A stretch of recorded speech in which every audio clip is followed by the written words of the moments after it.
Good morning, honorable members. Senator, the Honorable Winston Garvey. Good morning, Mr. President, and good morning, members. Please let us pray. Guide, we beseech thee, Almighty God, that we members of the Senate may wisely deliberate for the good of this country and for the glory of thy holy name. Please join with me in saying the Lord's Prayer. Our Father, who art in heaven, hallowed be thy name. Thy kingdom come, thy will be done on earth as it is in heaven. Give us this day our daily bread, and forgive us our trespasses, as we forgive those who trespass against us. And lead us not into temptation, but deliver us from evil. For thine is the kingdom, the power, and the glory, forever and ever. Amen. Honorable members, pray. Be seated. Honorable members, this sitting, the third session of Parliament, now commences.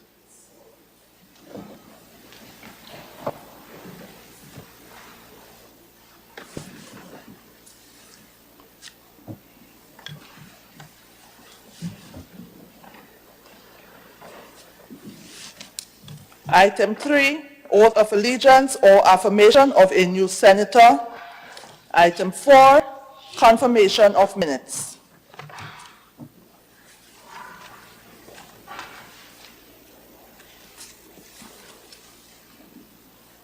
Senator Steele.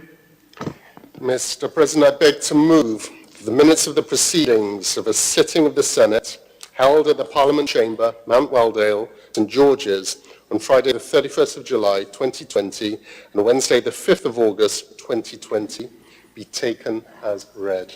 Honorable members, the question is that the minutes of the proceedings of a sitting of the Senate held at the Parliament Chamber, Mount Weldale, St. George's, on Friday 31st July 2020 and Wednesday 5th August 2020 be taken as read. All those who have that opinion. Mr. President, I think there is a correction. Senator Kim George was present at the first sitting but absent at the second. I think based on the minutes, she's absent on both occasions. Okay. We have that. We will take that corrections. We're just taking that the minutes have been read. So thanks for the advice, but it has come a little bit early. But that's all right. It's not a problem. So honorable members, the question is that the minutes be taken as read. Those who have that opinion say aye. The contrary view say nay. I think the ayes have it. The ayes do have it. Senator Simon Steele. Mr. President, I beg to move that the minutes of the proceedings of a sitting of the Senate held at the Parliament Chamber, Mount Weldale, St. George's, on Friday the 31st of July 2020 and Wednesday the 5th of August 2020 be confirmed. Okay, so you can either repeat it or we would have taken advance notice that there is a correction in respect of the register of attendance with specific reference to Senator George. So the clerk will take note and the Hansard reporters will do the necessary corrections.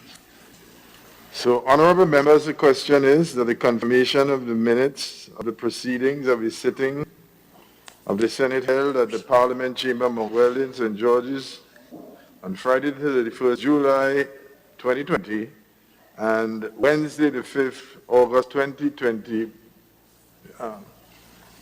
Yes, Senator Williams. Yes. Thank you, Mr. President. I just wish to draw the House's attention to another correction in the minutes. Yes. Mr. President, my title is listed here as Parliamentary Secretary, Minister of Foreign Affairs. I wish to propose an amendment to Ministry of Foreign Affairs. Accepted. Thank you, Mr. President. Again, we'll take notes.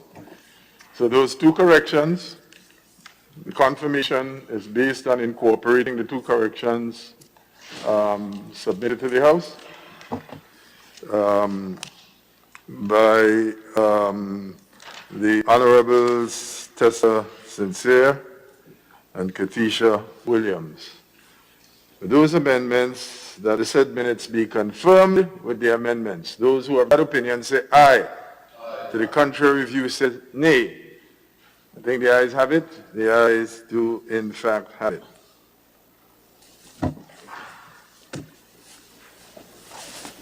Item 5, messages from the Governor General. Item 6, announcements by Mr. President. Okay, honorable members, just a perfunctory, routine, but very important matter. And that is to explain two things. One, that the first order paper sent out, and that was the order paper which will have, there were two order papers circulated.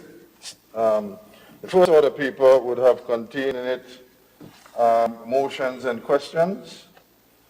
That order paper was sent out. Those two items included in the order paper were contrary to the rules set out in the standing order.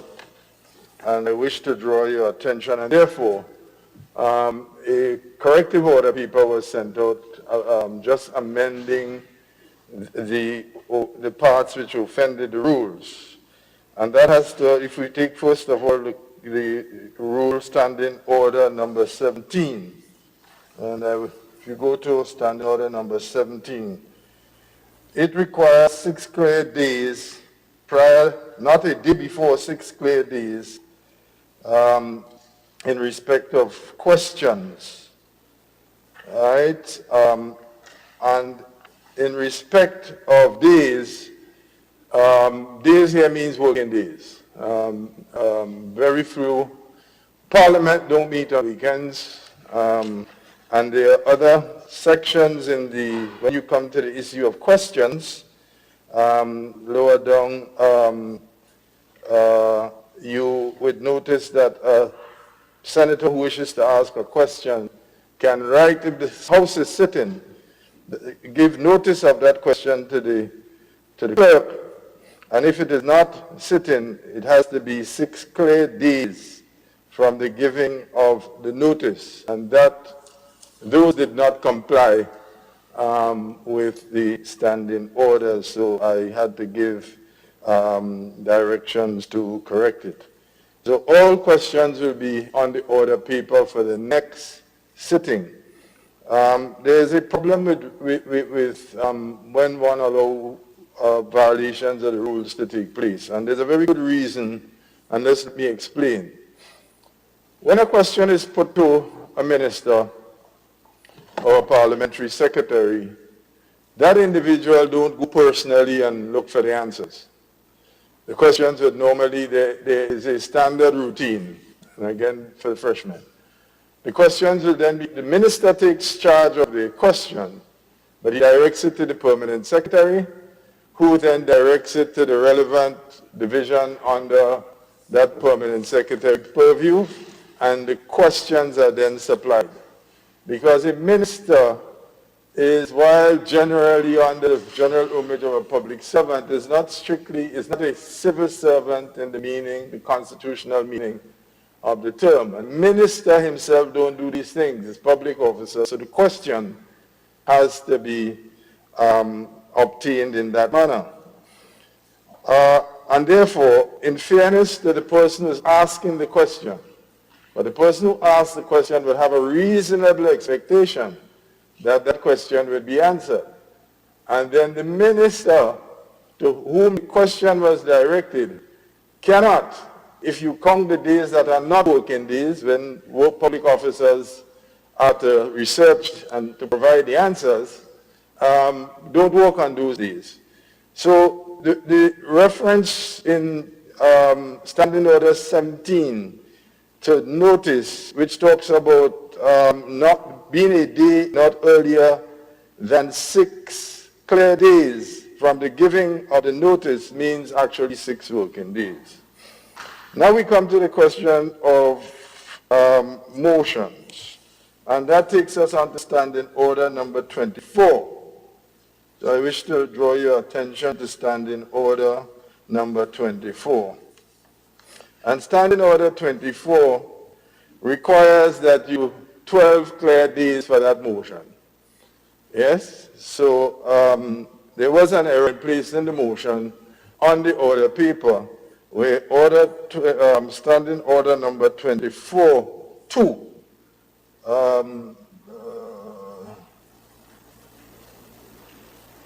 except as provided for in Standing Order number 69. And I just wish to point out to you those who have your new thing, that's an error there. The reference should be to Standing Order 70 and not 69. Reports from select committees. In notice of a private member's motion, which would be a motion brought by anyone other than on the government side, a private member's motion shall not be entered in the order book or placed upon the order paper for a day earlier than 12 clear days from the date on which notice was given to the clerk. So I hope this suffices to explain the amendment to the original order paper which went out, in which both questions and motions were contained therein, and that an amended order paper had to be sent out because it's my duty to ensure that all that is done is in harmony with the rules. And honorable members, I thank you.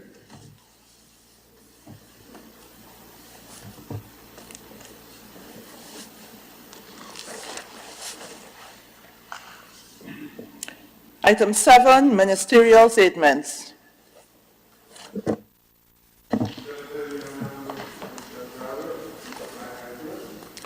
Thank you very much, Mr. President. Mr. President, I rise to give an update on...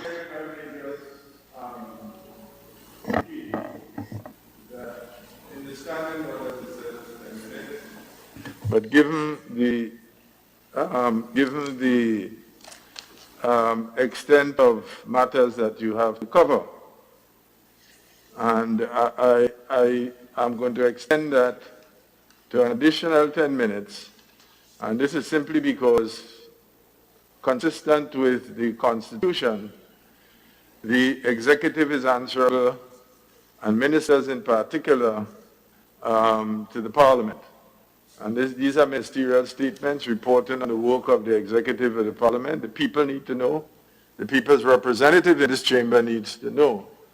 So I will exercise my discretion as I have been in earlier times. And because it's essentially 10 minutes per person, but there are only 3 ministers here and 1 parliamentary secretary. And that 10 minutes will be very insufficient. And I think it will do a significant injustice to the population, to the citizenry, not being aware as to what it is the executive is doing. So this is why I am exercising my discretion on the rules. So just to remind members, and again by way of explanation, so on this issue. So Senator, you have 20 minutes.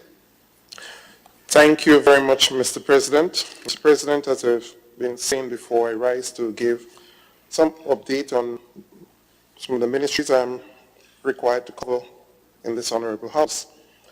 And I want to start by saying we are entering into the most active part of the 2020 Atlantic hurricane season. And for the 3rd time this year, the Colorado State University has increased their forecast for the season. Now the forecast reads that we are likely to see a maximum of 24 named storms, 12 of which will develop into hurricanes, and between 3 to 6 major hurricanes, and we're talking about categories 3, 4, and 5. And we'll remember just a few years ago, category 5 sweeping through Dominica and other islands within the region, and the mass devastation that we have seen. So we understand the dangers that those cyclonic systems poses on small island developing states. And as part of government's disaster risk reduction strategy, we have deployed our environmental wardens very early to ensure that, one, they clear overhangings, those branches and limbs that is likely could fall in the event of an impact and damaging utility wires. So they've been up there skillfully trimming those overhangings and also clearing the waterways, the drains, the culverts and gullies and so forth, to ensure that we do not have any obstruction in the event that we have heavy downpours like we're having at this point in time. It is important to note, Mr. President, that we as a government take this thing very seriously, because we have seen the impact that those systems have had on our own economy and the countries around us. Last year, we'll remember Dorian in the Bahamas basically was stationary for a pretty long time, and the mass havoc that it and devastation that it brought on the countries is a stark reminder that as a nation, we all have to do our part to ensure that we reduce the possibility of destruction. So it's something that is not only the responsibility of government, but every member of the country, every citizen should be aware, and NADMA has been constantly providing those updates to remind persons of the need to ensure that you trim those overhangings to your homes, have your waterways cleared and so forth. Also in this vein, last Monday, the annual debushing program commenced. As you know, there are a number of persons in the country who look forward to this sort of opportunity to raise much needed income to take care of family needs. And given that we're likely to see the reopening of school, it is always positioned or targeted around this time to give persons that extra lift so that they can provide or purchase those items that is not given on those sort of vouchers that they usually receive. So we had some 380 crews around the country out doing this debushing. So the areas that the environmental wardens didn't tackle, they are now tackling them. And as I said, it's all part of a disaster risk reduction strategy. And of course, going to enhance the aesthetics of the various communities. But it's important to note as well, Mr. President, that this gives a wide cross-section of citizens throughout the length and breadth of Grenada, Carriacou, and Petite Martinique, from both genders, male and female, an opportunity to contribute to the development of this country. In this regard, being part of our risk reduction strategy. So this program will run for 4 consecutive fortnights, commenced on the 17th of August, and will conclude on the 9th of October. The value for this program is on $5.4 million. It is significant as well. This is a significant amount given the season that we are in, the period that we are in, COVID-19. And the government has been called upon to make payments that it didn't budget for as part of a stimulus package to ensure that workers who have lost their entire income got something, 40% of what the last income was. So having to spend now $5.4 million in this program, as I said, is significant, knowing what government would have just done and is continuing to do as part of a stimulus package. This, we believe, is timely and is necessary, and it speaks to the forward planning of this administration.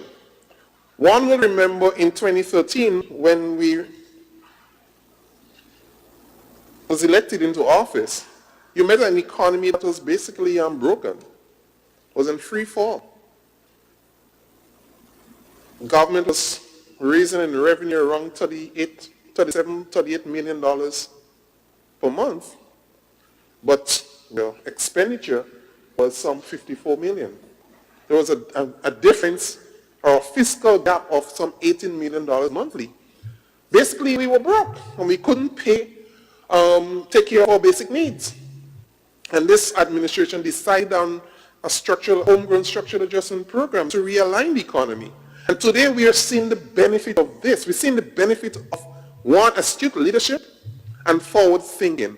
And I think with all the noise we're hearing out there, people should remember and give credit to this administration for making this bold move. Mr. President, we as a people must be happy that this administration is in office at this time to take us through from an economy in free fall now to COVID-19. And I kind of shudder to think of what is likely to happen down the road. Because all the major economies in the world are reeling under the pressures of COVID. And it is often said when the bigger nation sneezes, we pick up whatever virus. And it's true. My brother, they gave us some COVID. We have to deal with it. They're reeling under it with all the resources that they have. They're not able to do that. And as a government, we have been able to do a number of things, and branching into the Ministry of Health now, we've been able to do a number of things to ensure that we stem the tide. Yes, we would have locked the door to the borders, and we didn't allow people to come in, so those few cases that were imported, we were able to deal with it. But as it is known, you cannot keep your borders closed indefinitely. Based on small states, how the economies are being constructed, you need that lift from the trade, tourism, and other commerce. So you have to open. And now that we're open, that's a different ball game. This is a different ball game, and we, as a nation, must look at our own circumstances and peculiarities, and then look on the outside to our neighbors who have bigger economies than us, and the pressures that they're under. So every move that the Ministry of Health advocates at this time towards protecting the nation should be seen as being wise. And I want to link it as it relates to the decisions we made in 2013 to restructure this economy. Some said it was not necessary, and some cursed the administration for making the move. But today we are seeing the benefit. Now we've asked to, and we ask for people by putting in place laws to govern the state of play in the country to avert possible fallouts in terms of COVID-19. And persons not with a vision decided to curse and talk about being draconian and dictatorial and so forth. You heard some of those terms when in 2013 when we decided to restructure the economy. So it speaks now to what I've said before, astute leadership and leadership with vision. So to stand and to curse your government for trying to impose measures to protect the entire nation or the nation's health, to curse and to come out against that is unwise. Because any fallout or any spread of COVID-19 within the communities would be devastating for a small economy. And we are seeing it in other small states around the world. It would be devastating. Our neighbors to our south, we have seen that they had to go back on a new lockdown. And we've seen the measures that have been instituted.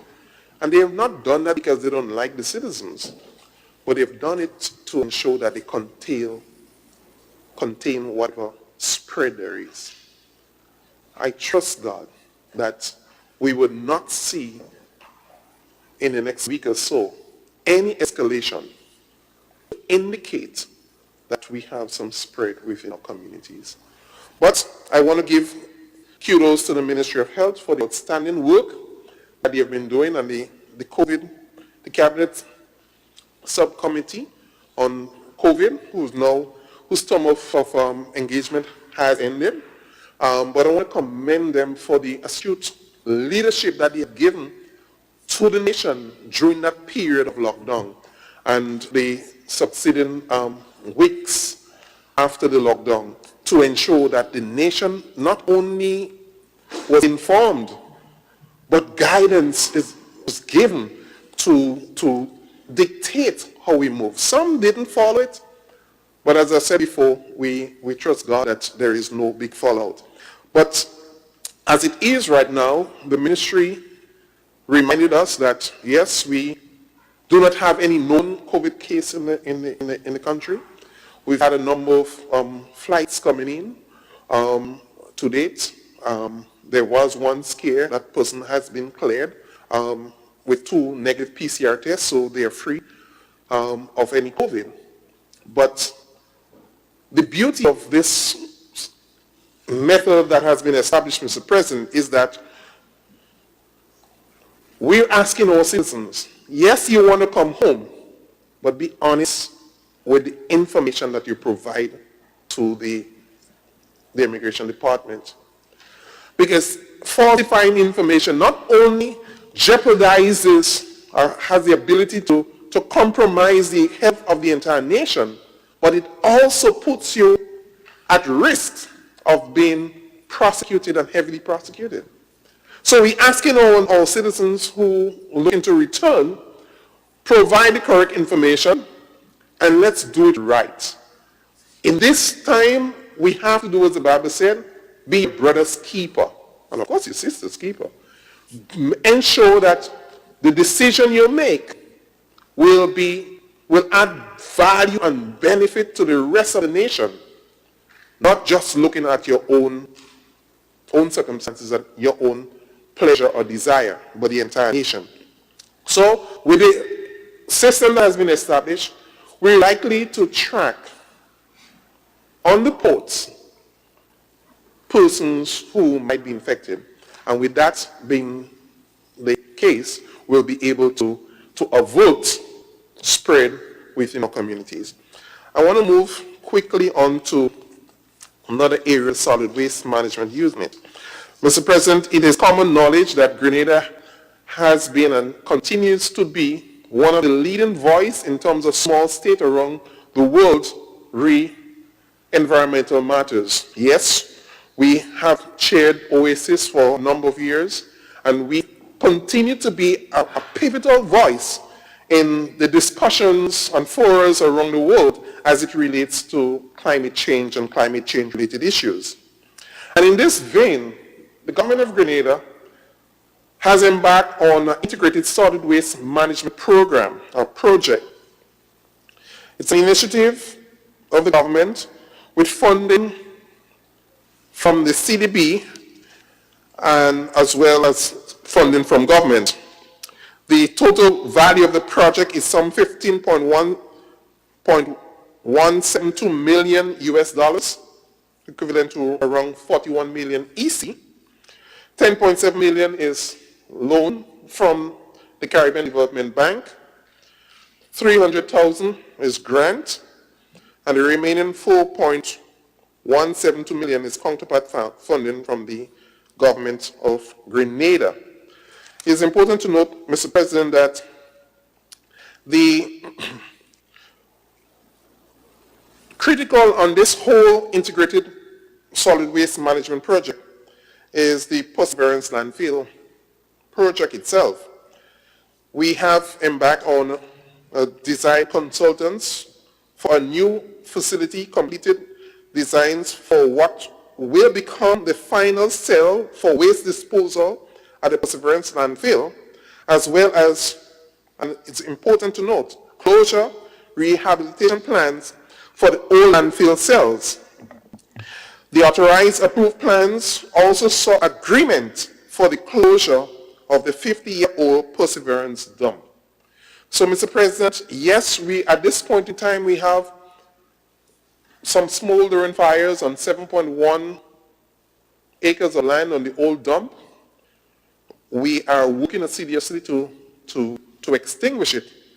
But this project, the Integrated Solid Waste Management Project, in its inception and design, is to ensure that we close this old dump. And I'll speak to that a little later. The company Envision 7000 got the contract to undertake the task of doing construction of the Perseverance landfill project.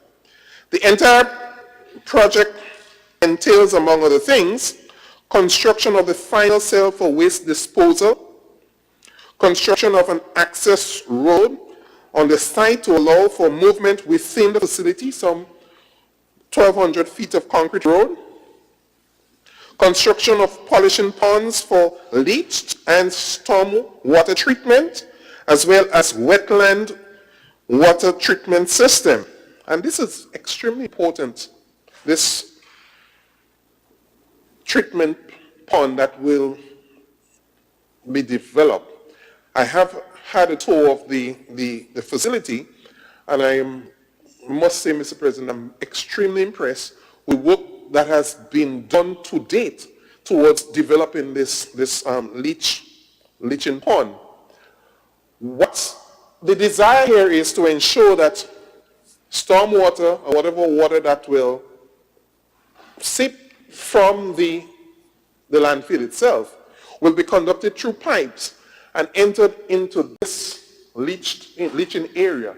And through sedimentation and, of course, evaporation, we will be able to filter this water to remove water sort of pollutants. So the water that will be re-enter into the environment will be very safe.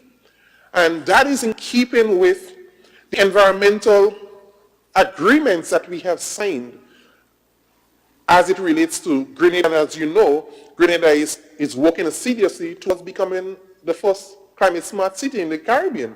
So all this is in keeping with the pronouncements that we have made to ensure that our practices are environmentally sound.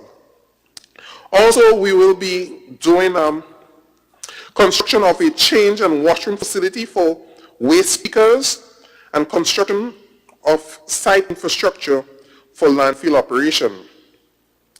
The project, which involves the landfill cell development and site preparation for construction of the wastewater leach treatment pond and wetland treatment system, these components of the project, though delayed in commencement due to the limited state of emergency in early this year, is progressing on schedule as the construction consultants doubled up equipment deployment and manpower on the start of work. So we're back in schedule, even though we would have lost some time to commence. But this is too important a project for us to waste any time. And we continue to work to make sure it happens. I know I have 5 more minutes. Yes?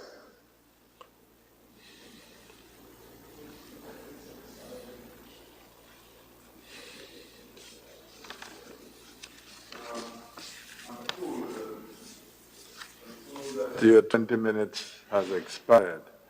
Well, you seem to have been placed at a disadvantage because you should have been given a sort of warning of the limited amount of time. Yeah, I thought the bill usually give us a 5 minutes warning. Yeah. Okay. So in which case, could you wrap up? I'll give you an additional minute. Yeah, I'll wrap up. Okay, thanks. I'm almost there. So, Mr. President, we are working towards ensuring that not only the landfill itself is being constructed towards maintaining our environmental agreements, but also to have a new strategy as it relates to waste management in the country, and also capacity building within the management of solid waste. So it's a paradigm shift as it relates to waste management in Grenada, Carriacou, and Peter Martinique, and I'm extremely happy to say that the team of professionals at solid waste management, Mr. Robinson and his team, and the PRO on her staff, Mr. Julian and so forth, they have been doing an excellent job in ensuring that this project, or I should say Mr. Neptune is the one who is the coordinator of the whole landfill rehabilitation project. They have been doing exceptional work to make sure it happens, and at the same time, the state of Grenada is protected environmentally, and that claim that we proudly boast of being a leading voice in terms of environmental issues in the country, we maintain that. And Mr. President, I am happy to say that we are pretty close towards working towards ensuring that the smoldering of the last bit of fires on the old dump is being extinguished. But as I've said before, the intention is, and we're not using it right now, but the intention is to cap this within the Integrated Solid Waste Management Project, cap that old dump, and to totally disband it. So I want to say to the residents of the areas that have been affected with the smoke and so forth that I want to apologize again for it, but we have been working towards ensuring that the fire has been extinguished. Thank you very much, Mr. President.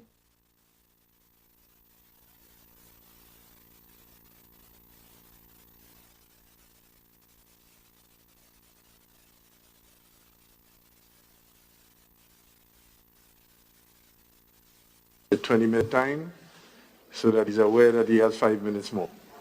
And then when the second bell goes, I would expect the senator to promptly take a seat. So there's a 20-minute. First bell at 15 minutes, and the second bell at time up. Okay?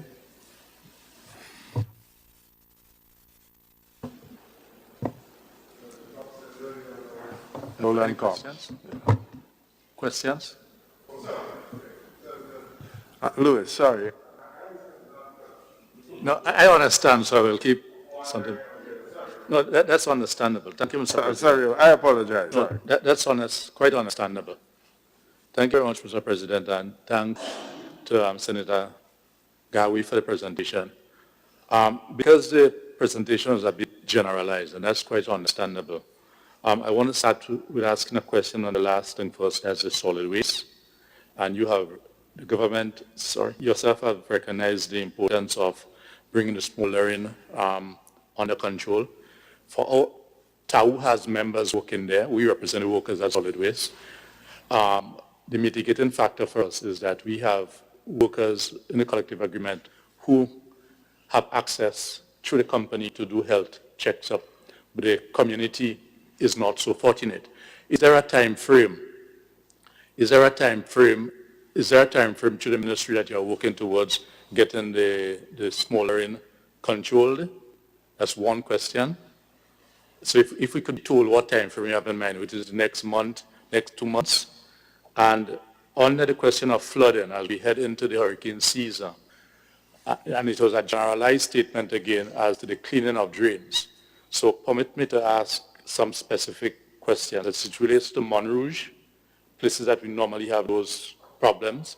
Montrouge, St. George Town, for instance, Grenville, and the Grenville bus terminus, and the vendors market at the stadium, and any other place that we normally have those sort of flooding. But these are the areas that stood out to me. Has things been done to mitigate these repeated problems? Thank you. Thanks. Let me start with the first. And the first is the smoldering of those last remaining fires on the old landfill. Mr. President, it is difficult to say that we will be able to totally extinguish it in 1 month or 2 months. What I can say is we spend no effort to ensure that it is extinguished. The difficulty that we have at this point in time, the fires are burning some way between 20 to 30 feet beneath the surface. And that in itself has posed a serious stabilization problem for the extinguishers, in that the adequate material to extinguish the fire is dirt. So you will have to use the heavy equipment to go in and to compress. But because of the nature being, or the area is unstable, it is extremely dangerous to deploy the heavy equipment. So what we have been doing so far is the creation of an access road to the Halifax Bay, an access road around the burning site. We purchased the purchase of equipment and installation of a network of pipes from the Halifax Bay water source, and creation of access points around the burning site with the assistance of a technical team from NOASA. We also would have employed 2 additional temporary staff specifically for the purpose of firefighting, to work along with the regular solid waste management landfill staff, as well as the deployment of heavy equipment with specialized staff for effecting an aggressive firefighting plan on periphery. So we've been doing this. And we also would have beefed up on our security in the area to ensure that there is no illegal entry or reoccurrence of any smoldering fire in the area. Mr. President, this has cost us to date over $204,000 EC towards fighting this fire. Yes, it was over 11 acres that was burning. Now it is 7.1. But as I said, it is smoldering. So smoldering is not the big open flame and a lot of smoke as we've seen. But with the pumping of water from the Halifax Bay and the rain that we're getting, that is helping in some form. But we spare no effort to ensure that this burning is extinguished. And we must be happy in the sense that the Integrated Solid Waste Management Project will alleviate this.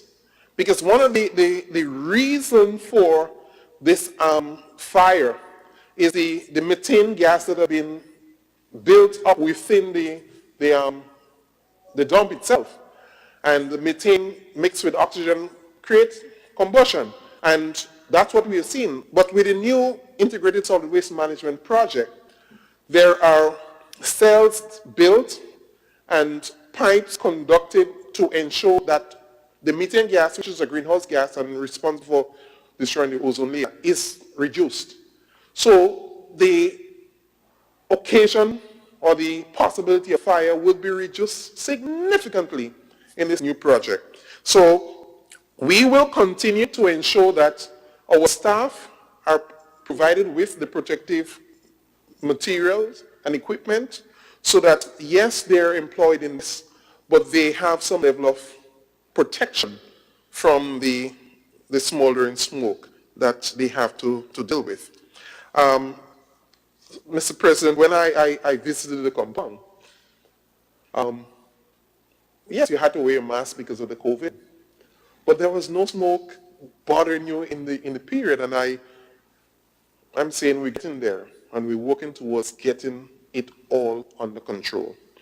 The other issue as it relates to, yes, those areas so prone to flooding in the country, the Montrouge, the tongue of Grenville, Vendors Market in Queen's Park, those are chronic issues that we have had over the years.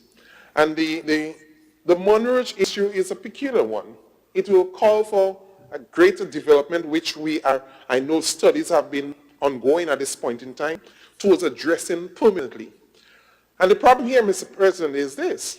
You have a number of outlets in terms of drains to wash the water out to the sea. But what you find happening, the volume of water receding from the land to the sea is reduced because the channel with the rising tide, block the channel. So what you find, what should have been an escape route now become a door, block.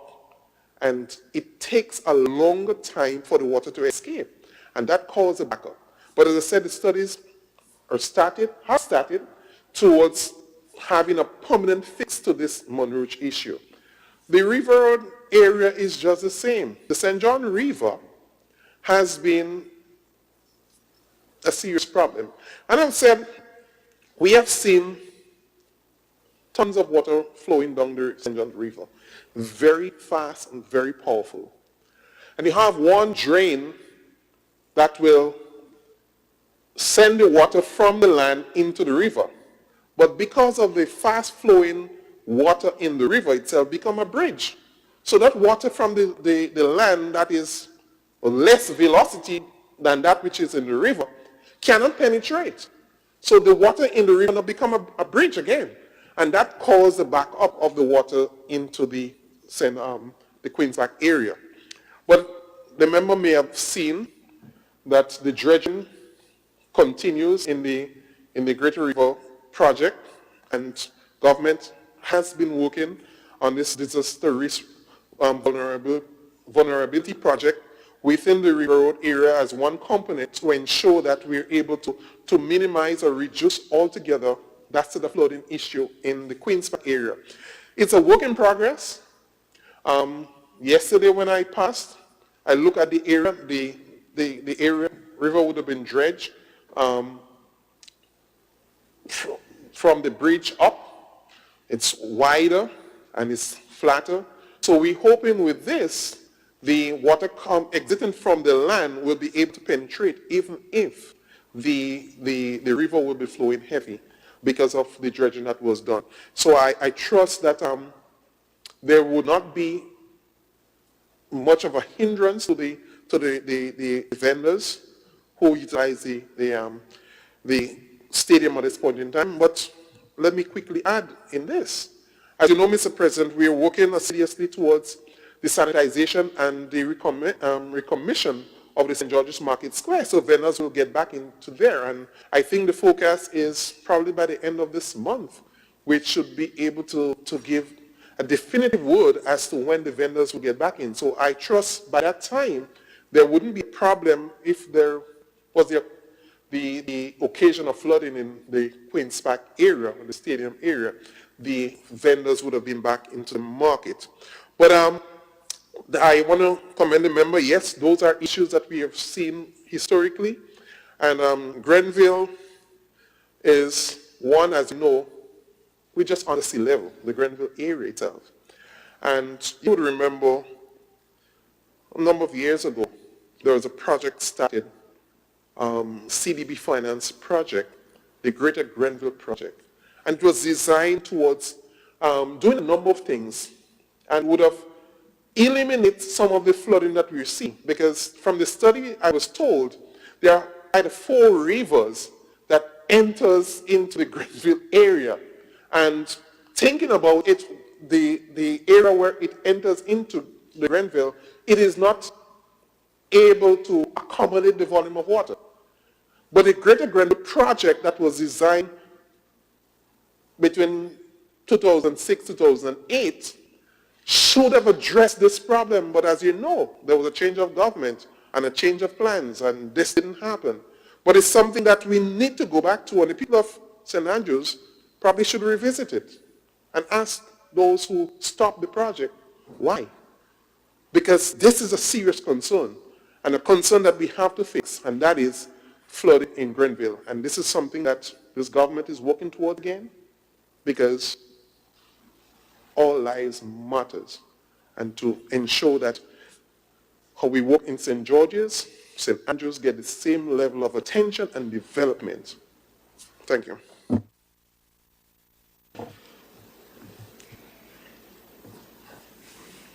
Senator Sincere. Thank you very much, Mr. President. Thank you, Senator Garwe, for that report. I share the concerns with Senator Lewis. I'm a Grenville girl, born and raised in Grenville, so I know the trials of having the flooding in Grenville. Unfortunately, you did not address the flooding at the bus terminal, which is a relatively new project. So I'm hoping maybe you can give some information about what plans are, being made to address that issue, because this is a current thing. This is not, down the road and who would have been in leadership or whatever. We do have some pressing concerns in Grenville as it relates to flooding, and now that we've seen it at the bus terminal, so we would need to have some answers on that. I was particularly interested in your report as it relates to the integrated solid waste management project. And I am waiting, anticipating to see how that turns out, because again, I'm in public health, and environmental health is a big part of public health. My question, Mr. President, is, in this the integrated solid waste management project that you spoke about, is the re-implementation of Telescope as a landfill, a dump site, going to be coming back on stream? Is that going to happen? Because I've seen a notice from the Grenada Solid Waste Management which encourages people limited amounts of garbage come, and at the end of the day that will be removed. So I'm asking the question directly, will the Telescope site become again a site for dumping?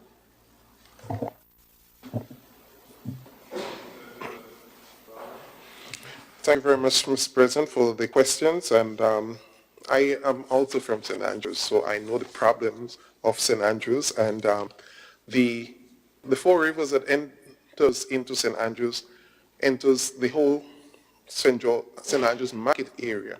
So the problems that you're having at the bus terminal is not new, in that it's the same water that we're talking about that floods the entire area.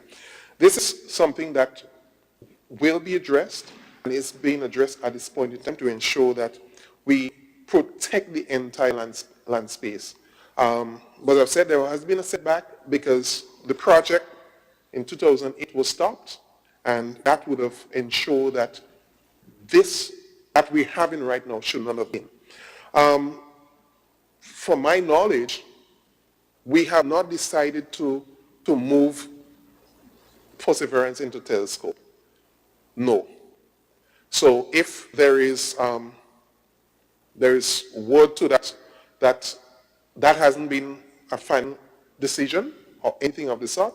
So rest assured, the work that is being done right now with Integrated Solid Waste Management Unit is to ensure that we have a conducive place of waste disposal, and there's only 2 legal dumping sites in Grenada.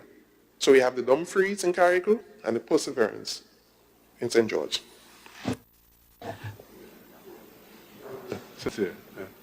Thank you, Mr. President. Unfortunately, my question was not asking if Perseverance will be relocated to Telescope. I'm asking if there is a new dump, the site will be reused. So based on what you're saying, because I would like the people of Telescope to hear this, Telescope will not be reused as far as you know as a dump site. That's what you're saying. Yeah. Thank you.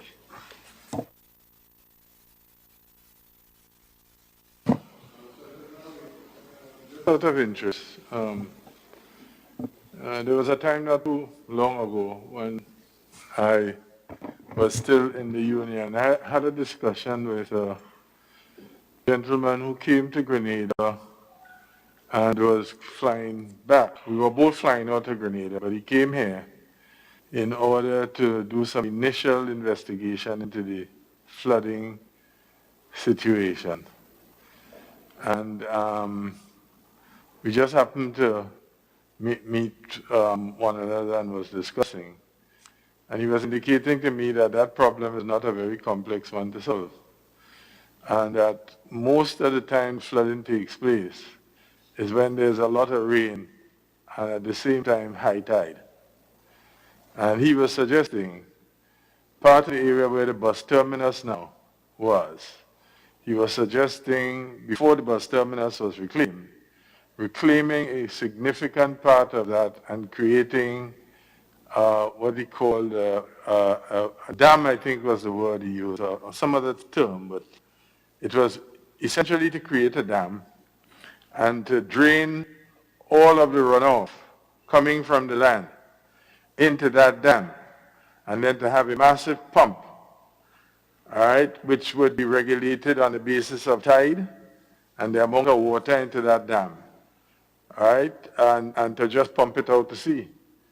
And he indicated to me, he said, Guyana has a very simple way, and it's non-mechanized. Men go around and turn a thing and it blocks the tide from coming in, and when the tide is low enough, it comes up and the water goes out. And he was saying that would solve the problem in the town of Grenville.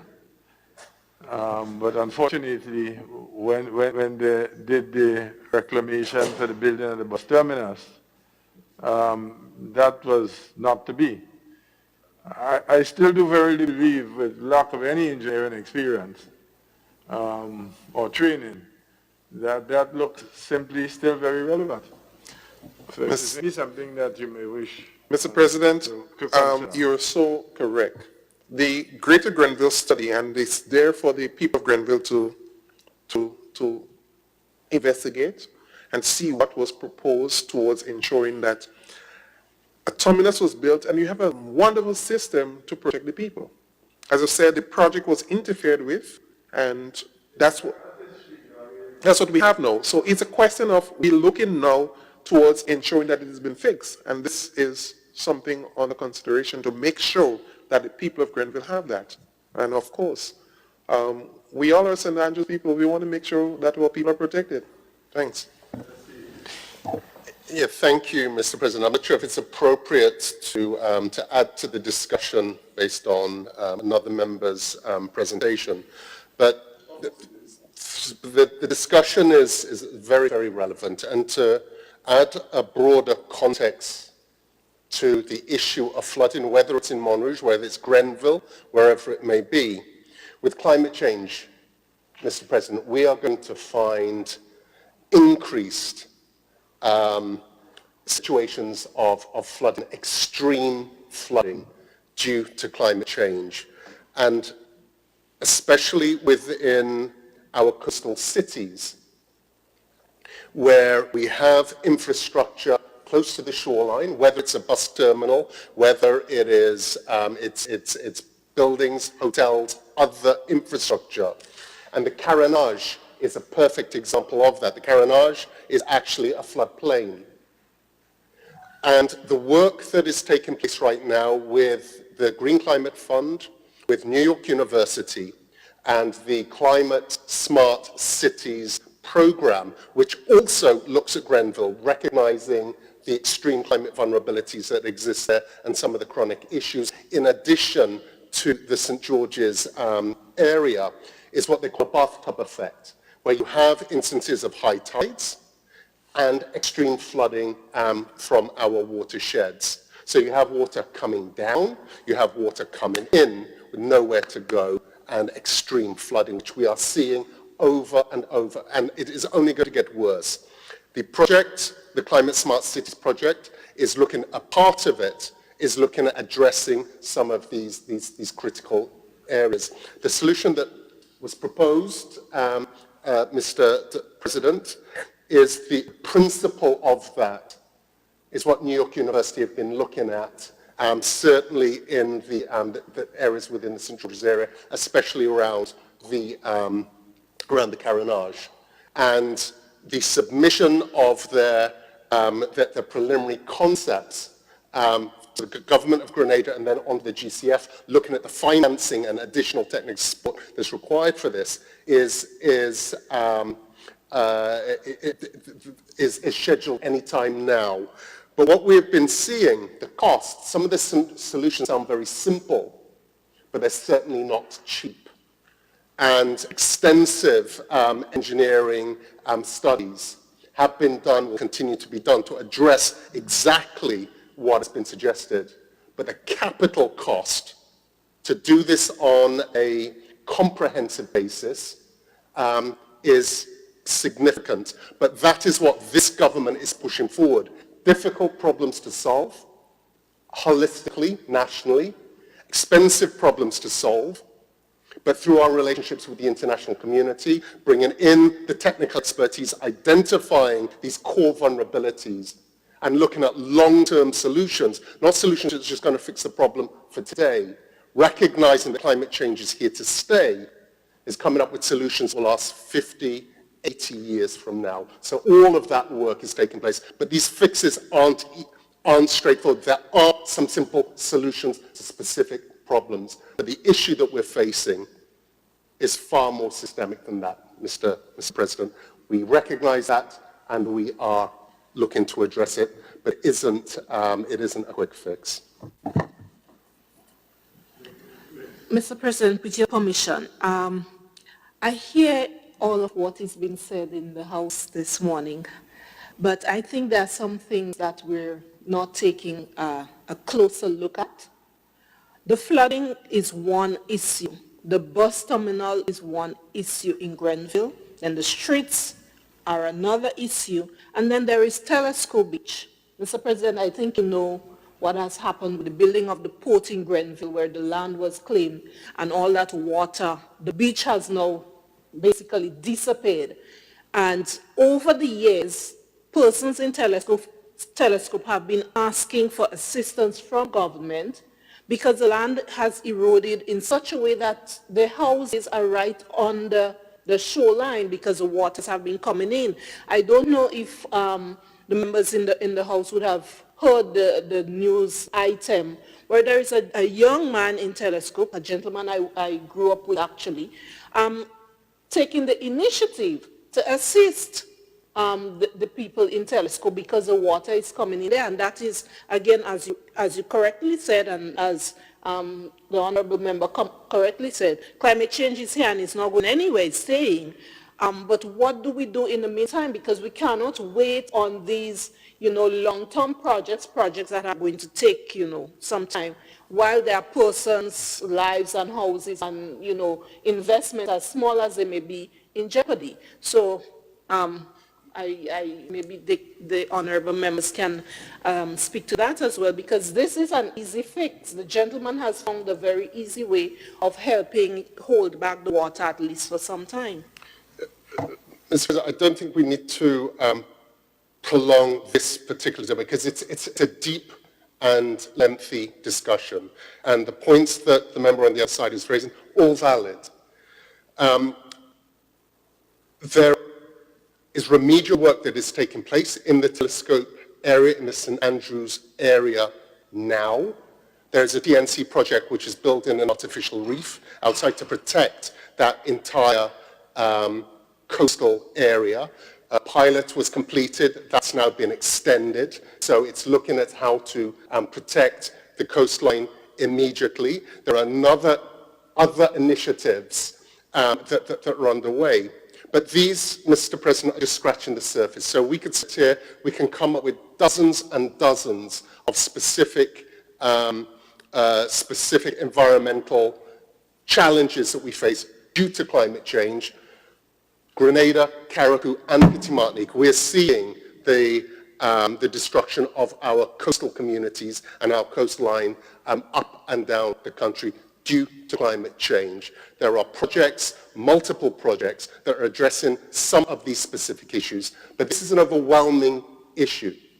So the point the member is making is there are interventions that can be done now on a localized area, which are being done. Can more be done? Absolutely.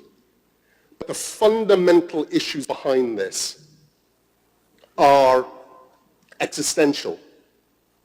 And we're going to continue to face this, as all small island developing states are facing, which is why we're taking two approaches. Look at what we can do at a local level, at a community level, and the gentleman that you mentioned, Telescope, is phenomenal. And initiatives like that could be supported.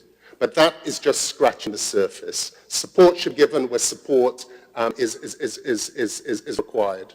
But there are initiatives that have already been undertaken by government. But then there is the wider issue, the long-term issue and how we're going to resolve some of these chronic issues more systematically. So we're trying to work on all levels. But what we are facing with climate change, whether it is through extreme flooding, whether it's extreme drought, and the project that is currently underway, the G-Cruise project, a $125 million project, which have started the implementation for, is managing some of that extreme flooding that we see in the north of the country, how we can capture that water, dams, etc., other infrastructure, how that could be channeled so it's protecting those areas from flooding, but capturing the water, which is a valuable resource, and how that can then be distributed to the south while servicing the northern areas, but bringing that water to the south, which is drought-prone, flooding-prone up in the north, drought-prone in the south. And that is a significant investment by government, by our international partners. So I just want to make it clear to the member on the other side, we're not sitting on our hands waiting. There is a lot happening. The Climate Smart Cities program, which will address many of the issues that she's raised. We're looking at close to $1 billion worth of investment over the next 15 years. These aren't simple problems, but we are making those hard decisions, being extremely proactive, taking a scientific approach, identifying the vulnerabilities, both infrastructurally and within our vulnerable communities, and how we can address these issues. Included within that program is a substantial urban planning piece, because some of the flooding that we are seeing is due to the urbanization of our areas and shifts in the watershed. So all of these things that the member is alluding to, we are looking at as climate change is biting at our heels.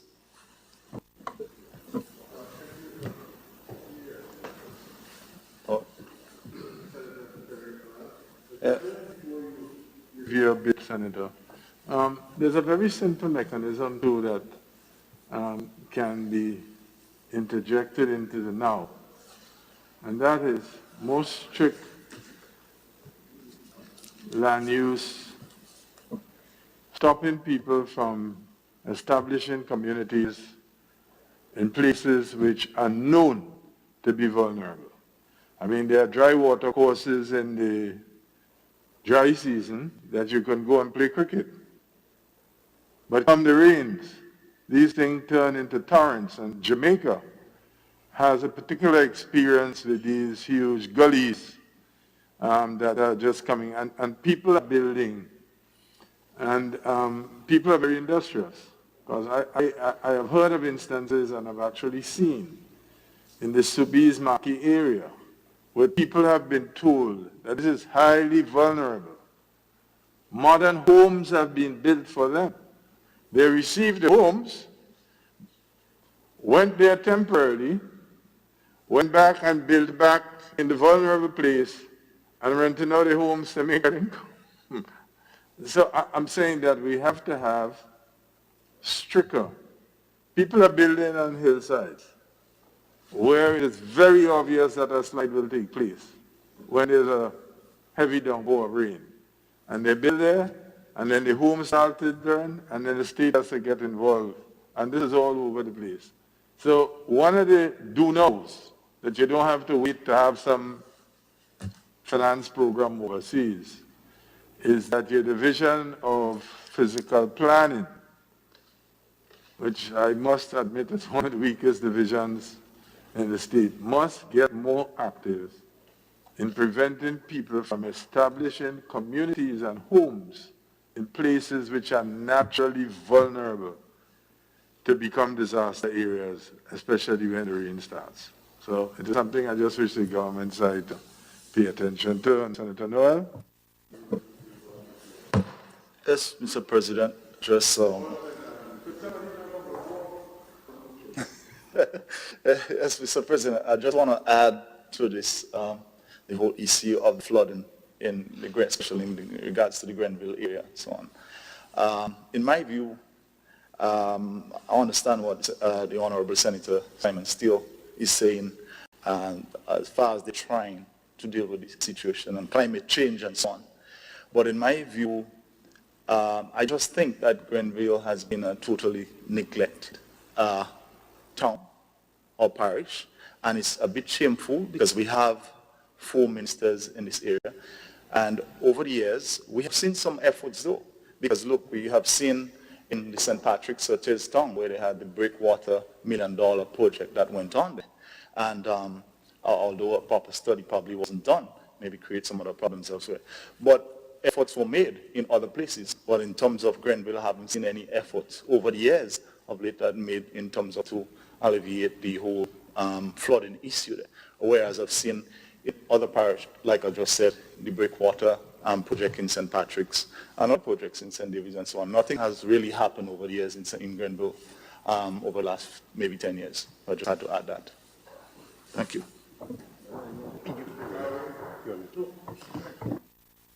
Well, again, I don't want to protract this, but the members' comments, St. Andrews is our largest parish. And if we look at efforts that have been made, whether it is infrastructurally, whether it's agriculturally, socially, business-wise, providing services for the people, not just of Grenville, but the whole of that parish, I just want to put on record significant effort has been placed. There are unique challenges because of the size of the parish, but I'll certainly challenge the member on the other side in terms of efforts to develop that parish.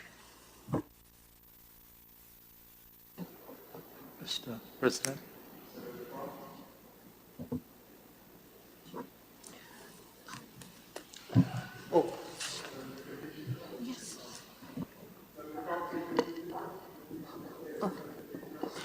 Mr. President, this is not I'm not rising to make a ministerial statement, but rather on a point of order, or perhaps to seek clarity from you, Mr. President. While I certainly will not want to in any way discourage discussions on topics of importance in this House, I am a bit lost in relation to the standing orders and the procedure of debates. Because what I've been seeing thus far is that the ministerial statements have become subjects of debates in the House. But according to the standing orders, during a statement, members may only rise on points of clarity or points of order during the presentations, and the speaker may choose to give way to the person interjecting. And apart from that, if there are any questions that members choose to ask, they may do so by giving prior notice of those questions to the clerk of the House. And if they require an oral answer at that time, they indicate that on the order paper using an asterisk. I understand the discretion of the President to allow discussion, but I've been seeing the ministerial statements devolving into debates where members are freely giving their opinions on matters and asking questions which do not seek to clarify any particular issue. And those questions are not being asked during the presentations. So, Mr. President, I wanted to seek your guidance on that, because I think the procedure thus far has deviated quite a bit from what is prescribed in the standing orders. Thank you, Mr. President. Senator Williams. The ministerial statements which have been made, all of the questions have seeks a clarity or an explanation coming out of the statement. Yes, I have allowed some latitude because in the rough and tumble of parliamentary discourse, there is not a very rigid guardian line as to how things are done. And as I say, Section 59 of the Constitution, subsection 3, is what guides me. in the sense that the Constitution lays out, and that's in section 59.3, that, that the Cabinet shall be collectively responsible to Parliament. And that collective responsibility finds expression in the report by people with ministerial responsibility speaking on behalf of Cabinet for things that either they would have done, or if they're speaking on behalf of another ministry, which is the case here, to answer questions. Now, if it becomes obvious to me that a minister is asked a question and he could not have anticipated that there's an answer, and specifically is not his ministry, I would then direct that that question be put in the form of the questions because it would require research. But I ask a question in a statement where the issue is being discussed about flooding in St. Andrews and what is actually happening there, what plans the government have and so on. I don't see that as being either a breach of the rule or puts the person to whom the question is put at a severe disadvantage. I mean, if a question is put to you and you simply don't know, you just say simply, unfortunately, I don't have the answer. But if you frame it in a question and give me the time, I'll come back with an answer. As I said, I don't want us to be so strictured and to be so clinical as if we were on a surgeon's table. The back and forth is good. It gives the public an opportunity, and it gives the executive an opportunity to explain the work that is being done, and it gives those who represent the public to seek to get information. Well, you guys are there. What are you doing on my behalf? I have a problem in my community. I have a problem affecting the workers. So what is happening? What is the policy issue here? And that, to me, I find is really fair game. I take a general point, and I am very much aware of that. And I pay particular attention to that because my role here is a guardian of the rules. But if you have an opportunity to look at what happens in the British public, in the British House of Commons, and in some other parliaments, you think that our decorum and other things here are quite in order. So I take your point. I'm not discarding it in any way. But I think that we must allow. And then again, remember, we don't meet very often. We don't meet every often. I mean, some houses meet once a week. We don't. And there's a lot happening on the government side, which gives the government an opportunity to explain what it's doing. And we have representatives who have to report to the constituents. Well, you're in Parliament, and you ask anything about me. What's happening? I have a problem, A, B, C, D, E, F, G. So I think it's a healthy discourse, and I don't see them. If the rules is breached, you could rest assured that I will intervene to put things back on order. And although it was not a report from Senator Steele, but because of the area that he has responsibility for, and I know a lot of work has been done by him in sourcing money from the Green Climate Fund, I saw his answer as complementary to what the substantive report which generated the question. And I thought that it was fair and helpful and healthy to allow that interjection and that explanation to arise. So I take note, but I am not too worried. I don't think that there's any unwholesome breach of the rules in my opinion, and the rules does allow my discretion, so yeah. Okay, thank you. I think Senator Cox, I believe you were next in line. Senator Cox, you have the floor. Thank you very much, Mr. President.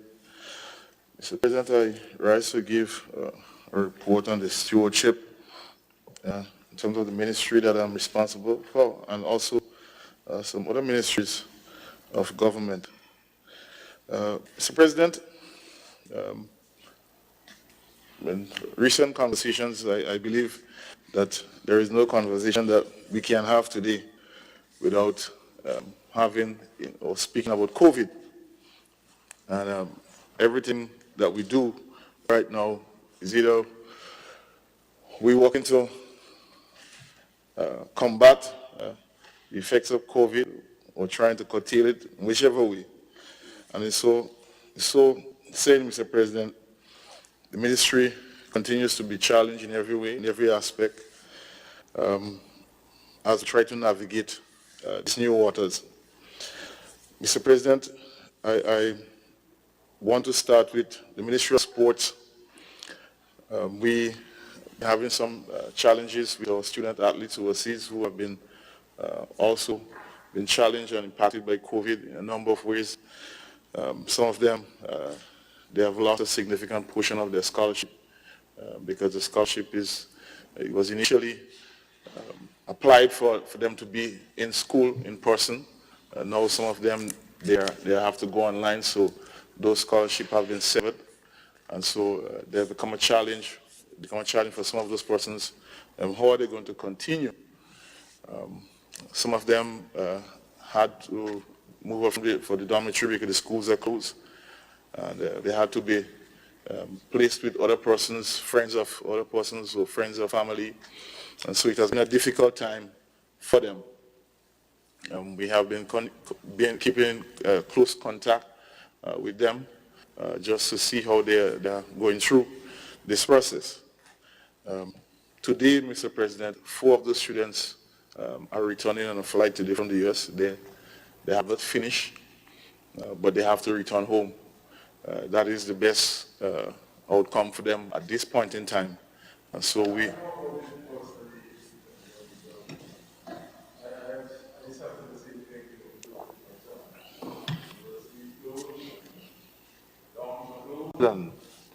There were no flights, couldn't go onto the streets, got to rent an apartment to put them up. It's serious challenges. Serious challenges. I am deeply empathetic to those students in particular and to their parents and to you who are trying to coordinate to see how best with limited resources that you can help.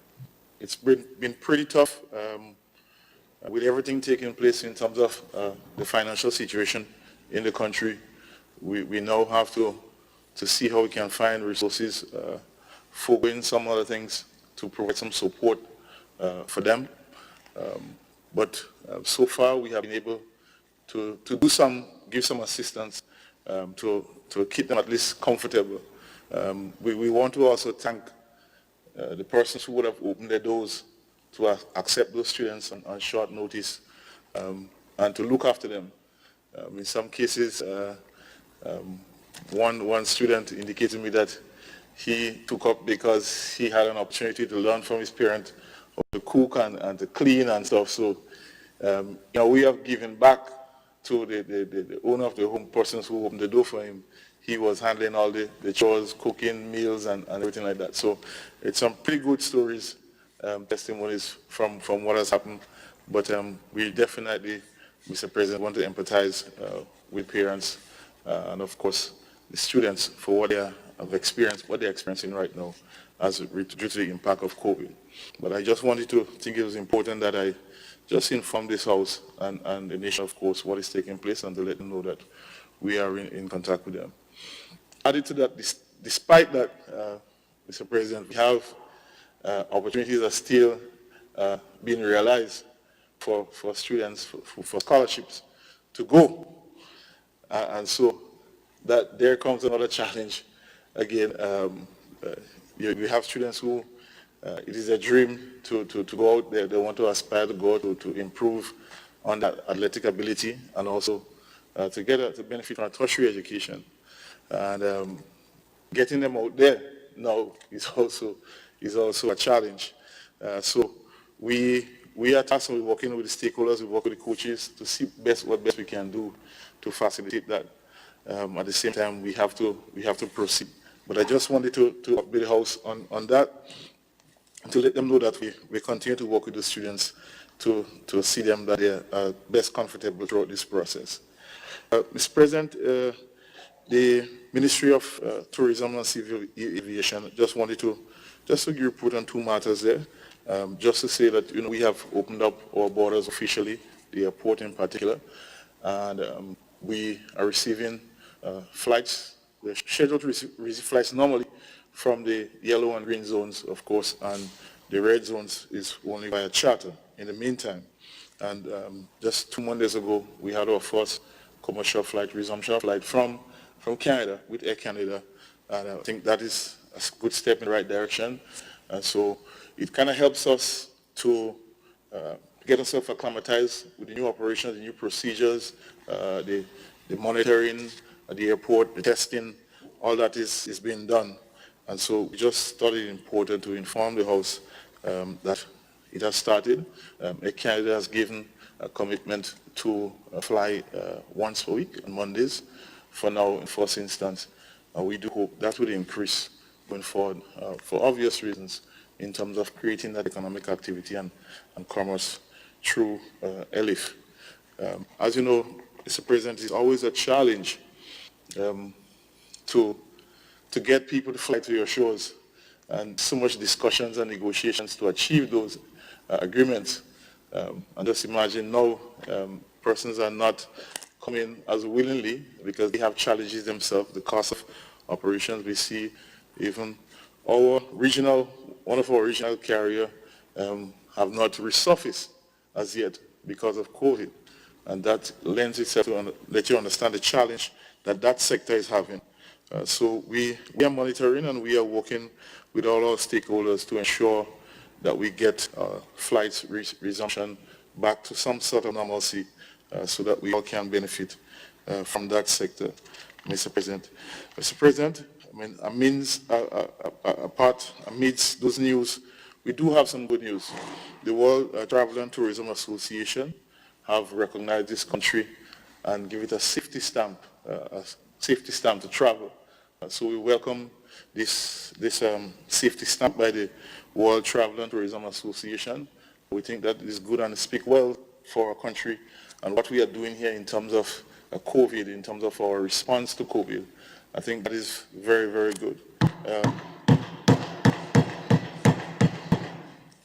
At the same time, it is important that we continue to be vigilant.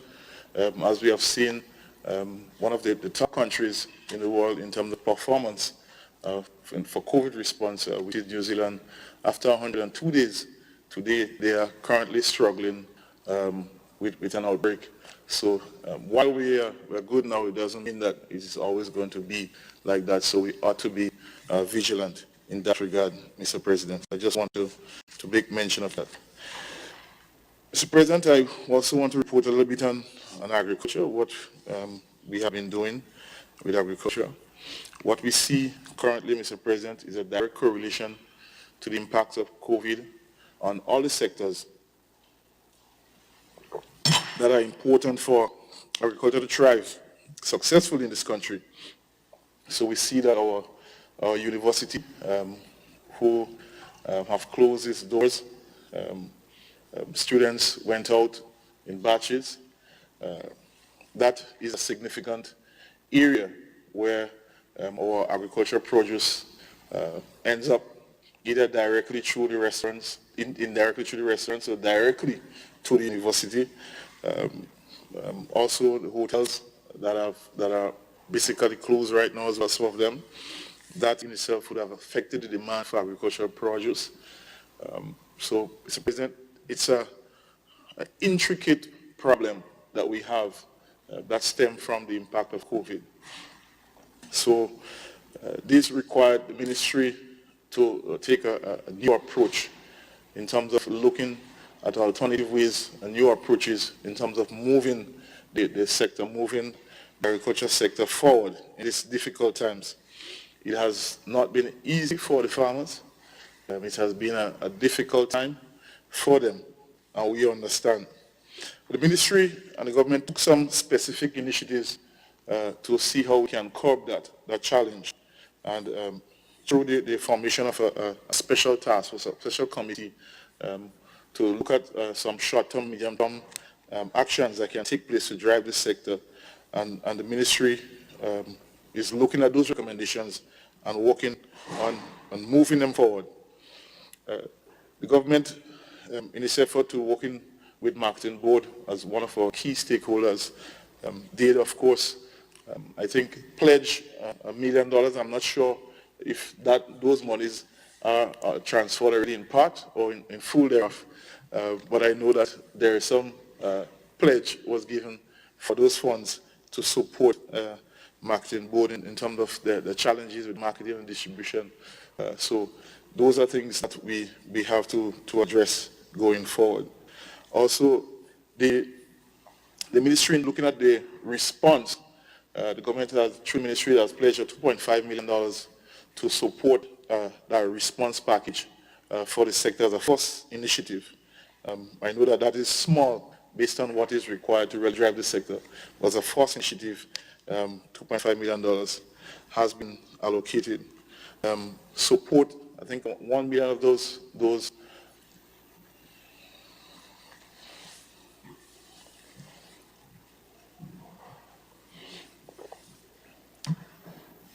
Deputy President, the chair. Thank you very much, Mr. Deputy President. One of the initiatives through the response is the farm labor program. It's a very important program. I know a lot of key farmers look forward to that assistance in terms of getting the necessary work done. The crops that are basically targeted through the farm labor program is the nutmeg, cocoa, and of course soursop, which is our key crop right now, and other economic tree crops. Also, 200 acres is carried for in terms of production for food crops or staples, and 200 acres for the tree crop, which is the cocoa, nutmeg, and soursop. Mr. Deputy President, over 600 farmers are engaged through the farm labor program, and there are a number of other details on the program which I will endeavor to give maybe at another sitting in terms of the areas that impact, how long it is intended to go for, currently where they are, and things like that. So as the program continues, I think it's important for us to give updates as we move forward with that important program, Mr. President. Mr. President, there is also support for going through a program that they have right now, which is the Home Garden Project, where persons targeting women in our communities so they can have their backyard gardening. So a number of inputs have been provided through that project in terms of planting material, in terms of tools for persons to do their backyard gardening, working with social development and targeting those families, especially women in all communities, to be part of this important project. Mr. President, also, Mr. Deputy President, also some support has been given in terms of vendors, because, because of COVID, a number of relocation tents had to be provided. So those are some of the areas that government have been spending over the past few months in terms of providing that support to vendors, keeping the area clean and tidy and things like that, because just to keep them safe so that they can continue to apply their livelihood in the area of vending. Mr. President, these are the main points I just want to report to the House this morning for the ministries that I indicated. Thank you very much.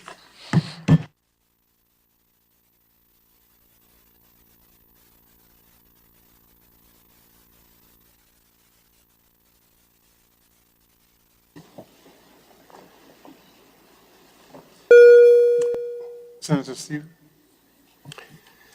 Thank you, Mr. Deputy President. Mr. Deputy President, I rise to give an update from the Ministry of Finance on the current economic and financial outlook, and then also from the Ministry of Education in terms of the plans for the reopening of our schools. Mr. Deputy President, before I start, I just wish to extend my condolences to the family of Crafton Isaac, the retired Chief Fisheries Officer who passed away recently, and to recognize the significant contribution he made not only to the fisheries sector here in Grenada, but his reputation, his contribution as a builder of cooperation amongst countries within the Caribbean, within the sector. And although he had retired up to the time of his passing, he was still actively involved in supporting the work of the sector. So I wish to extend my thoughts, or our thoughts and prayers to his family at this difficult time. So, Mr. Deputy President, moving on to the economic outlook, just to give a broader context, and again, it's COVID that is setting the perspective that we are working within. The primary focus of government has been and continues to be to ensure the safety and health of our nation as we face this global pandemic. Although some of us, we're seeing signs of complacency, and those who are flouting or defying the protocols and regulations that are in place to protect all of us. Let us be reminded, Mr. Deputy President, the worst is still ahead of us. We haven't reached a point where we can let down our guard. And if we, again, just examine what is happening globally to date, there is no sign of this virus slowing down. To date, 22 million infections. That's 5 million more than the last time we sat in this chamber just a few days ago, less than 2 weeks ago. 775,000 deaths. That's over 100,000 more deaths than there were just 2 weeks ago. So if we look at what's happening in Trinidad, they are on full lockdown. Bahamas have been on full lockdown. That was announced a couple of weeks ago.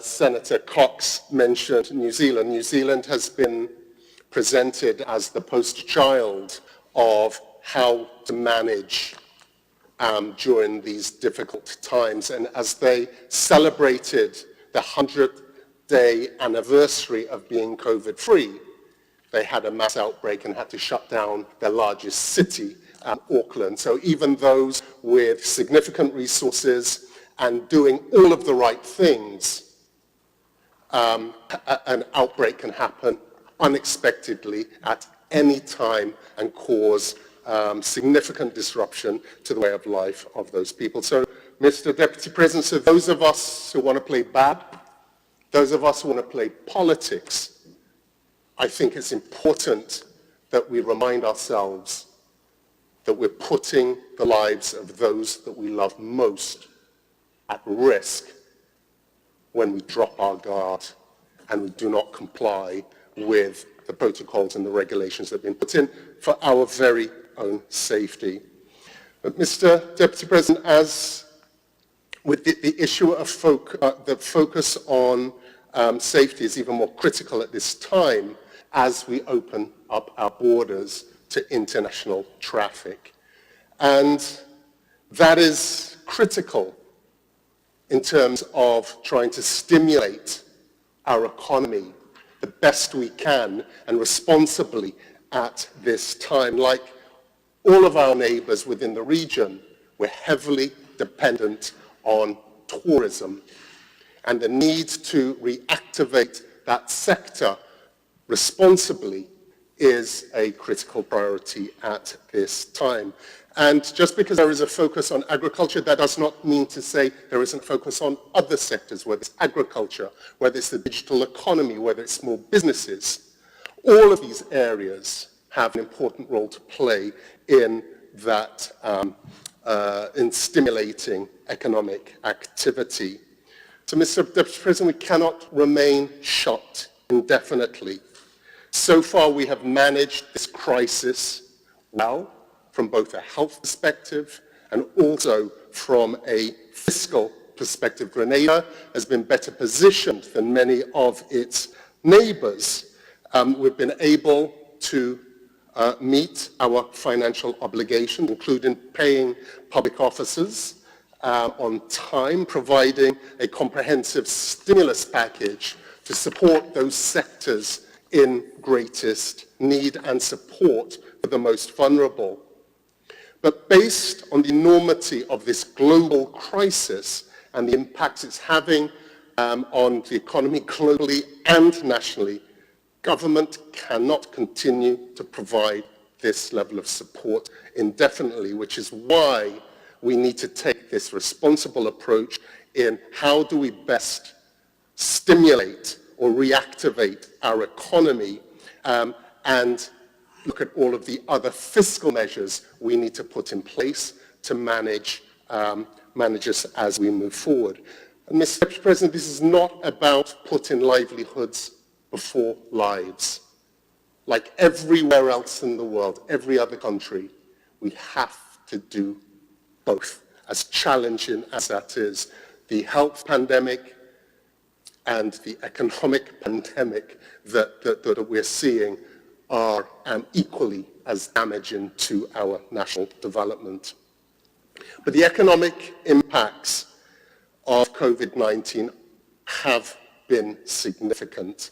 With our borders closed for so long, our tourism sector, which we are so dependent on, in hibernation, many of our hotels, businesses still either closed or operating at partial capacity, workers sent home.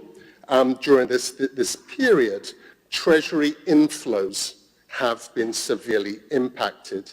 And due to this, the government has revised downwards its revenue forecasts compared to our 2020 budget. The Ministry of Finance has projected a minimum of 40% reduction on revenues collected by inland revenue, customs, other revenue-generating elements during this pandemic period. And this equates to a reduction of $181 million in revenues as forecasted in our budget. So, Mr. President, Deputy President, we have less to spend. And this contrasts to where we were before the crisis. 7 years, consecutive years of economic growth in excess of averaging 5%, one of the fastest economies within the region. We went from budget deficit to a budget surplus. We were managing our fiscal situation well. Reduction in debt to GDP ratio from 108% down to 57%, and employment down from 40% to 15%. This is where we were before this global crisis hit. So in response, government is having to adjust its 2020 expenditures. We can't spend what we are not earning. So this means the budgets of most of our ministries within government will be adjusted, where discretionary spending, non-critical spending, will be curtailed. So there is significant belt-tightening that is required, and prioritizing those programs that are most relevant at this time. Increased working efficiency. How do we, as a public service, do more with less? We have to find more efficient, more productive ways of working during this time, and how do we limit and manage waste? So, Mr. President, we need to focus heavily on both public and private sector investment programs. So in creating jobs, stimulating the economy, government will be implementing with aggression capital projects that are funded by grants and loans. These are mainly significant infrastructural projects, whether it's roads, bridges, land slippage, slope stabilization programs, the construction of new schools, the significant upgrading of existing schools, investments in our digital infrastructure, supporting e-government and our digital economy. These programs, Mr. President, Mr. Deputy President, are valued at over $250 million, and with the creation of somewhere in the region of 800 jobs. So that has to be a critical focus area. Then within the private sector, even in these difficult times, those investors that we were engaged with for major projects before the crisis still have an appetite to move forward with their investments. So whether it is the range project in La Salle, St. David's, $300 million project, whether it's the $1 billion project, the Grenada National Resorts Project up in St. Patrick's, work is already underway, which will create significant opportunities, but especially within our rural communities, which need as much support as at this time as possible. Then in addition to this, the developers behind the Silver Sands project will be moving forward with their investments at Port Louis, Mount Cinnamon, and other hospitality-related projects. So concluding on this, Mr. Deputy President, these are challenging times. We know what we need to do to address those specific threats from the health and the economic pandemic that we face. However, we need the support of all if we are to weather the storm. So this is our people. Every man, woman, and child has a role to play in weathering this storm. Our workers, both public and private sector workers, our business community, trade union movement, our churches, civil society, all political organizations. Mr. President, it requires all of us to work together in order to get through this crisis as best we can. So moving on to the Ministry of Education and specifically an update on the reopening of schools. Yesterday, the Ministry of Education outlined its plans for an expected reopening of all schools on the 7th of September. We all know the severe impact that COVID has had on our school system. Our school kids, with the exception of Form 5, who returned at the end of last term for their exams, but students have been at home since March, receiving significant support through virtual means, and I'll come on to that a little later, but it's been highly disruptive. But what was outlined yesterday were the principles for reopening, but there will be a continuous monitoring from a health and safety perspective, locally, regionally, and internationally, as to the final approach that is taken. Well, that approach may actually have to be very dynamic based on what happens from a health perspective. So those plans will be subject to change. And a more comprehensive announcements will be made in the coming days in the lead up to schools opening with further details. But the principles that are guiding the reopening are based on the protocols and the guidelines that were put in place for the return of Form 5 students for their CSEC exams, which was viewed as a success.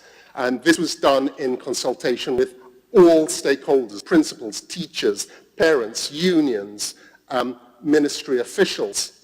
And it's using those principles to look at the rollout or the return of all schools. But Mr. Deputy President, we are looking at this reopening amidst two significant challenges. First is available classroom space. With the physical distancing that is required and the space that is required to accommodate the 6-foot separation means that not all classroom facilities classrooms are going to be large enough to accommodate all students. So school by school, class by class, individual by individual, plans are having to be put in place to come up with the optimal arrangements, safe arrangements based on protocols for each of the schools. But this requires significant thought and logistics. The second area is the finances. For the sanitizing, the supplies, etc., that were required just for Form 5, just for that last period in the term to enable students to sit their exams, 5 minutes, cost in excess of $300,000. The estimate for the additional cost of supplies and what is required to facilitate the opening of all schools for the 4 months of this upcoming term is estimated at $1.9 million. This is significant, Mr. Deputy President, and these aren't monies that have been budgeted, but monies that will be found to enable this to happen. What we will be asking of those parents who can afford it to make contributions in terms of providing basic supplies for their children, whether it's hand sanitizer, masks, etc., to help contribute.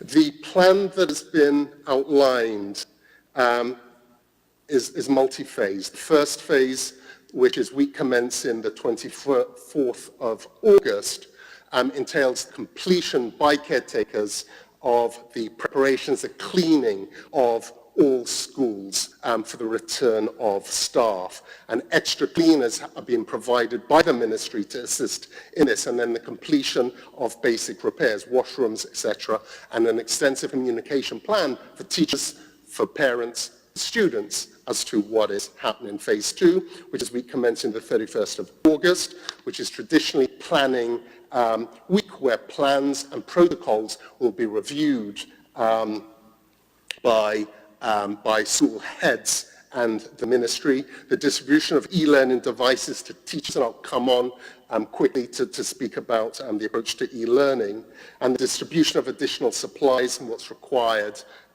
for school reopening. Phase 3, week commencing the 7th of September, will be the staggered return of students and the distribution of devices and e-books to parents. There will also be a curriculum refocusing. The method of teaching learning that will apply moving forward is a blended hybrid approach of physical, in-class, face-to-face lessons in addition to virtual lessons, so from learning from home, and a mix of the two. So refocusing of the curriculum to account for that environment that curriculum assessment will take place during that phase. The fourth phase, which is 4th to the 21st of September, there will be national academic assessment students to determine their readiness for the term ahead. As I said, many of these students have been working from home since March. So assessment of their capabilities and what is going to be required of them academically for the period moving forward. Phase 5, week commencing the 28th of September, is the mass return of students based on the maximum number of students that can be safely accommodated, based on physical distances, based on protocols for each of those schools. So we will see that maximum number that can be accommodated returning. And that will continue through to the end of that Michaelmas term, to the end of December. And Mr. Deputy President, I just want to finish on the role of e-learning with this. The opportunity, if that is an appropriate word to use, the opportunity that's been presented to us through this COVID pandemic is an acceleration of our e-learning agenda. There's been talk for many years now about a move to digital learning and all of the benefits that e-learning can bring. And I see the clerk there has been intimately involved during his time within the Ministry of Education. I know it was a passion of yours, but we're now seeing that come to fruition and an accelerated program. And there's been a lot of discussion over the years where the tablets, where the devices, other countries issuing devices which they are then having to return to the schools because they do not have the e-learning ecosystem in place that supports this. E-learning is far more than just a tablet or a laptop. It's that entire ecosystem, the content, the e-books. It's about the supporting communication tools to enable e-learning. It is the training of staff, of teachers, of parents, of students to be able to use these tools and all of the support functions that are required. Mr. Deputy President, this pandemic has forced us, or I would turn it around and say, we have taken advantage of this opportunity to fully embrace this new way of learning, which will transform our education system. It will transform the just a couple more seconds, Mr. Deputy President. It will transform the way that our teachers teach and our students learn. We're bringing our education system into the 21st century, and this is the opportunity that's been afforded and the opportunity that has been taken advantage. All of the devices for secondary schools, 24,000 devices, are on island, are being configured, and that distribution process with all of the protocols around that, all of the policies around that, all of the training around that is being implemented as we speak.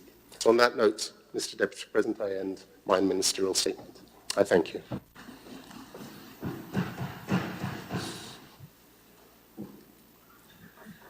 Right, Senator Noel. Yes, thank you, Vice President. Just on a point of clarification, I would just like to know whether the students will be tested randomly during the term, and how often that will be happening, all the procedures. Thank you.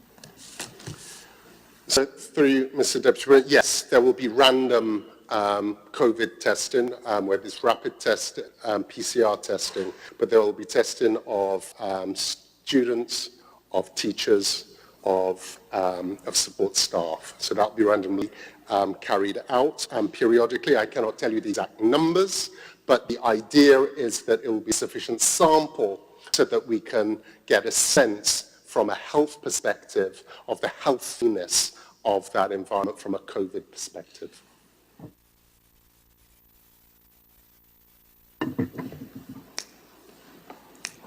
Senator Campbell. Yes, I just want to find out whether or not the students and teachers will be paying for those tests, or it would be free to them.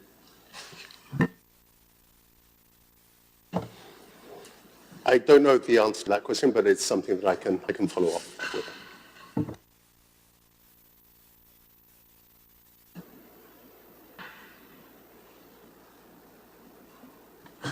Senator Lewis. I saw you. Yeah, I understand. Thank you very much. If I may just be permitted to, in relation to the reopening of school, we in the labor movement, and I'm sure the government and the country as a whole, would want to make sure that enough emphasis has been placed on, especially the pre-primary school, the younger kids, as to how they interact or conduct themselves. A lot of emphasis needs to be placed there, just as an observation. But I know, Minister Steele, that you most likely may not have a specific answer, but just following up on a comment that you made in terms of where unemployment was pre-COVID and the impact, I'm just asking, is there an estimation currently as to what the current state of unemployment may be? Thank you very much. Mr. Deputy President, in answer to the last question, traditionally at this time a labour force survey is carried out. I do not have the answer based on the social distance requirement, this new environment that we're working in terms of how that survey would be conducted. But traditionally at this time of year, a labour force survey is carried out, which will give an insight into employment, unemployment levels at this time. But I'm happy to come back more specifically with when that survey, whether it is being carried out, how it will be carried out. I can come back to this House with more specific details. But as I said, traditionally at this time, such a survey would take place.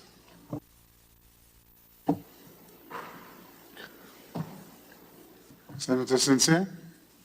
Thank you, Mr. Deputy President. I do have a somewhat difficult question for the member on the other side. Considering current health trends, emerging and re-emerging infectious diseases. Is the Ministry of Education currently putting together a risk reduction plan? Because we talk about risk reduction in isolation as it relates to climate issues, but there are risk reductions for entities or organizations as well. It would be remiss if all this information is just, gone and nothing is done with it. Through you, Mr. Deputy President, all that has been done in this period is based on risk calculations and risk mitigation. So the reopening of schools will be no different. There is a risk assessment that is carried out, and that risk assessment is a dynamic thing. The nature of this virus means that you have to be very proactive. So whether the risks are very low, increasing activity, increasing engagement at a physical level, or as infection rates rise, the need to then pull back on that. But this is being driven through the Ministry of Health. It isn't each sector trying to figure this thing out themselves. This is a health issue fundamentally, and we are working with the science, we're working with methodologies, whether it is prescribed by the WHO, whether it's CARFA, whether it's other health organizations, whether it is within the OECS, whether it's at Carriacou level. I mean, there is an extensive multidiscipline team that has been looking at all aspects, whether it is our reopening of schools, whether it's reopening of airports, whether it's businesses, everyone. But the core piece that runs through it is that health risk assessment and the mitigating measures that are required to manage those risks. Senator Noel. Thank you, Deputy President. Since this Honorable Senator mentioned in terms of following the protocols to restart school and so on, taking into consideration COVID and the costs to reopen, the fact that school was closed for the most part, just in some cases just from 5s and 4s going to school. Any statistics on how much money that was saved during this period since school is not totally operational? It's not money saved, Senator. It's extra monies that are spent. Teachers still need to be paid, staff still need to be paid, properties need to, school infrastructure needs to be maintained. So whether there's a reduction in water consumption, electricity consumption, sure. But the functioning of the education system, the ministry, the schools, and all the supporting elements around it still have to be paid for. What we have had, and where there would be extra expense, the traditional summer holiday, if you look at our teachers and principals, where they would normally have had some vacation, are all paid for, so the national bill is unchanged. But instead of them having time off over that vacation period, many of them have been working very closely with their principals, with the ministry in terms of putting the preparations in place for the reopening. So there's actually extra work. And then when you factor in all of the cleaning, sanitizing, all of the preparations for the reopening, as I said, $1.9 million, what we're finding is a cost of everything, as static as the world may seem right now, costs are still being are still mounting. So we're not looking at it as savings that can then be put into extra costs, the cost throughout and increased costs.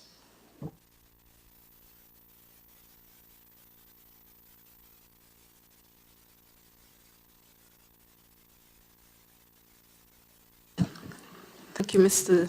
Deputy President, I do have one last question. As it relates to Bishop's College, what plans are currently in place for that? Because I know the refurbishment of the school is scheduled to begin. So what plans are being made for them? Well, the last report, I think I may have even given the report at the last sitting. Plans were in place in terms of what needs to be done.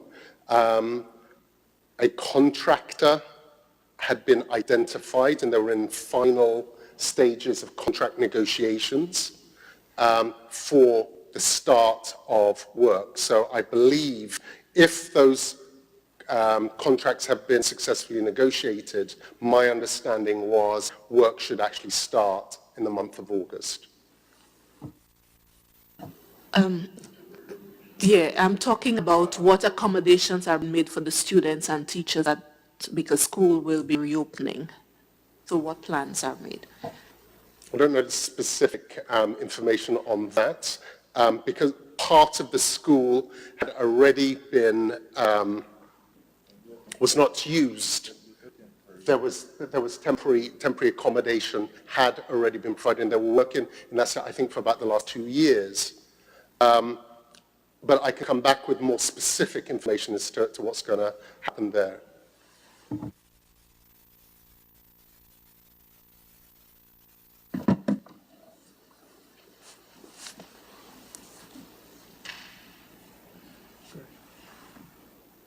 Item 8, presentation of papers and reports from select committees. Leader of Government Business. Mr. President, I beg to move that the following paper and report be laid on the table. Report of the Public Accounts Committee for the period March 2020.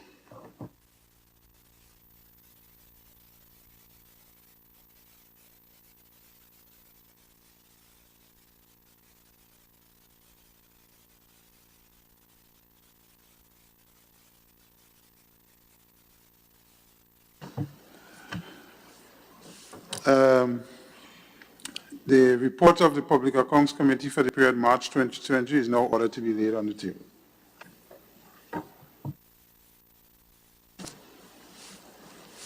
Item 9, petitions. Item 10, government notices. Item 11, unofficial notices. Item 12, questions.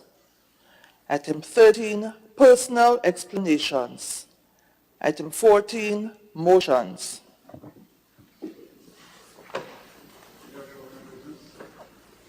Mr. Deputy President, I beg to move the following motion standing in my name.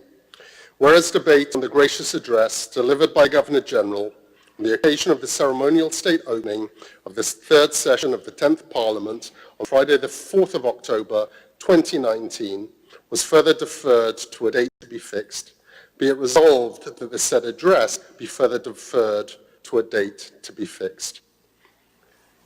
Mr. Deputy President, I beg to move an amendment to this motion that would read, be it resolved that the said address be accepted. Mr. Deputy President, the gracious address of the throne speech that was presented at the ceremonial state opening back in October of last year was a precursor for the presentation and debate of the estimate of revenues and expenditure, the budget for 2020. We are now in, that was October, we're now in August. We've had few sittings in this period because of the pandemic, but it is felt that there has been sufficient time for the content of the throne speech to be ventilated. Times have actually moved on since the reading of that throne speech. So not only through the debate for the 2020 budget, but the circumstances around that budget have also been challenged because of COVID. We came back to this House with the COVID stimulus package, budgetary supplemental. We are now, as a government, entering the budget preparation process for 2021. 21. Parliament will shortly be prorogued, and on the the ceremonial state reopening, there will be a new throne speech presented, which will outline government's intentions for the period ahead. So because of the time that has passed and all that has happened since then, where we are right now, I believe it's time to remove this motion from the order paper, which is why I proposed the amendment that for it to be resolved that the address be accepted.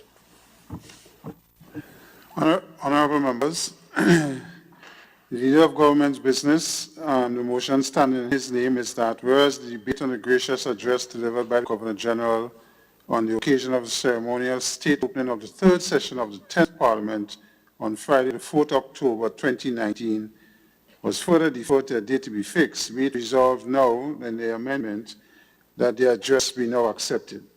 All those who have that opinion say aye. Aye. To the contrary, I think the ayes have it. The motion stands confirmed.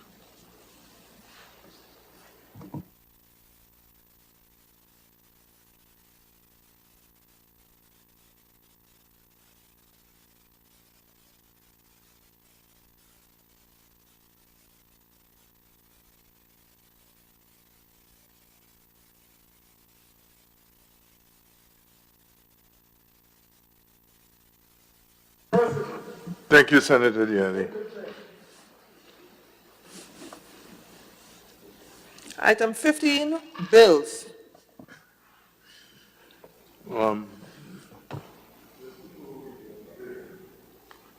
Just before we get to bills, I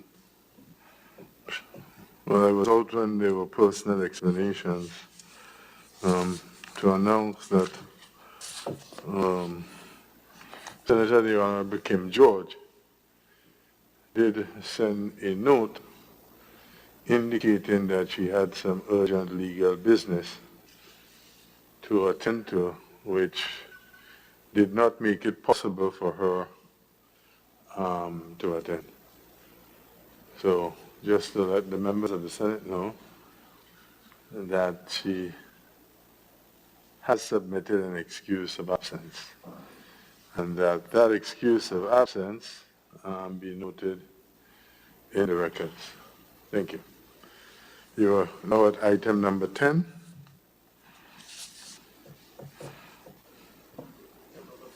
Sorry, number 15, you were bills. Oh yeah, motions were just completed. Yeah. Bills. So who is piloting this bill? Yeah, bills. And the Honorable Nolan Cox, you are piloting the period of larceny bill. You have the floor. Thank you very much, Mr. President. Mr. President, I beg to introduce for first reading a bill for an act shortly entitled Predial Larceny Amendment Bill 2020. An act to amend the Predial Larceny Act, Cap 250, shortly entitled Predial Larceny Amendment Bill 2020.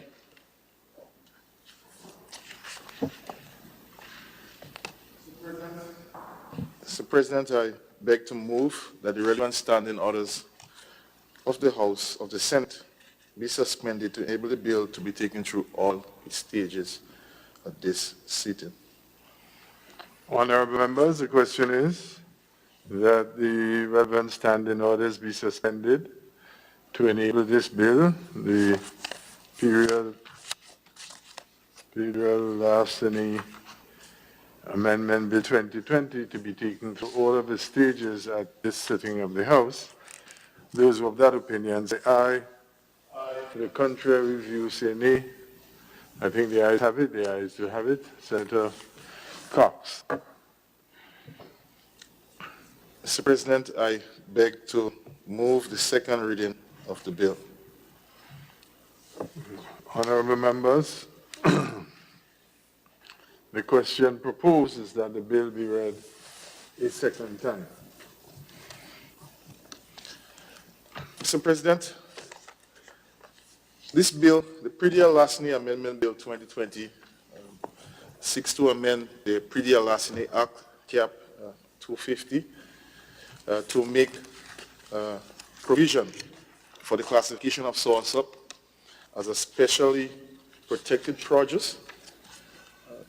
1, 2, to create a license regime under the Act. 3, to establish a Predia-Lasny management unit, and to make provision for the appointment or delegation of a Predia-Lasny committee. Mr. President, this bill contains 13 clauses, but before I go into the contents of the bill, Mr. President, I believe it would be important for me to just give some context, background as to why this amendment is brought before this House today, and for members to get an understanding the importance of this important bill before us. Mr. President,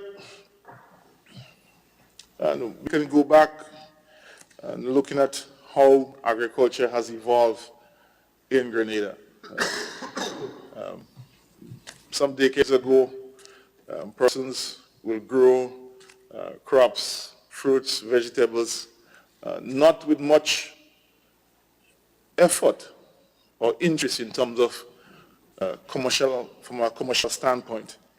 And so you find that persons would have good crops just lying around, fruits just lying around, not doing anything with it. And sometimes community members will probably go pick up, take what they want, use what they want. But as the time continues to change and the demand for produce continue to increase, and they're seeing an opportunity for livelihoods to be generated from agriculture in that sense, then you find that the issue of Predia-Lasny, the pilfering of agricultural produce, became a central issue for persons who are now looking at farming as a livelihood initiative. And so this has a lot of history. It's a major problem, not only in Grenada, but throughout the region, the Caribbean region in particular. The issue of Predia-Lasny has been a chronic problem.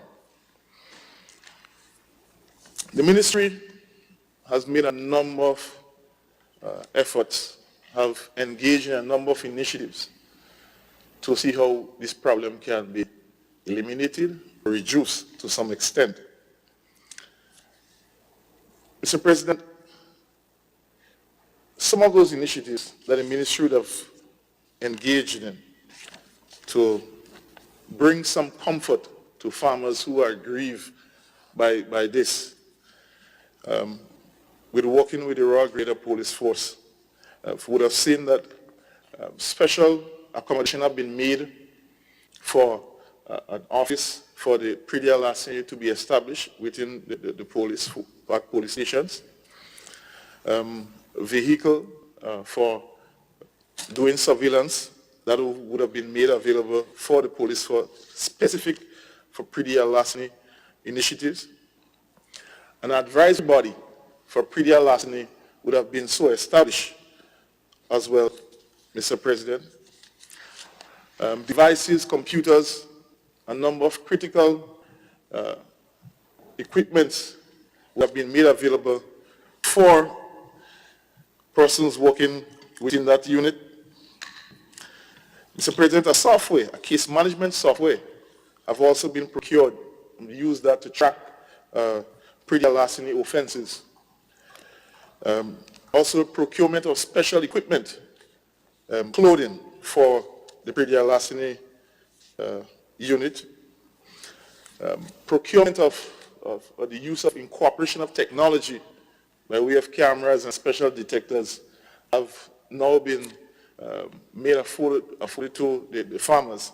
They were made available to them at cost price.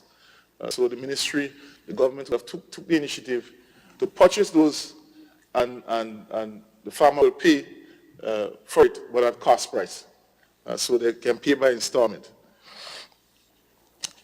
Mr. President, also the establishment of a hotline for pre-larceny reports that have also been done, and of course a campaign, educational campaign in terms of the pre-larceny and the awareness, raising awareness. So those are some of the primary initiatives that the ministry would have embarked on to address pre-larceny in Grenada.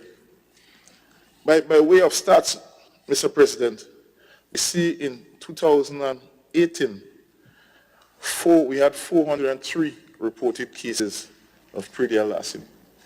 In 2019, we had an increase in the reported cases to 438.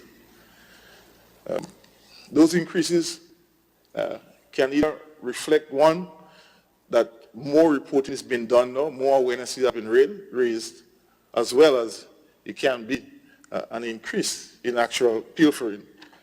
But Mr. President, we believe that the initiatives that have been put in place in terms of the awareness, the education, and of course, for persons to report more easily and quickly, I think that in itself would have lent itself to more reporting, and persons know that they can get redress in that regard. So, Mr. President, this is very important for us to understand what is taking place in the sector. But, Mr. President, it is also believed that pre-larceny is one of the most significant contributor to persons being not interested in investing in agriculture. Mr. President, one of the worst experiences you could ever have is to go to bed in the night and then you wake up in the morning and your produce, a significant portion of your produce have already been harvested without your knowledge, and in some cases sold. And you have somebody benefiting from your labor. I think that is one of the, anything second to that is from a Carriacou standpoint, is your crops being destroyed by animals while you sleep when you wake in the morning. That could be very, very, very, very difficult to deal with. I have seen persons found themselves in a lot of trouble responding violently to pre-larceny, Mr. President. It is something that we have to try and fix.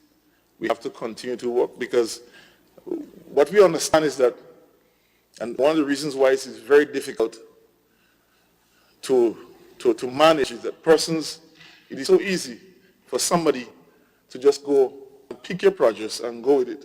And the challenge with it is that it's difficult for the farmer to identify, to say that that mango is mine. What is on the mango for you to say that that is your mango? And that is where the challenge is.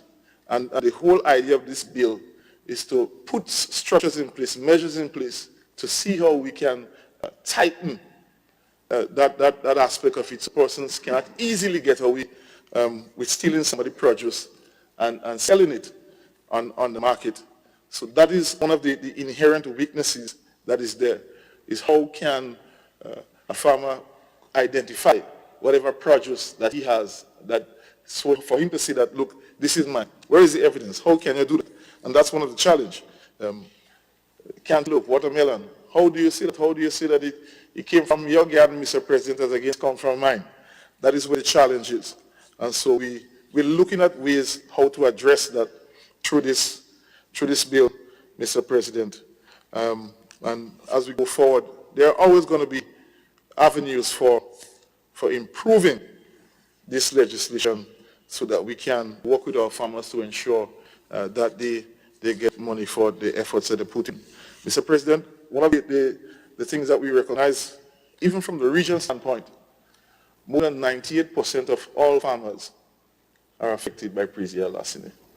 So this is something that is very, very dear to farmers, and we have to find a way to address this as we move forward, Mr. President.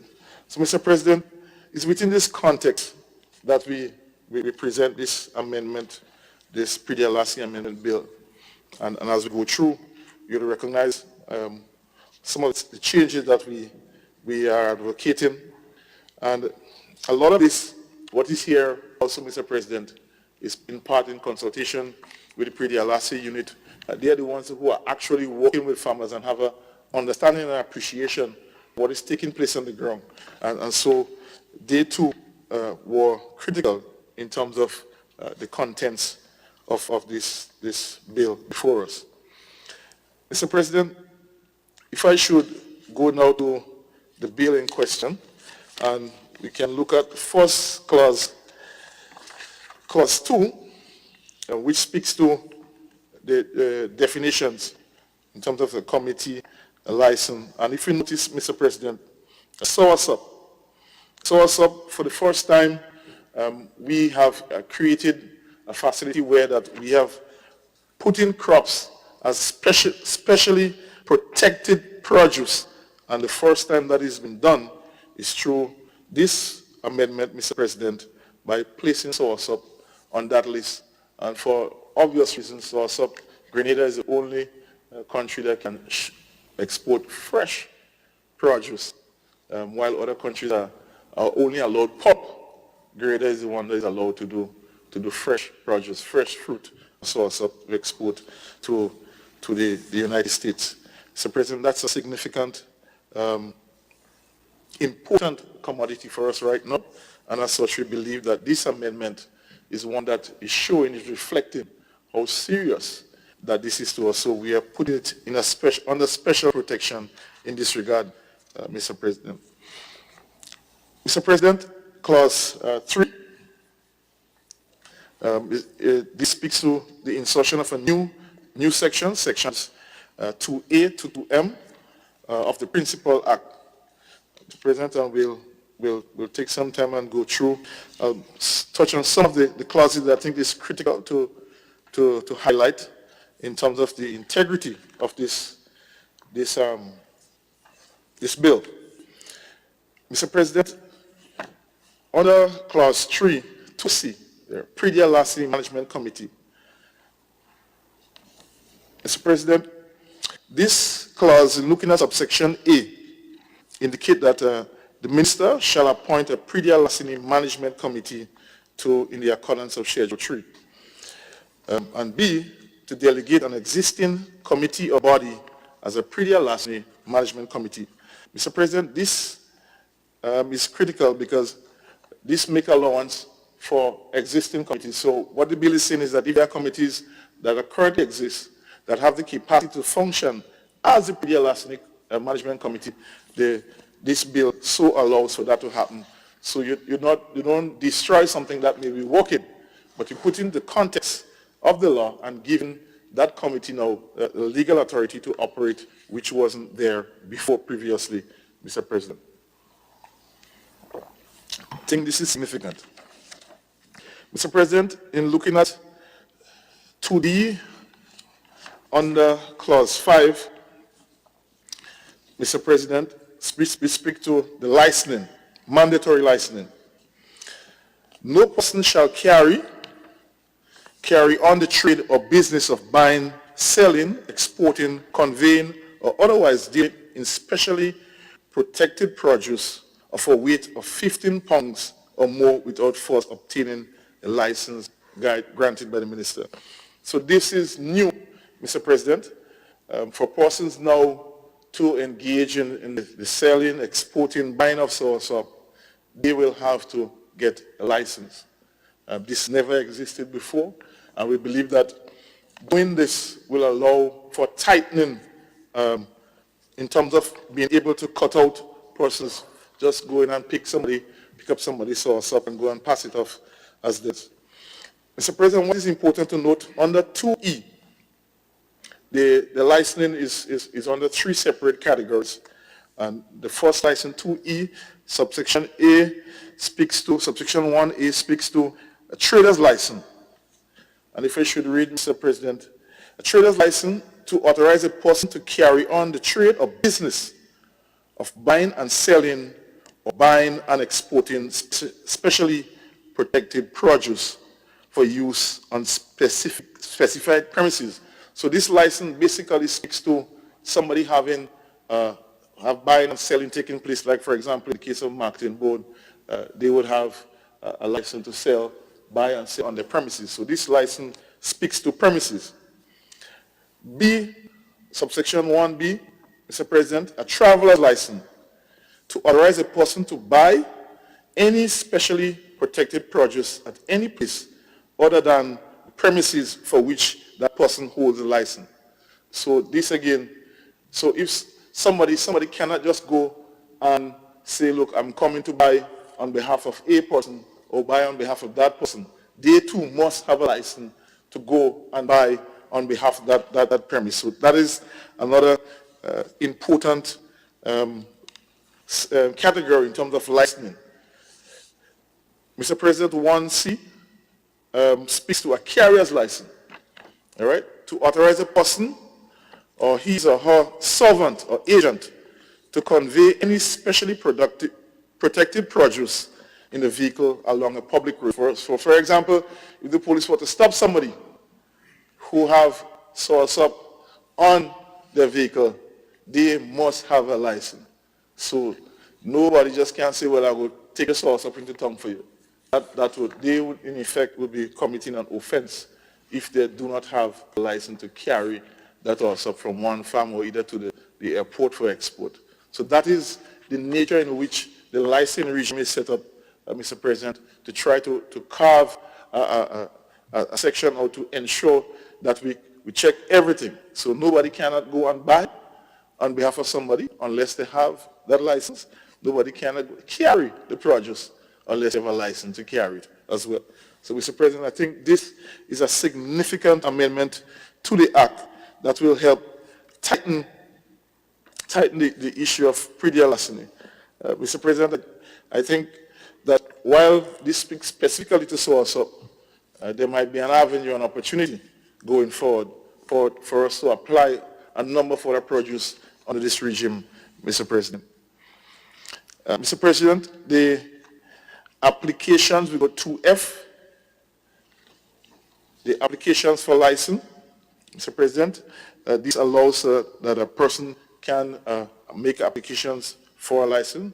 2F1, subsection 1, a person may apply to the minister through the predial larceny management unit for a license under section 2E to authorize the person to carry on the trade or business of buying or selling, exporting or conveying specially protected produce.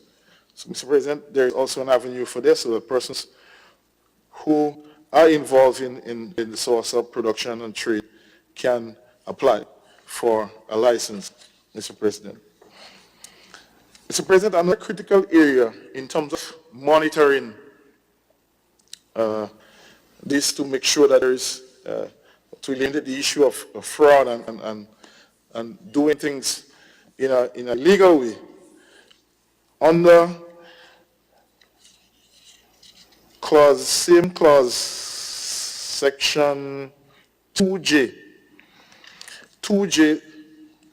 subsection 1, change of circumstance. This, Mr. President, is a very critical amendment, and it reads, where the minister has granted a license and there has been a change with respect to any information provided for the purposes of the grant of the licensee shall no later than 7 days following the occurrence of the change notify the predial larceny management unit of the change of circumstance in the prescribed form. A person who contravenes subsection 1 commits an offense and is liable to a fine of $20,000. Mr. President, I think this is significant, this is critical, in the sense that somebody may try to vary the information, maybe voluntary or involuntary. There might be a change in address, a change in premises, maybe the vehicle that you put up for the license to carry the produce, you may have changed your vehicle. Whatever information that speaks to the license that you receive, any change in those information, you must notify the pre-deal licensing management unit within 7 days of that change, so that your license information can be updated. Failure to do such is considered a breach and an offense, and you are liable to summary conviction to a fine of $20,000. Mr. President, I think this is very critical in terms of making sure that person understand the seriousness of this license under this act, Mr. President. Mr. President, Section 2L speaks of lapse of license, and just to indicate that someone's license may be considered lapse if the individual dies or the individual is a judge, bankrupt, or gone out of business also, Mr. President. So that allows for that, in that case, in terms of a license being lapsed. If somebody goes into liquidation, whichever way, Mr. President. So this bill speaks to that as well. Mr. President, another critical amendment to Clause 5, under Clause 5, amendment to subsection 6 of the Principal Act. And this is basically repealing the entire section of the Principal Act and substituting, therefore, for the following new section, which heads the dishonestly receiving and disposing of pre-deal larceny produce. Mr. President, this is a very critical amendment to sustain the integrity of what we're trying to do with this pre-deal larceny response in Grenada.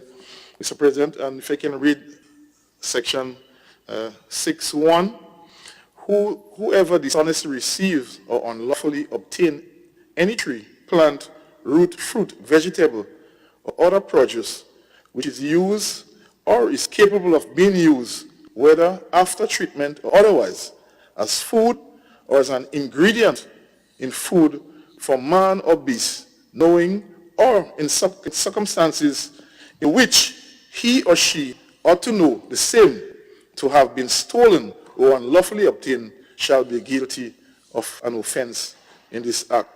Mr. President, so that speaks to persons who knowingly would take a produce. You know that the guy doesn't have a farm. He have an uncle and know it, but he bringing sauce up for you. I mean, that is what we're talking about. So you go and you take this produce from him and you go in and sell it. That definitely, Mr. President, we cannot allow that, because you're basically eating and abetting a crime in that regard, Mr. President. Mr. President, I want to move on to another important section which deals with restitution, because, you know, the person who is aggrieved in this process, the farmer who has lost his produce, I think some redress must be afforded to him or her in this regard, Mr. President, and this section, restitution, speaks to that. And if I should read section 10b(1), subsection 1, notwithstanding subsection 10a, where any person is convicted of an offense pursuant to this act, the court may order the delivery of any agricultural produce or vehicle or other conveyance seized in relation to the offense to the person who appears to be entitled to the same. So this basically affords an opportunity for the court to direct back what was stolen to those persons once that can be proven, Mr. President. Mr. President, so I think that is critical. Mr. President, this act also, just want to also just touch on two more sections. 10C, Mr. President, which speaks to the sale or disposal of and compensation for perishable agricultural produce. Mr. President, this is a very important section, and this speaks to how produce should be treated in terms of what is seized and how it should be disposed of. Mr. President, 10C1, notwithstanding section 10A, where agricultural produce is seized, the member of the police force royal constable, or person designated in making the arrest shall deliver the agricultural produce to the commander of the police station, who shall subject to the subsection 2, subject to subsection 2, yes, all right, preserve the agricultural produce for the purposes of trial of an offense where the agricultural produce is likely to perish before trial of the offense. The commander of the police station shall sell it, or if a sale cannot be conducted, shall dispose of it in any manner as he or she sees fit. Mr. President, this is a very important amendment. Mr. President, it is important to note that in section 2, make reference to section 2, where the offense referred to in subsection 1 is to be tried, the commander of the police station shall deliver to the clerk of court the certificate containing the information in the quantity of produce, where it is sold, the amount realized from the sale. Also, all that should be disclosed thereof to the court. So in this case, Mr. President, while the law allows for the police to dispose of the produce, records, clear, precise, and true records must be submitted to the court as to what the contents of the produce, what was sold, such evidence, who it was sold to, and how much it was sold for, Mr. President. So this, in a sense, the court is basically full in part with this section in terms of ensuring that the produce is disposed of, but ensuring that records of that disposal of the produce is true and proper in the eyes of the court and, of course, the persons who are before the court for such judgment. Mr. President, I want to speak to the last amendment to the Principal Act, Section 12 of the Principal Act. It's an important amendment as well. Basically looking at the issue of registration identification card. The previous, the Principal Act did not have sufficient coverage in this regard, and this amendment speaks to identification, persons having identification card to present to the police and things like that. So if you don't have that card with you when you are stopped, the police may, it's just like a driver license, may, it is constituted to be an offense that you should carry that which you want to carry in the produce, that's specially protected produce.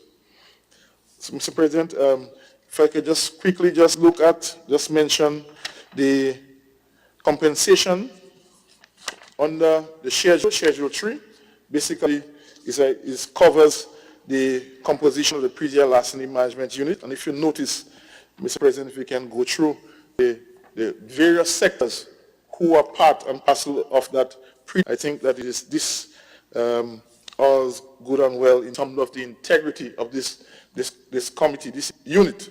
You have the coordinator of the unit, who shall be a senior extension officer within the Ministry of Agriculture, a pre-deal larceny liaison officer, who shall be a senior police officer assigned from the Royal Grenada Police Force, a farmer's registration officer within the ministry, a public relations officer within the ministry, a pest management officer, who shall be a senior plant quarantine officer within the ministry, Mr. President. So those are the areas in which persons for the unit.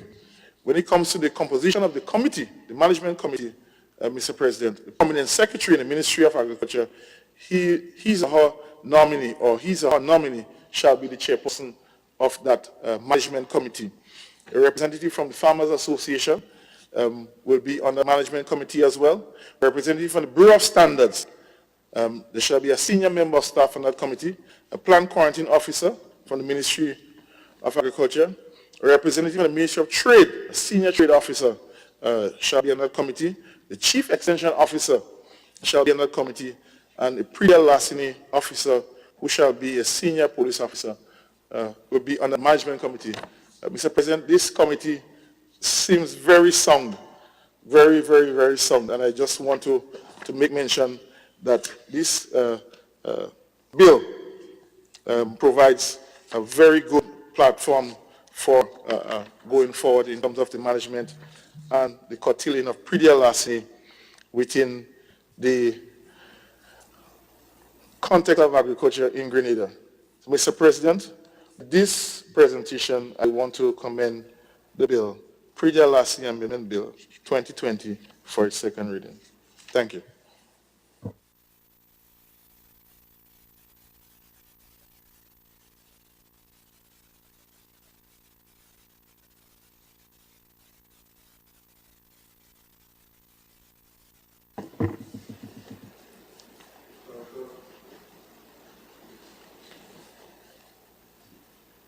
Thank you very much, Mr. President. I rise to support the bill, which is late in coming, I should say, but it is here, and we'll deal with it. This bill has very important parts that I would like to address individually. Before going into that, I'd like to just make some preliminary statement with regards to pre-DLRC. Pre-DLRC has always been a threat to the livelihood of farmers and the industry itself. We have seen, for example, in this COVID period, it presents an opportunity for people to get into agriculture. And what we are seeing, and it's very important here, what we are seeing is the type of persons that are being attracted to agriculture now are different to those who have been there all the time. Those who are coming into agriculture now are risk takers. They are aggressive persons, they are youth, they have the knowledge, the connection for financing, and those things like that. Whereas those who have been there all the time are they avoid risk. They try to be careful because they don't have this sort of resources to keep them going. But what is happening in the industry right now with regards to pre-DLRC and soursop in particular, soursop offers the opportunity to earn a substantial amount of money if it is done properly. But it also, as a result of pre-DLRC, to have tremendous losses. And that is causing a push. It is pushing away our potential investors, all right? Although the value or the potential to make money is pulling them into it. But when they hear the stories of what is happening with pre-DLRC, it is pushing them out. So this bill, Mr. Chair, Mr. President, is to me an opportunity to have the investors coming into because they are protected.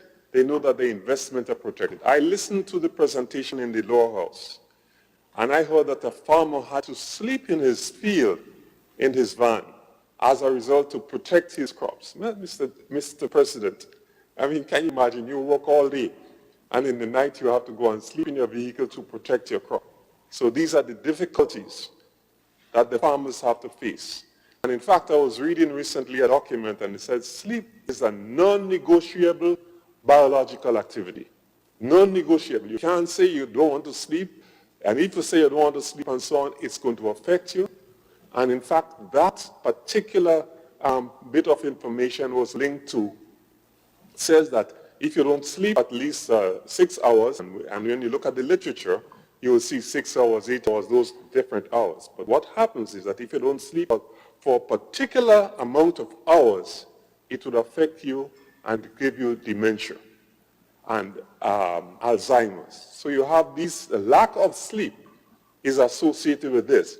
So, Mr. President, can you imagine you asking or you encouraging young people, or not only young people, people who have gone through the cycle and decide to be investors in agriculture, because a significant amount of persons today are now, when I say significant amount of persons, are entering into agriculture because they see agriculture as an opportunity. Here we're talking about soursop, but we can also talk about poultry and other things like that.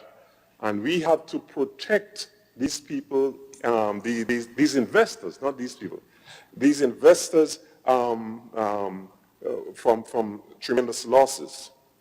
So I see this bill playing a role in attracting or providing that coverage for new investors to enter into into the sector.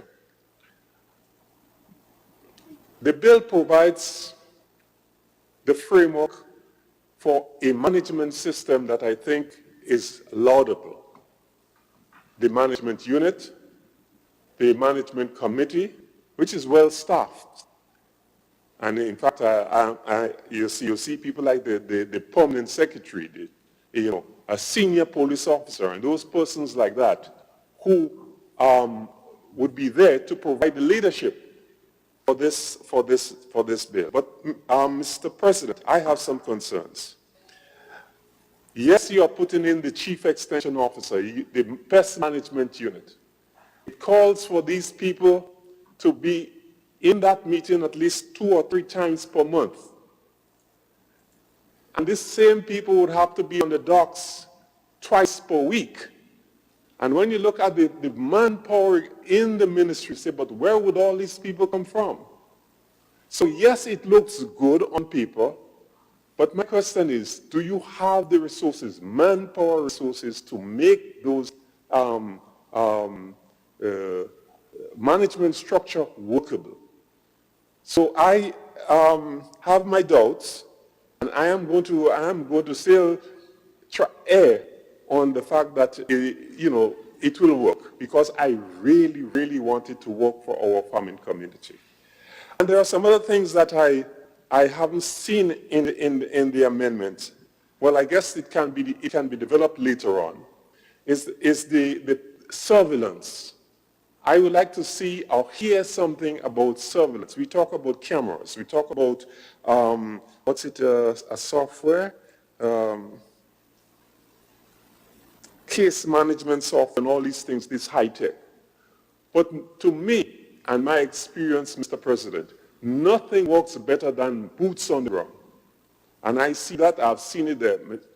In the St. John's Parish pre-larceny team was lauded as the best, because they had they had a vehicle, they had rural constables, and sometimes I'm in my field, and doing something, and then 2, 3 persons behind my back. This easy, just sneak up on me, and that's what is needed in the day and in the night. Of course, all the other things like the licensing regime is one that, well, obviously it's good. The traders, the transporters, that's extremely important. The power to stop, the power to search, and the power to demand those licenses would obviously make for an efficient system of monitoring pre-deal larceny.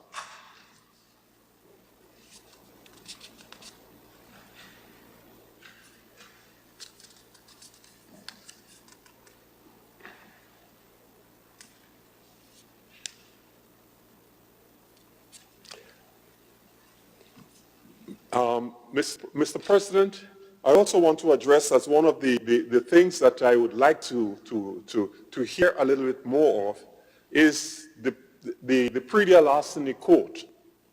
My predecessor has always asked for that, to have a pre-deal larceny court, because it is a deterrent. The senator who presented,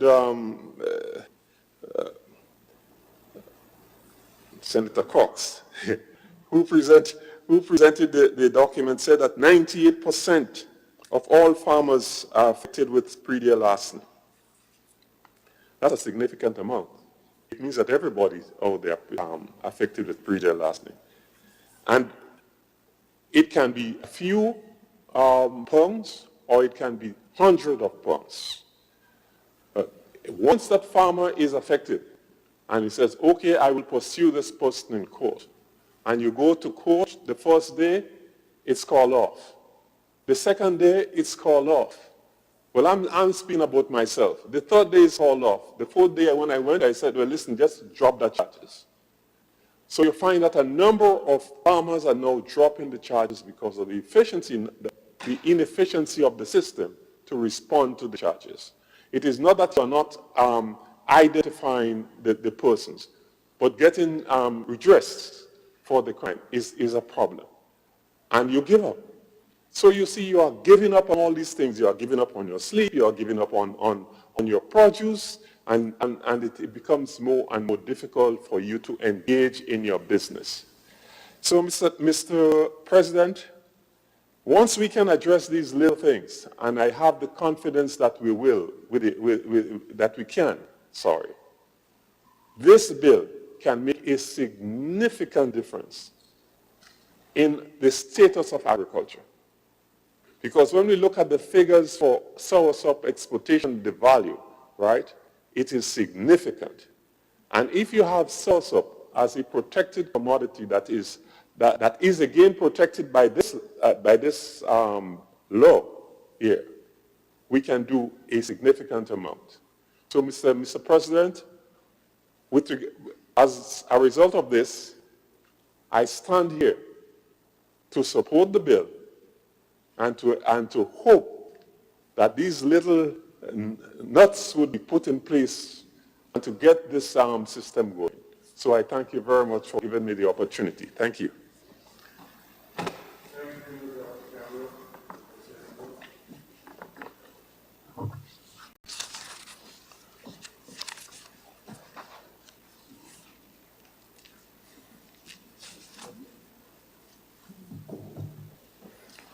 Senator Noel. Thank you, Mr. President. I too want to support, share the same sentiments like Senator Campbell in supporting the bill. I myself is a registered farmer, and I'm always in the land when I'm not here. The only thing in comparison to Senator Campbell, been in the lands all the time, I haven't seen the pretty Lasny guys coming on my back.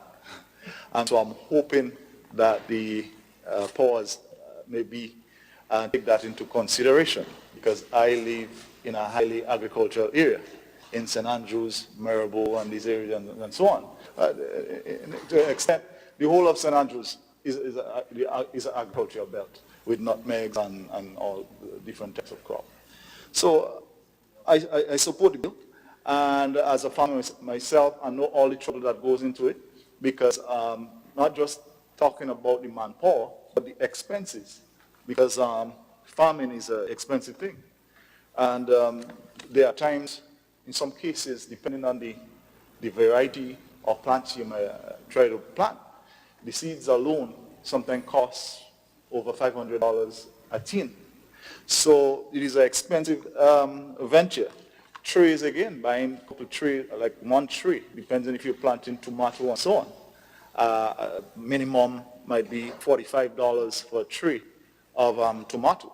And this is the cheaper kind. The plastic tray? Plastic tray, $45? Yeah, with 128 plants in that tree. And then you have farmers who are planting about 20 trees, in some cases 30 trees. So if they lose all of that, that is just to tell you the expenses and so on in how much they are losing, as far as the expenses goes. And then the labor and so on, they themselves would have to do some of the work. And in some cases, they would hire people as well, because the farmer is an economically independent individual that employs people, which is a good thing, which the government doesn't have to worry about. And the physical labor that goes into it. So all this, because the fact that I'm a farmer myself, I understand all the difficulties in losing, and so on. And I'm having to deal with the harsh conditions and so on. Imagine you're in the hot sun every day, and so on, and some cases in the rain, and so on, exposure to the different elements and so on. So I understand how difficult it is, and so on. So hence the reason why I'm glad to support a bill such as this one. But the other thing is, you have people coming into your property and stealing. But what is even worse, Mr. President, is when you employ people. And sometimes it doesn't necessarily have to be the permanent workers that work with you. But you may see a guy here and there that begging for a little job now and again. And sometimes you have to hesitate. You have to hesitate whether you should or not. But at times you try to help people out. So in the event of helping people out and you give them a day or 2 days work, sometimes the same people go back in the land and steal from you and so on. And these are things that I think some of these things are happening too on a regular basis. In my view, I think people like that should feel the full brunt of the law, especially when you try to help somebody out and then they come back and steal from you again. So here it is. The fact that I'm a musician myself, that every time I think about Pretty Elasny and stealing and so on, it makes me think about one of my favorite Jamaican artists, Anthony B, which has a song, the chorus goes like, nobody want to plant the corn, nobody want to raid the barn, who you are going to blame it on, when it's the next man you are depend upon, well, you're on. Well, you know, of course, that's the Jamaican dialect. But he's actually speaking about people taking advantage or exploiting your labors and your expenses and all the work that you put into this thing. So I understand the pain myself, like I said. I look at clause 4, which says it provides for amendment to section 5 of the Principal Act to increase the penalty of the offense of damage to produce. I'm happy to see that the penalties increased there, because there are a lot of times I've noticed, I've seen on the television as well on the news, there are some people that just go in your plantation for just mischief and spiteful. The fact that you have been successful and doing well, and some people just want to upset your operation. And they're not trying to steal, but they just go and cut up your melons. I've seen it lately. For no reason at all. Yeah, it's a serious thing. So because of jealousy, jealousy is a success or whatever the case is, but imagine you're working hard and trying to make ends meet in progressing, trying to progress, and people just come in and destroy your thing, not even stealing, but just destroying. So I'm happy to see that there clause 4, with the penalties increased there. Clause 5 provides for the amendment to section 6 of the Principal Act to increase the penalty for the offense of dishonestly receiving Pretty Elasny produce there. Again, that is a good thing. The fact, because I believe there are some people who actually survive or live on acquiring stolen goods, and they make it like almost like a livelihood. And when they do that, things like that, that's contributing significantly to Pretty Elasny. So I'm happy to see that dishonestly receiving Pretty Elasny produce, that this thing is increased as well. Such people should encourage Pretty Elasny significantly. Right, this would actually discourage people from stealing, I believe. Once, you know, it reminds me, like this same saying that they say the upholder is worse than the thief. And it reminds me of living in the United States for a little while. The system there is different. The police system, where the police officers would dress in plain clothes and even entice you to buy stolen goods, but letting you know that it's a cheaper deal and it's less money. And some people go ahead and take the chance. But in these cases, these things actually is preventative methods to prevent people, because they're knowing that you will get caught.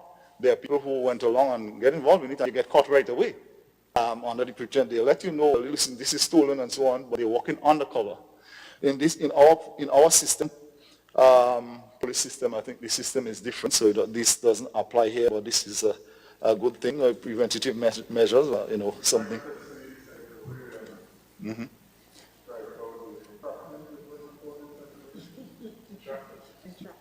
Oh, entrapment, yeah. Mr. President? Yes, yes. I believe that's what the Senator was describing. Oh, yes. Okay. All right.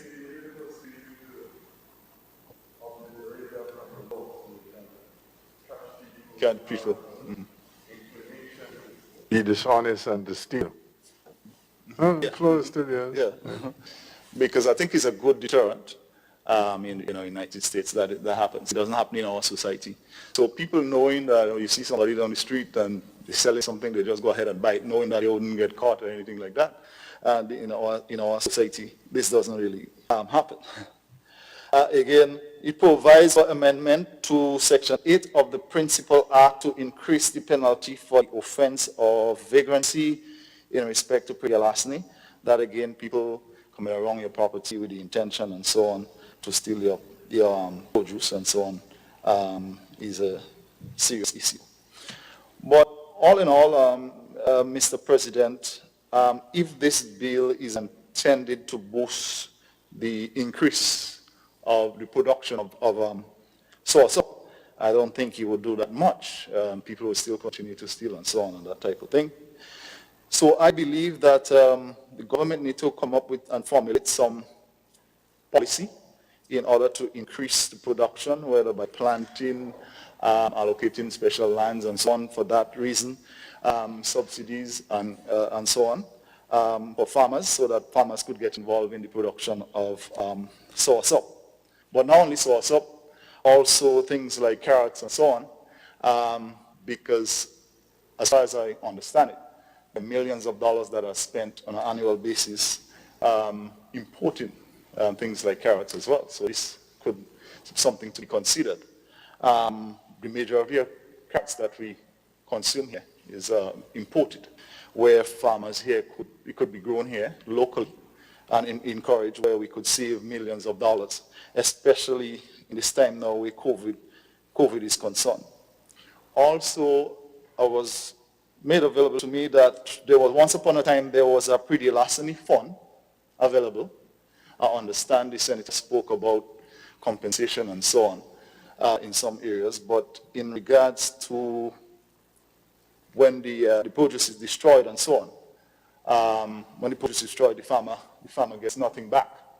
I'm seeing that $1.3 million investment for agriculture of late, and I'm hoping that some of these monies may go towards a pretty larceny fund in the case where the produce is destroyed, that the farmer could be compensated. Because like as I mentioned earlier on, in some cases the expense is very great, the labor put into it and so on, and the time and effort and so on.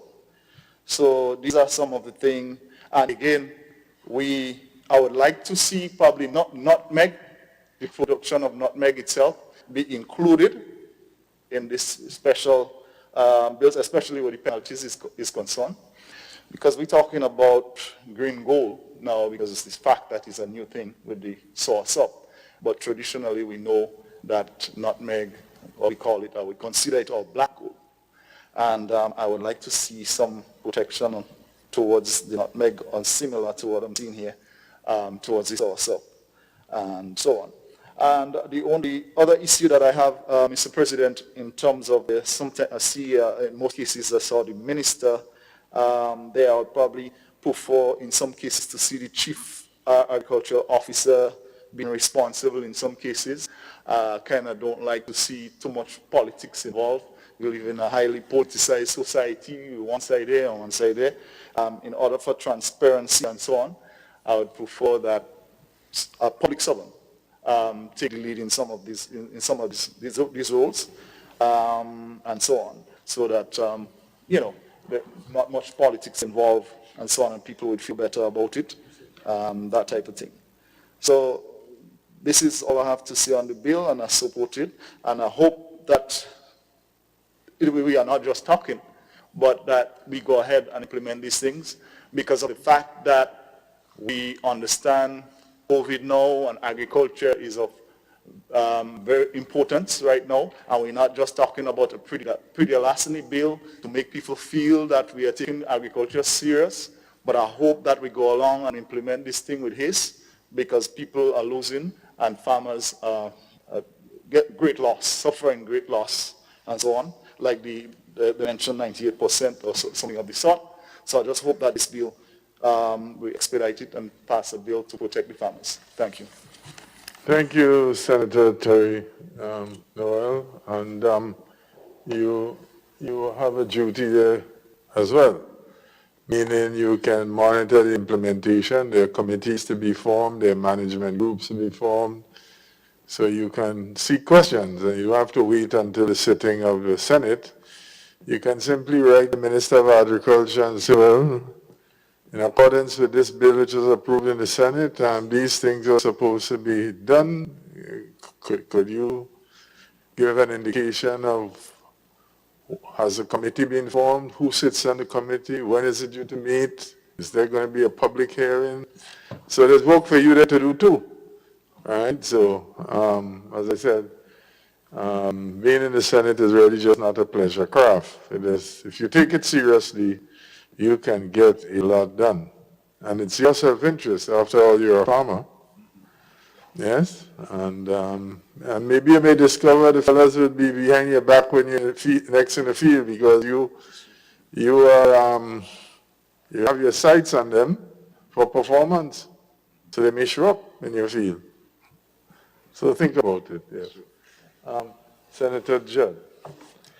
Thank you, Mr. President. Mr. President, I rise to support the amendment to the bill. I believe, and I'm very sure that many will agree with me, that some of these amendments are long overdue. Nevertheless, this bill and its amendments are welcome, and I'm certain that the farmers will be extremely happy.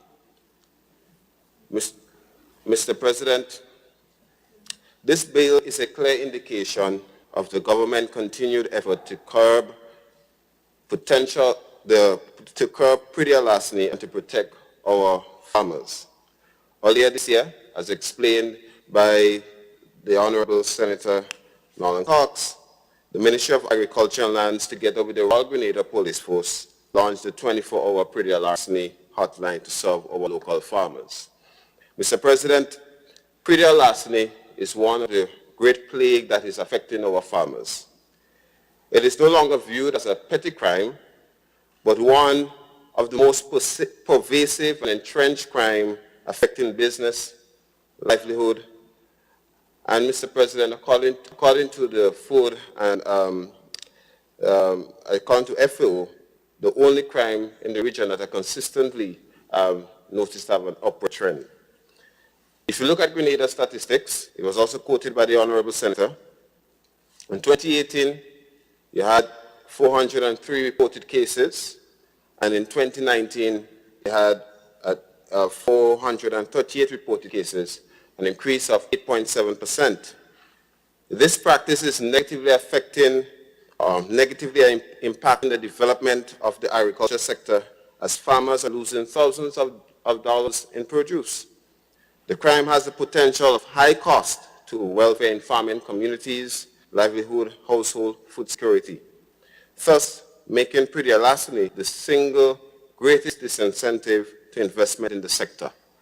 Mr. President, I've heard so much talk over the last couple of days, especially maybe Monday night and Tuesday, of not much is being done for the agricultural sector. But Mr. President, I'm hoping that after today that some people would notice that some of the effort that we are making to protect farmers, to protect their livelihood, and also contribute to the larger picture of food security. So in looking at the bill, the insertion of the new section of 2A to 2M to the Principal Act is very critical in counteracting pretty larceny. The special unit established to design and review policies to address the plaguing crime. Usually, Mr. President, I know of situations that we usually make policies, but sometimes we don't seriously do an assessment on the effectiveness of these policies. And given the unit that sort of responsibility to ensure that they can make that sort of assessment on the effectiveness of those policies that we pass to put, or that will be implemented to protect farmers, I think this is commendable, Mr. President, because we need to ensure that our policies that we are implementing are very effective, and given that you need that power, and also the power to also make recommendations so that to ensure that we continue to have a very effective system in solving the problem. Mr. President, collection of data, another responsibility that the unit has. This is very much important. I think one of the fundamental problems that we have here in, especially a small island developing states, is that there's sometimes very little data to be found on things. And I think the scientific approach in sometimes guiding the response is sometimes not there because you do not have that data. So it's important to collect the data and to understand, one, maybe the type of produce that is highly affected due to pre-larceny, where it's most likely occurring. I mean, I think this data should be readily available now. And what this will do, Mr. President, is also help with your response plan and your responsiveness to the issues. 2B, as well dealing with the functions of that unit, Mr. President. The developing of the anti-pre-larceny programs geared towards public awareness and education. Another important function. Mr. President, I believe it's not just about this piece of legislation, but it's also about the wider community understanding the fundamental role that they have in ensuring that this does not happen. And education and awareness plays a critical role in doing that. I don't think people may understand the great amount or loss, probably as a country, that we probably are losing through pre-larceny and how it's affecting food security. And I think it's important that that information be compiled and put together and be disseminated to the public and let people have a much more involved role in mitigating this. This will also lessen the want of work on the task force and the police and make people feel a sense of involvement in the process. I think the public education process, Mr. President, is a very important process because usually you pass legislation or you have unit established and people don't know anything about it. Today we will pass this and maybe a few farmers may hear about it, but it's important that we have a proper educational system using not just the traditional medium, but the Facebook or the trending mediums, and also to reach younger farmers as well. So I think, and as I mentioned, to engage the larger community. But Mr. President, on this note, I also have a recommendation. I also believe while we do that, and with the great intent to mitigate against pre-larceny and to protect our farmers and the produce, Mr. President, we have to ensure that the unit has the resources that is necessary to do their work. Else, Mr. President, what will happen if it just seems as a great idea on paper and you will not have the result, the desired result. So it's important that we, whether it be budgetary support, whether it be the capital, the human capital, we have to ensure that the resources is there so that they can do their duties. Mr. President, the addition of sauerkraut as a specially protected produce is also highly welcome. And again, long overdue. Grenada, the only country that can export sauerkraut fresh in fresh form to the U.S. market. Mr. President, that's a growing market. And you've seen more and more people getting involved in the sector. And that is good. As more and more people get involved in the sector, there's more reasons that you need to protect it because, Mr. President, you don't want a situation. And I think we need to speak about the standards, the quality standards of those produce that we exported, because it could be a simple situation that you could lose the market. And you don't want that. So, yes, we're ensuring that we protect against the pre-larceny, but we have to ensure that we protect the market, and that as well is very important. So I commend the fact that we added sauerkraut as a specially protected produce. I just have one other concern, which I think was highlighted by the honorable senator who represent these constituents, the agriculture, the farmers. The appeal process, Mr. President, in case that someone may be unfairly dealt with in the issuance of the license. Mr. President, I know the situation with the appeal court, Mr. President, but I would like to see a swifter process. I mean, we don't want the situation that this court system sometimes takes long, months, years. And if I feel that I'm unfairly dealt with, and I depend on this for my livelihood, and I have to wait months or years for a response, Mr. President, that can severely impact me economically. So I'm hoping maybe, whether it be through the court system, that maybe there could be some special process for people deal with this set of, to get redress in the event that they feel that they're unfairly dealt with. But all in all, Mr. President, the bill is a great bill, and I'm happy that we are making this sort of advancement in the field, in the agricultural sector. I know farmers who welcome this bill, and I know a lot of young farmers who definitely welcome, because it's very frustrating knowing that you put so much emphasis, so much time and effort into, and then you cannot sometimes benefit from the reward of your labor.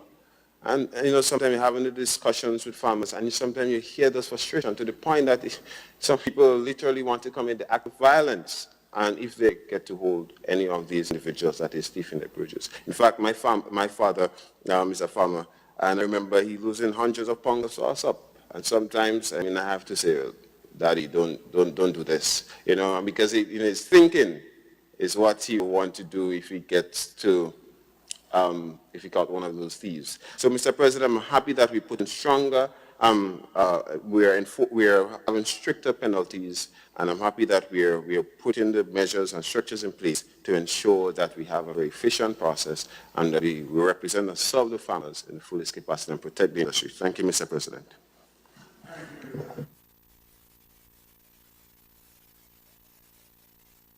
Making his contribution, something came across my mind.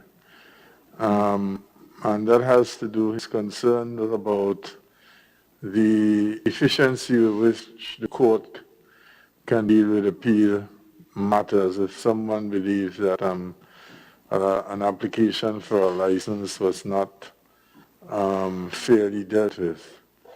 And Senator Williams, you may be able to say something about this. In the trade union field to which I am most familiar, there are two paths that one can go. One can go, the Act allows for the setting up of a tribunal, which resolves disputes. So you can go by way of a tribunal, or you could go by way of wrongful dismissal, which then is based a lot on common law and all of those principles. And if you go by way of the unfair dismissal route, then you go to a tribunal which does not take you. I mean, the court at some point can still intervene and to review the conduct of any quasi judicial. So I'm thinking, just as the senator spoke, whether or not some provision subsequently could be made for a special tribunal to be set up, and you could name the sources from which the persons can come. You could say, well, one must be a lawyer, another must be an outstanding farmer, well established, another maybe an agricultural economist, that can be put together very quickly so that an appeal can be heard, rather than, because our court system is already so overwhelmed and flooded with so many matters of litigation, and the process is so slow, you know. So I would like to hear your thoughts, and maybe you could discuss this matter with the leader of government's business. And maybe you can pull in a couple of senators from the other side. Dr. Campbell has a tremendous amount of experience in that, and those ideas, so that maybe a subsequent amendment could be made where rather than have to go all the way to the court, and then you have to hire a lawyer, and you know, you can set up a tribunal where the person who feels aggrieved can come before the tribunal, make a presentation, the tribunal can consider the matter, and then you set out the guidelines there, and can pronounce on whether or not the denial of your application was a fair and valid one. And then if not, you still have a right to go, well, you can't stop the court from intervening where an issue of justice arises. So you can still have the court to review. But some system which doesn't get tied into the legal mechanism that is really so overwhelmed and moves so slowly. Just my idea based on what Senator Khaled was saying. Yes? I missed the flow, so I take the privilege to intervene sometimes in this quarter. Yes. Yes. Thank you, Mr. President. I took your comments as my cue to make my presentation. So I rise to lend my support to the passage of the Predial Larceny Amendment Bill. Mr. President, with regard to your suggestion, I must say that it is one that has some merit, and I assume that what this act contemplates with regard to appeals is the filing of a judicial review claim to review the decision of the committee to refuse a license. And I agree with you that going through the court system can be quite an arduous and time-consuming process, and one that may not produce the redress or the results that the claimant may wish to have in a timely period. So a model similar to that of the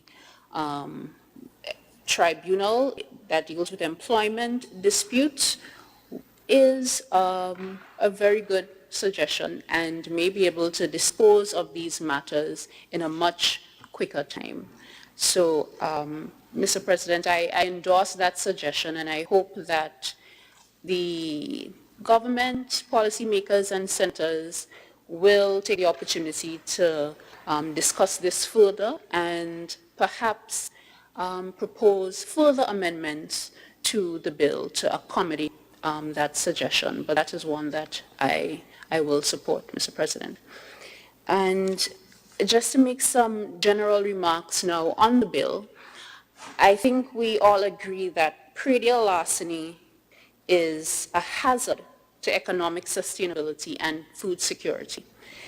And this awareness is even more acute in times like these of crisis, where the focus of feeding your country and securing the livelihood of your people, especially your farmers, becomes a priority. But this is an ongoing problem. And in the last 20 years, it has evolved in terms of the frequency of cases and in terms of the volume of produce that is being stolen. Before, predial larceny largely used to be petty theft to satisfy household food insecurity. But now it has turned into a business enterprise for many people. Many people make their livelihoods preying and benefiting from the hard work of these farmers. And it's even more heartbreaking when you consider that a lot of these farmers are mature individuals or older citizens. And the time and effort and labor would take even more effort on their part because of their age. So this relief that we are trying to provide through this bill, I believe will be greatly appreciated by those farmers. And it will serve as an incentive for our younger farmers who have had to see their parents and grandparents struggle and deal with those problems, and which would have discouraged them from entering into the farming profession. But with this bill, perhaps they can see a ray of hope and a way for them to make a sustainable livelihood without the scourge of predial larceny or the lessening of it to a certain degree. Mr. President, but this problem is not only on the micro level. Yes, it affects our families and our households, but nationally, statistics from 2015, 2016 shows that 20 to 25% of national production is siphoned off by predial activities. 20 to 25%, Mr. President. That's a lot of productivity, that's a lot of earnings down the drain. So what we need is a concerted, focused approach to dealing with this problem. And a management unit that is proposed, guided by a predial larceny management committee, I believe, is the most appropriate structure to address this problem head on, Mr. President. In relation to the point of the macro effects of predial larceny, I would just like to highlight this one statistic from a regional study that shows that $321 million annually is lost to predial larceny. That's an estimated 18% of regional export. So this is a huge, pervasive problem. And it's high time that we take the measures to address this problem directly, Mr. President. And that is why I applaud this amendment bill. I just want to touch briefly on the importance of sentencing as a deterrent to crime. Now, there are many objectives for sentencing. One of them is, in terms of criminal activity, rehabilitation. But another important objective of sentencing is deterring crime. And I think increasing the penalties for predial larceny will do just that, Mr. President. We've seen the sentencings increase from 3 to 5 years. We've seen the fines also increase.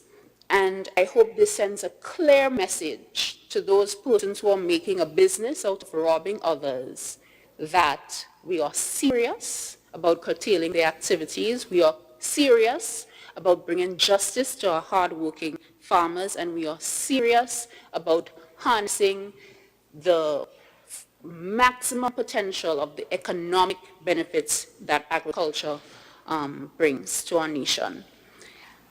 Lastly, Mr. President, this approach comprises different facets. So on one side, we have the strengthening of our security forces. We have a police unit that has been equipped. We have a special hotline that has been set up. But the legislative and policy framework is crucial. And that is where we, the members of parliament, come in. So we are doing a very important job here today, Mr. President, because yes, we may have policies, but yes, we may have procedures, but if there's no basis in the law, then those measures have no teeth. So what we are doing now is arming these institutions, arming these organizations, arming our police force, and giving them the legitimacy and the legislative backing to perform their functions effectively. I know I probably said lastly twice, but for real lastly, I would just like to address one thing that was raised by a member of the House in relation to compensation to the aggrieved. Now, the Act specifically provides for that under sections 10, under sections 10B and 10C. Section 10B speaks to restitution. So where a culprit has been convicted of an offense under the Act, the court is empowered to make an order that the stolen produce or the stolen equipment be restored to the aggrieved farmer. And notwithstanding that power of the court, the aggrieved person also has the ability to make a claim in the court for restitution of the produce and the equipment to him or her. Further, if the produce was disposed of or sold, then that person may also be compensated from the proceeds of that sale, or they can make a claim in court for compensation. So these things are all provided for in this very comprehensive act, Mr. President. And with that, again, I will just like to say that this is a very pertinent and relevant act, and I would like to prefer my support for its passage. Thank you, Mr. President.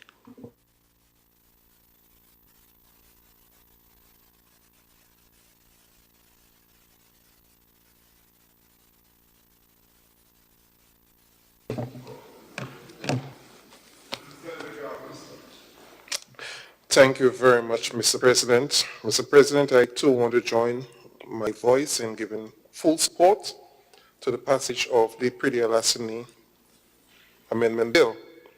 And to say that the scourge of Pridi-Alasani has been a threat to the sustainability of the agriculture sector in Grenada, and as a matter of fact, around the world, because some farmers, as a result of this scourge, react in ways that sometimes could be very dangerous. Some reduce on the acreage so that they will be able to just provide security for the small part that they cultivate. Some to undergo or involved in certain practices that could be very dangerous. This bill here today, Mr. President, is a ray of hope, as one member would have said before, and is a response by government to say to farmers, enough is enough. We have to fix this once and for all. And coming from a farming background, agricultural background, I know what this is. You go on to pick up your nutmeg and only to realize that fresh pods that you're seeing on the ground, and you're wondering. And I had to endure this for all my growing up life, because the nutmeg played a major role in sending us to school and taking care of us. Only to get there and realize somebody would have passed before you. How disappointing you would have felt. But I just think of parents, what it meant to them. But Mr. President, I want to believe that this is coming at the right time to address the scourge and to let farmers know that you don't have to take it into your own hands anymore to involve in practices that could come back to haunt you. I remember one farmer whom I know very well. You lose your crops and the police officers will say to you, well, you need to have evidence that this is your crop that has been stolen and that is your crop here. I said, okay. He took it in his own hands and insert instruments within the produce. And mind you, yes, he was able to identify his produce. Because he said, look, and you're going to find this. And they found it. And only, lo and behold, he was then charged.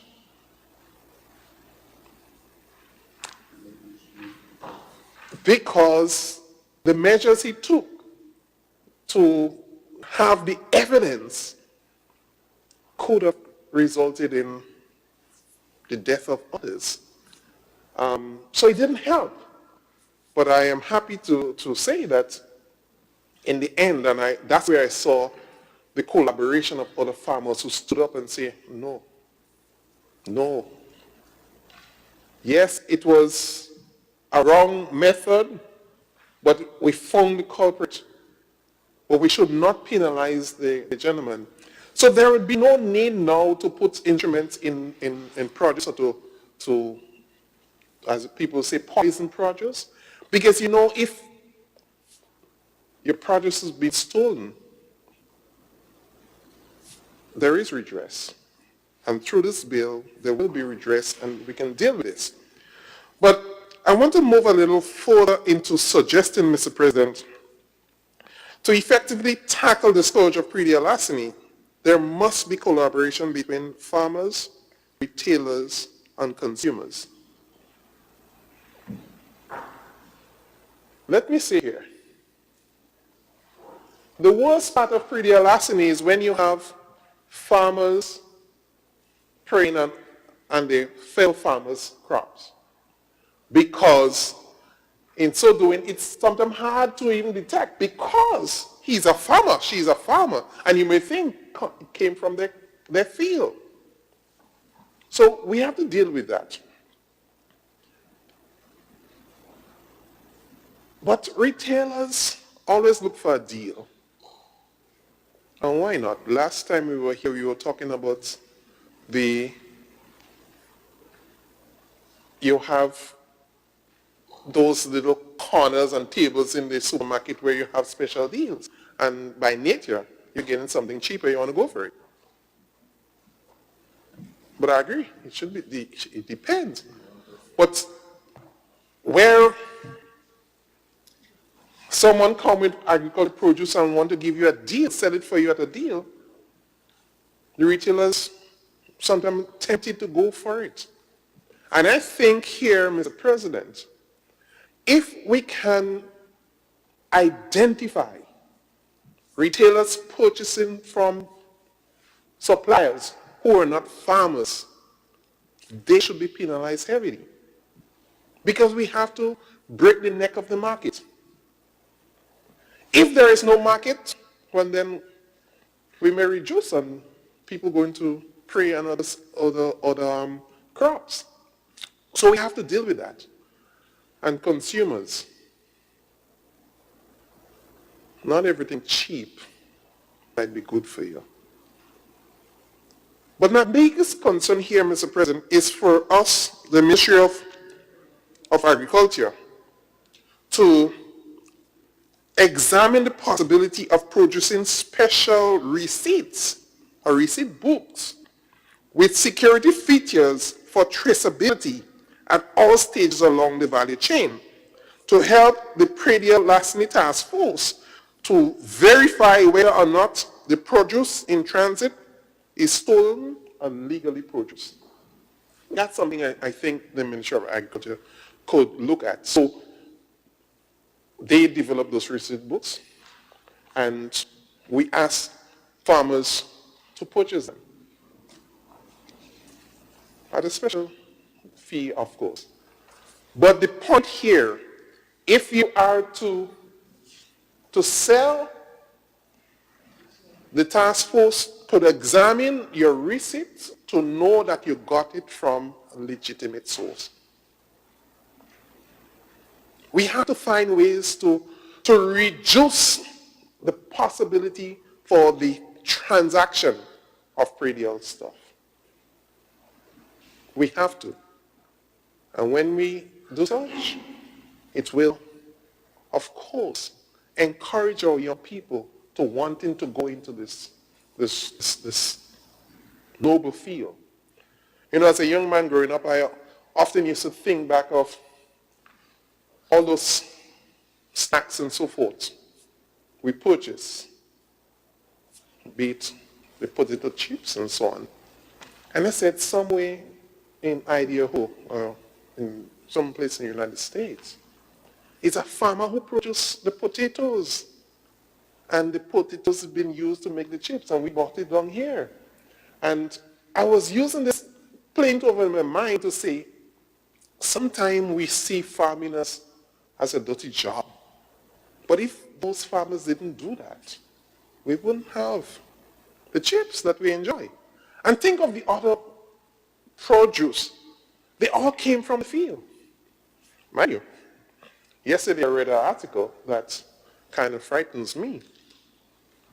That over in Helsinki, there is this lab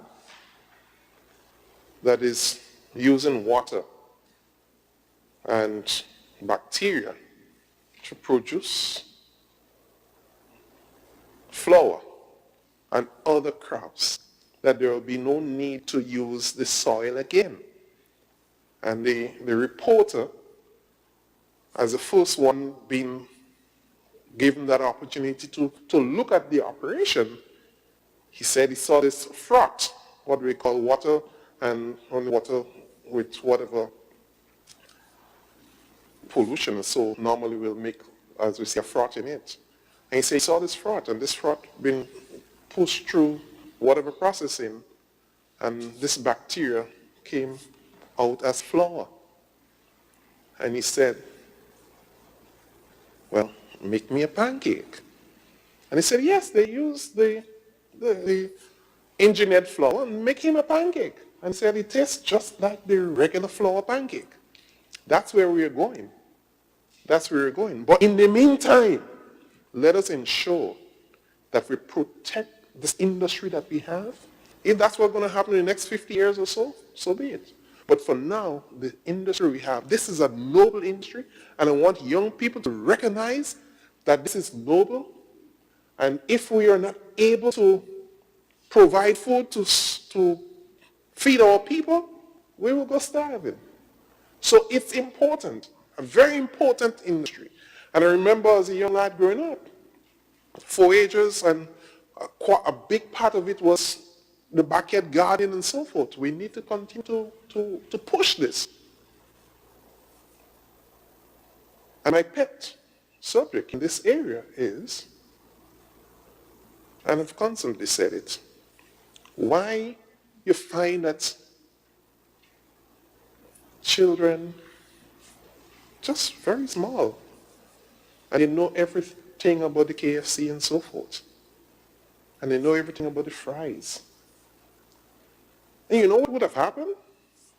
Let's look at some of those formulas that we're seeing in those tins, Gerber and so forth. Mashed potatoes, beets, apple, and so on. And we feed this to our children. And what we have done is develop a taste for those sort of foods. So it's not surprise that they don't like our local golden apples, but they want the American apple. That taste was developed by feeding them those sort of formulas. I remember as a young lad too, seeing my grandmother crushing the blogger with the yellow butter and feeding the child, and I thought it was inhumane. But how you could give him the child's hard food? And not knowing what they were actually doing is developing a taste for our local foods. And I want us in our school feeding programs to ensure that we go back to this and develop the taste for our own local stuff. Some time ago, Mr. President, I went into Martin Board, and there was a lot of what we call sweet yam spoiling. And nobody seems to be buying it. You know why? Because nobody had the taste for the sweet yam. The older folks maybe had it. But all us young people, that wasn't given to us. We have to find a way to ensure our produce is fed to our children so they will develop the taste for it and they will want it. We have to. Remember those days when our coconut oil was considered to be dangerous? Because somebody wanted to market something else. And what happened? Today they realize coconut oil is a miracle crop, or a miracle food. So the point I'm making, Mr. President, is our local stuff is very healthy. And we will do far better than what we are doing. Of course, we're going to reduce the import bill by having people to eat more for our local stuff. But we will be healthier, much healthier, when we consume more of our local produce. So I welcome this bill because I'm seeing this thing going to expand our agriculture sector in the country, because farmers know when they produce, they will be able to go and harvest and sell and raise income to take care of the family. So I give my full support to the second reading of this bill, or the passing of this bill.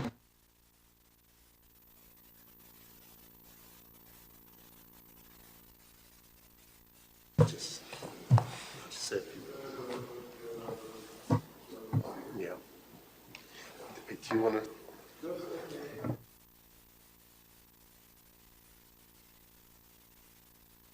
Lunch is here. I'm proposing that we go through rather than take a break and then resume.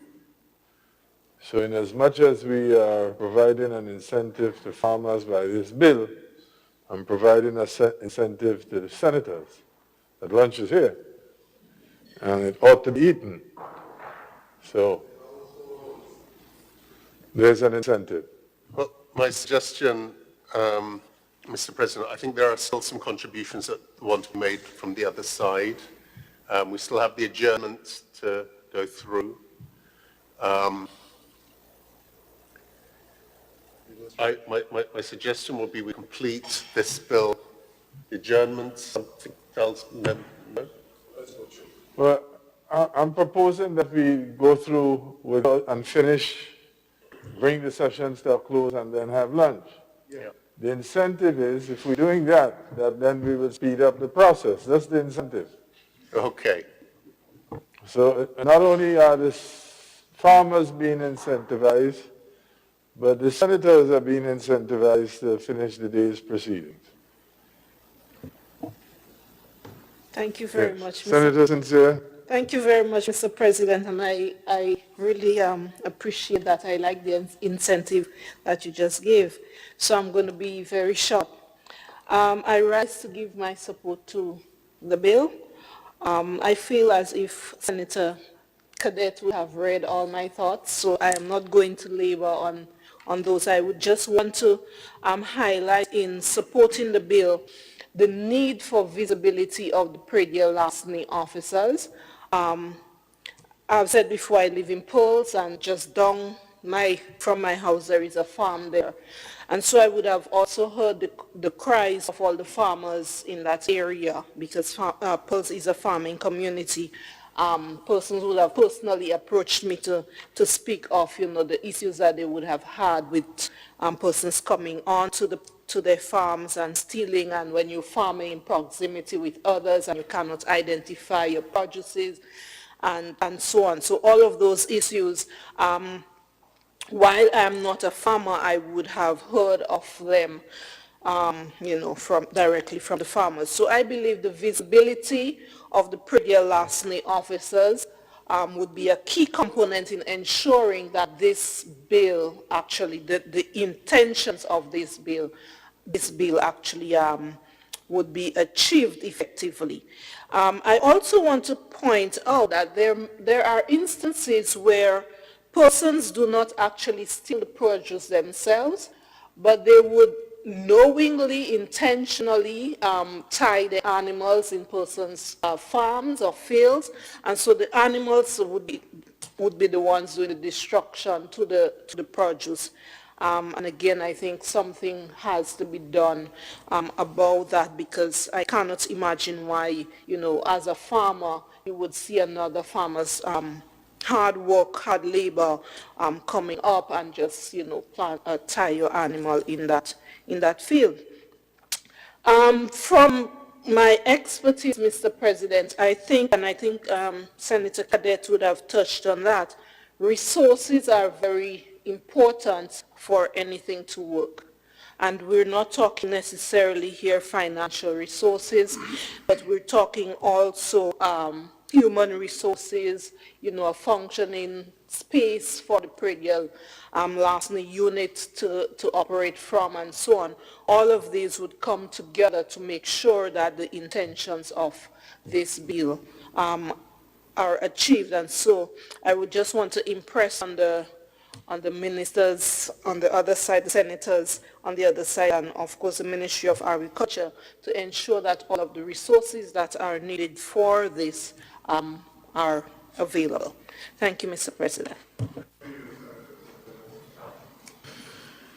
Senators or DRD. Thank you, Mr. President. I can't guarantee I'll be as short as Senator Sincere, but I'll try my best, seeing that we have to eat. Right. So, Mr. President, I too rise to lend my support to this bill because I believe it is critical that we try to do something that for sure could send a message that we are going to deal with this scourge of prudent larceny in an effective manner. So the bill tries, in my view, to attack it from two levels, which I believe is important, to attack it from the point of view of the people who steal and sell, so the seller, and of course the people who purchase, the buyers, whether it be business people or whether it be individuals. So I believe if we attack it, and as Senator Garwe indicated, if we attack it in such a way, we probably could break the back of this thing to some degree. You may always have people who are just, worthless, to put a local palace to it and just want to go into people's field and destroy and do all this kind of nonsense. And we had to deal with that too significantly. So I have no issues with that. But if we attack it like that, I believe it will send a message that we are not prepared to encourage anybody who is going to steal as well as anybody who is going to buy from those persons who steal. And that must be done effectively. I wouldn't want to mention about operationalizing it, and Seth spoke about it, and Senator Judd spoke about it, and having the necessary resources in the department that is responsible for that to have an effective functioning of it. It's one thing to have a committee and a unit. It's the other thing to get people out in the field to deal with it effectively and come back and have issues dealt with. Senator Campbell indicated about the court. I believe that is a critical part of this, because we can't have the police going out and doing their work, or whoever we put to do this, constables or whoever, and then they bring cases, and it takes an inordinately long time to get the case heard. So I believe that is an area that we have to do. A night court could work, Mr. President. What's wrong with a night court? We could set up a night court on the current court system we have. Yes, we may have to get a judge or a master or whoever, but we could do it in the night. What's stopping us from working at 4 o'clock or 4:30? We do a night court, as other territories have done. So I believe those are areas that we need to look at and consideration for the other side. Now, I'm going to put on my other hat, which is the hat of marketing board, and talk about the issues with source-up and how important it is for us to put source-up as a protected commodity. But I want to hasten to add, Mr. President, that the special preference we have for source-up is going to be quickly eroded as other countries in the region are also applying to the U.S. for special preference, Central and South America. So we are actually late in doing this, and nonetheless it's done, but we now have to move properly to organize or reorganize this industry as it relates to Grenada benefiting. But right now, probably 1 or 2 people benefiting from this export and what is done with source-up. And the critical thing for us is we don't have a control on what is exported. So, for example, there is no centralized place that the source-up comes to check to see phytosanitary, what is being met, what standards are expected, and how we package and how we ship. There is no standardization for that. And there's no central place. Marketing board is supposed to be an organization that can deal with that. So we have everybody buying from everybody. And we were talking about liberalization for nutmeg. That is a liberalized product. We're buying from anywhere, anybody buying from outside at any price. And we don't think about putting protections for these important commodities as this one. So I believe that we need to seriously look, now that we have put it under protection to some degree, have that kind of level of communication and coordination between agriculture and businesses like Marketing Board to see how we could first of all set the standards and then centralize it to see how it can be done so that we have an idea and control on what goes on there, and we could protect the preferential condition that we have now for this fresh produce that we seem to be into. And we have a lot of farmers who have invested in source of production. Quite a number of acreage is on a source of production. So it's something that we really have to pay attention to in order to give farmers relief, because it's a relatively short gestation crop. Dr. Campbell, Senator Campbell, within, I think it's 3 to 4 months, you could have production from your tree, and then the tree gives you a few cycles in a year based on the amount of irrigation that you give it. So there is a lot of benefit that can arise from doing something like source up and doing it how we do it. I fully support the education and information to farmers on this particular bill and what it is we come to propose here and how it may or may not affect what they do. The licensing regime is an excellent move. I believe under the licensing regime there's room for, if you don't get a license, you could appeal and do all that, but the licensing regime brings order to especially on the seller side and on the buyer side. Everybody has to show some form of licensing, and they could buy and purchase accordingly under their license, depending on the particular type of license they have. The only difficulty I have is the fines. You know, I don't understand how you could charge a $20,000 fine for a variance in a license, but when a man comes dishonestly to sell and you buy, you're only charging him $10,000. I think it should be reversed. A variation in license should be less, but the fine for the man who dishonestly purchases the stuff, he can't be paying less than the man who have a variation in license. Come on. On the other side, if there's an error, we need to change it one time. The $20,000 must go for the man who dishonestly purchased, because we have to send a message that we are not accepting that kind of behavior, Mr. President.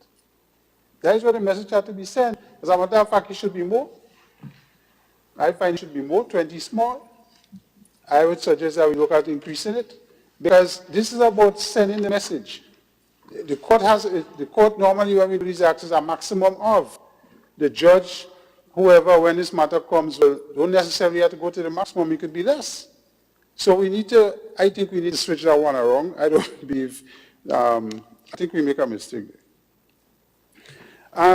I have a concern about this, the restitution and the thing with the police station and how, and what happens there. And I'm talking from a practicality standpoint. Our police stations, some of them are small, they're tight, the way to operate inside is difficult. We're now going to add something to the police station, first of all, to say that the produce could be kept. And how is it going to be kept? Some produce need to be refrigerated. If they don't keep it in a certain time, they say they could sell it or destroy it. I mean, I think we put in extra burdens on the officers in the police station and the people who run these stations to have a section cut out for produce that they may seize, and how you deal with that. I don't know if that is something that we want to have in the police stations or deal with. I mean, I know it's an evidential issue, and having evidence if you want to bring the case forward and what needs to be done. But I think putting that in a police station with limited resources and constraints that they have makes it an operational difficulty that we need to reconsider, Mr. President, through you. We probably need to find somewhere else or a centralized place. I don't know. I don't have the answers right here. But I think putting it in the police station and the control of it, especially these perishables, how we deal with that. Yes, a yam may take longer to spoil. But you can't compare the spoilage rate of a yam versus bananas that ripening or lettuce. So we need to understand the practicalities of that and how we do, whether we take photos of what it is and we use that as electronic means to provide the evidence later or something like that. But to have it stored for evidence purposes to charge and to move on with a case, I think presents a certain level of difficulty that we may want to re-examine as we go forward on this. The original act speaks about the perennial larceny fund and how it can be used, and restitution can be gained from there for farmers. So I think that's covered in there. This act gives us more in terms of the details and what it must be done and how farmers can get some restitution based on what comes out from the matter when they seize and if they sell it and what happens. So, Mr. President, The last thing I want to add on this act is the fact that timeliness of dealing with the issues of prison and larceny is also very critical. And I think some of the other senators alluded to that. The speed and the response time of the RGPF on complaints that come on prison and larceny is important. And I know sometimes there's issues with transport and mobility and all of that. But we have to be also, a critical thing has to be how quickly we respond to the farmers and the issue that happens there. Yes, we know putting in this bill, and once it's passed, the issue of the framework to deal with the buyer and the seller and the identification cards and the licensing regime, and thing, which is all great. But at the same time, we need to respond quickly and effectively to complaints that come under prison and larceny and how. Because if our farmers don't believe that there is an effective response time and effectively dealt with and quickly get a matter to court and people are charged, then we waste a lot of time. And I believe that is important to put, because when we go to farmers and say, listen, we put in all of this in place, but we can't respond, and we're not responding effectively, it becomes a joke, and they will say, well, we're just joking. And as previous senators said to us, agriculture, food security, and sustainability in this time is so critical in a COVID environment. And a lot of money is being purported to be pumped into agriculture as a sector to consider in the 2021 budget. So, Mr. President, if that is the case, then we have to be serious about this prison and larceny scourge. And part of the seriousness have to be how we respond to it and deal with it. So in that time frame, I think the issue of response by the police, the court, and the night court to deal with matters quickly and get results. We can't wait 4 or 5 years for a matter to be heard. And that would be a travesty to the justice of this particular area. And people may feel they could come and still steal your stuff and get away. Because if you take 5 years to throw you in jail or do something with you. And I don't believe in this jail thing, Mr. President. I may sound controversial here, but I'll say it. Probably part of the penalty is to bring them back in the people and tie them under their work. I'll say that controversially, but that may be bring them back and walk in the field where they steal from. And let them put some labor. You know, they had a thing called hard labor, Mr. President. I don't know if that still exists now. In the fines, now it's just fine or prison. Probably we need to consider some kind of form of hard labor.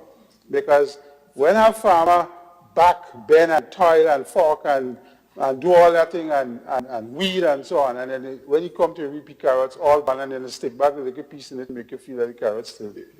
I just think that I don't in your field and do wrong thing. So we need to be effective about that, and I understand that scourge and the difficulty farmers face.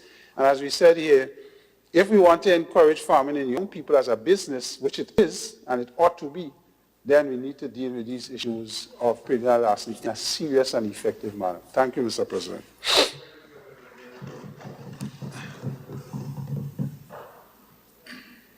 Oh, Senator Lewis. Yes, thank you very much. I'm on a number of time, but I know the challenge of sitting up here. So thank you very much. I just want to identify with most of the presentations made, and I think Senator Diali sort of focus on the aspect of the judiciary, because you can do a lot of the work, you can pump resources, and as through you, Mr. President, as Senator Campbell indicated, he himself, who after going probably on 3 occasions, on the 4th occasion, just gave up. What does that mean for us in the labor movement or as Grenadian citizens, workers? I'm aware of a number of people who have gotten so frustrated that they have given up any large-scale or medium-sized farming, where sometimes once a week or twice a week, they would have people come in to give labor on the farm. So when that happens, there's a rippling impact and effect for some form of income for people, especially in the villages.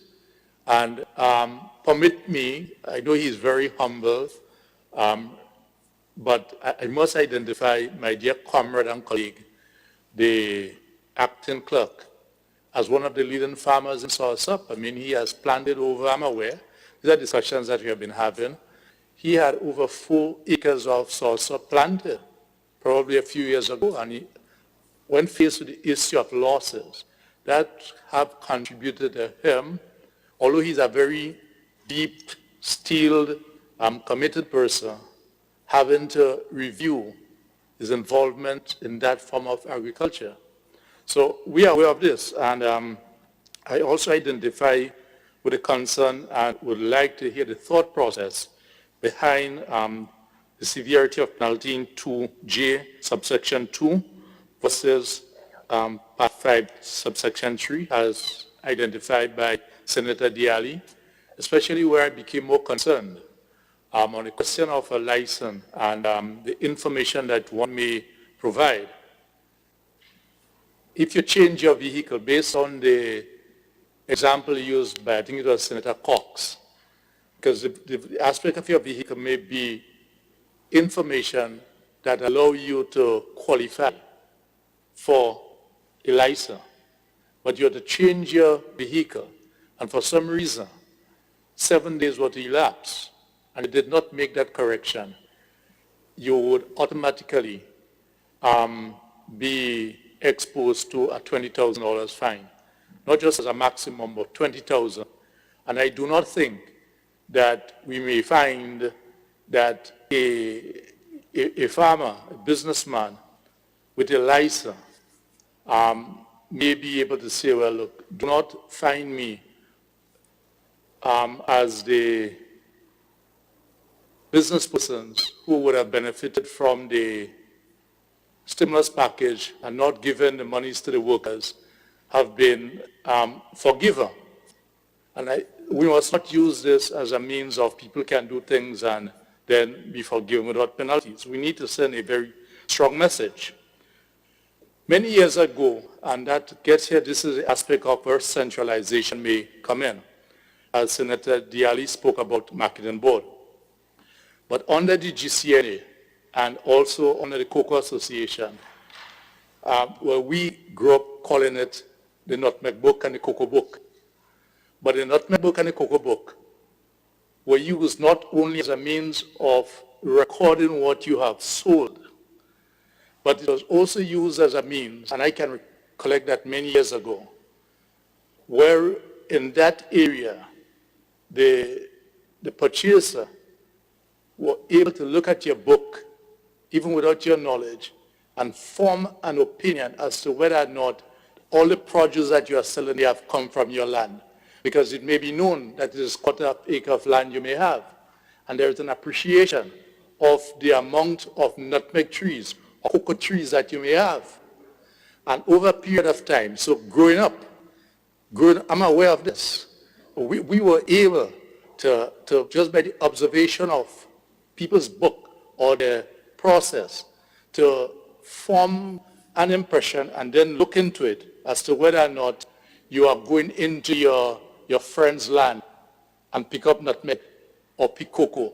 So it is along the same line to you, Mr. President, that Senator Gawi spoke about the receipt. And I'm saying something many years ago, as simple as the cocoa book or the nutmeg book, were used as a means of determining whether or not you were selling more than you were actually expected to produce. I also heard the concern of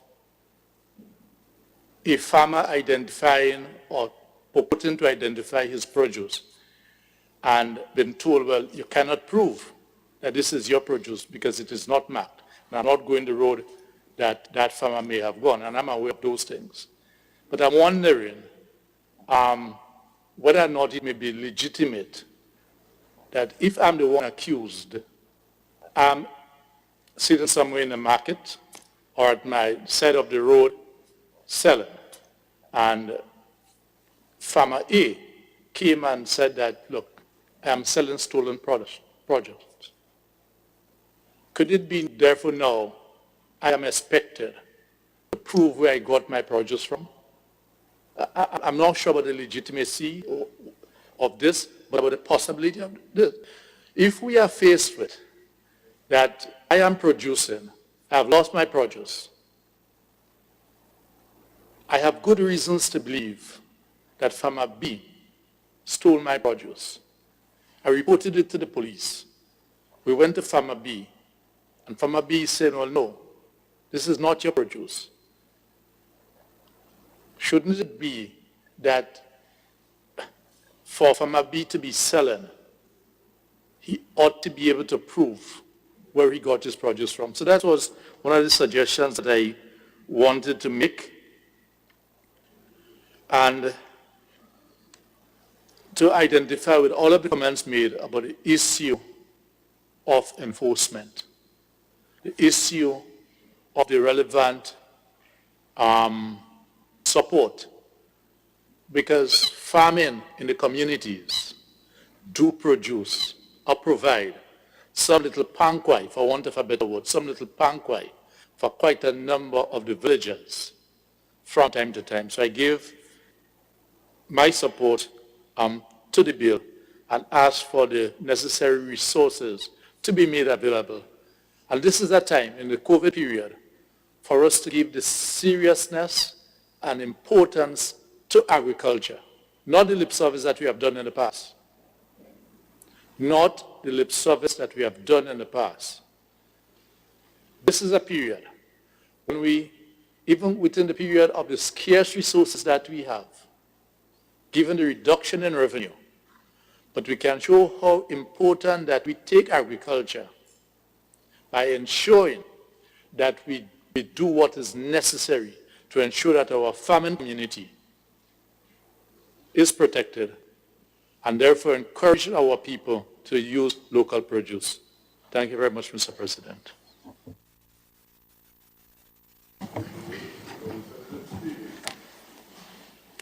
Thank you, Mr. President. I am going to be very short. I think all that needed to be said has been. So there are just a couple of points I wish to underscore. So firstly, lending my support to the passing of this bill. I acknowledge the overwhelming support for this bill from members of this House. We've gone into great detail over that pre-deal larceny is a significant disincentive for investment in our agricultural sector, and also a disincentive for our young farmers, young men and women who may wish to come into this already challenged but important sector. And what this legislation, what this amendment does, it gives teeth to the, both in terms of institutional strengthening and in terms of the penalties that form the heart of this amendment. But the comment, and it's a recurring theme, is what is going to be critical to this. It looks great on paper. There are still elements of it that can still be strengthened, and they will be strengthened in time as we move forward. But it is in the implementation and the enforcement. And that is traditionally, Mr. President, where we have been. We historically, across administrations. So I think that will be the true test of this. We have to bring these words, this legislation, to life if we are going to succeed in making this an enabler for a revival or strengthening of the agricultural sector, especially at this time where the issue of food security has never been so apparent to us. The need for us, with borders closed, with challenges in terms of supply, our ability to feed ourselves moving forward. But also, and this speaks to the treatment of soursop, but the significant markets that are available to us in Grenada where we have a comparative advantage, whether it's our cocoa, our nutmeg, and now our soursop. So on those few points, Mr. President, I lend my support, full support, to the bill.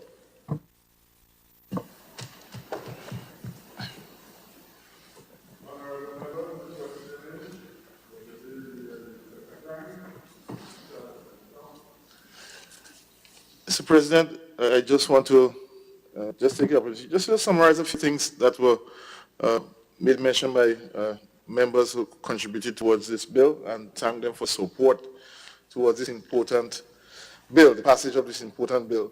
And just to say, Mr. President, the concerns are all valid and important. One in particular that speaks to the unit and the work that the unit has before it. And when under 2B in the bill, Mr. President, you can see the task set out for the unit is one that is pretty robust, which will challenge and take care of some of the issues like monitoring and surveillance, marketing, and a number of things. So the committee does have quite a bit of important things to handle. As such, the operationalization of this committee and the unit is very, very important to the success of the implementation of this bill. So I just wanted to speak to that. Mr. President, Senator Diallo did speak about the fine and the disparity on both sides. But I just speak to see that the fine for breaking the offense of being caught selling the produce of $5,000 is also accompanied by a 4-year prison term as well. So, it does lend itself to add some comfort there on the other side, just in case persons may see that disparity as being one of an error. However, the issue of variance in the information is a tricky one. I think the unit believes that it's an area that persons will try to fraud, and so hence the reason why fine is a bit steep in that area as well. As regards to the disposal, when looking at the bill, Mr. President, the bill itself didn't specifically say that the produce ought to be stored at the police station, but it must be delivered to the commander of the police. So he has a responsibility for it. So I am thinking that once a police station or whatever area or venue that doesn't have the requisite facility or for storage or device, be it refrigerator or chiller, the police may have to direct for storage to be somewhere else for safekeeping. So I think that in itself will lend some latitude in terms of that. The issue of the judicial aspect is one that there is limitations here in terms of how far this bill can go in terms of directing the court. But it allows for the judge or magistrate, he or her can in their deliberations and decision, which they normally do currently with cases where you have disputes, they can direct a tribunal to be convened for those matters to be done. I speak from experience that having seen that with a matter that came before the ministry between a service provider and government, the court directed for a tribunal to meet to discuss and to come to some resolution. So it is not uncommon that those actions do happen at the court, at the judicial level. So maybe that is something that we may need to probably give some guidance in that regard, so that persons can get some speedy resolution to those disputes.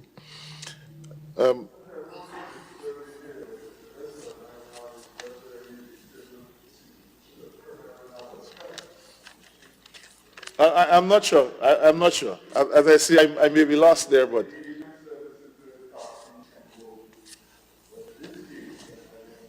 I'm not sure. I'm just, as I said, you might be correct. So just for what it's worth. But I understand it's a problem, and it's something that is not only with Priya Lasni, but with a number of other issues in society. So it's something that is separate and apart from, not specific to Priya Lasni, but it's something that needs to be addressed. But I agree with you, Mr. President, in that regard. I just wanted to say the issue of the licensing regime is one that is clear that it has some teeth and will help to avert some of the challenges, current challenges that we do have with the pre-deal larceny. And I think what we can see is that the only how that we can get that improvement is that there must be constant consultations with the farmers, with the pre-deal larceny unit, as we continue to implement this amendment. Because I always say the users find fault of the manufacturers. So it's until we start putting this down on the ground, we'll start realize really and truly where the challenges are and where further amendments are going to be needed. So, Mr. President, with these few words on the contributions of my fellow colleagues in the House, I commend for a second reading of this passage of the pre-deal larceny Amendment Bill 2020. Honorable members, the question is that the bill be read a second time. All those who have that opinion say aye. To the contrary opinion say nay. I think the ayes have it. The ayes do have it. A bill for an act shortly entitled Pre-deal Larceny Amendment Bill 2020. Senator Cox.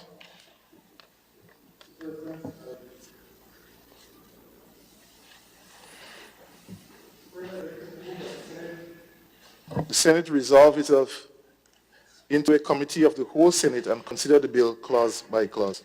Honorable members, the question is that the House resolves itself into a committee of the whole House to consider the bill clause by clause. All those who have that opinion say aye. The contrary opinion say nay. I think the ayes have it. The ayes do have it. Honorable members, the House is now resolved into a committee of the whole House.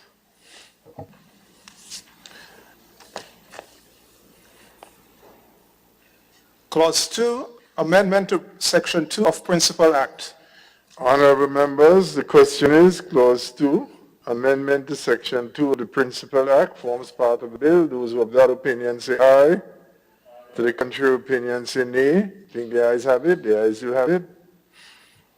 Clause 3, Insertion of new sections 2A to 2M to Principal Act. Clause 3. One second.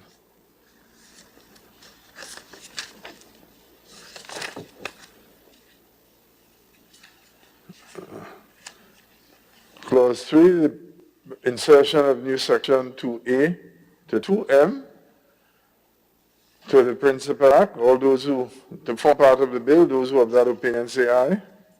The contrary opinion say nay. I think the ayes have it. The ayes do have it. Clause 4, Amendment to Section 5 of Principal Act. Honorable members, the question is Clause 4, Amendment to Section 5 of the Principal Act forms part of the bill. Those who have that opinion say aye.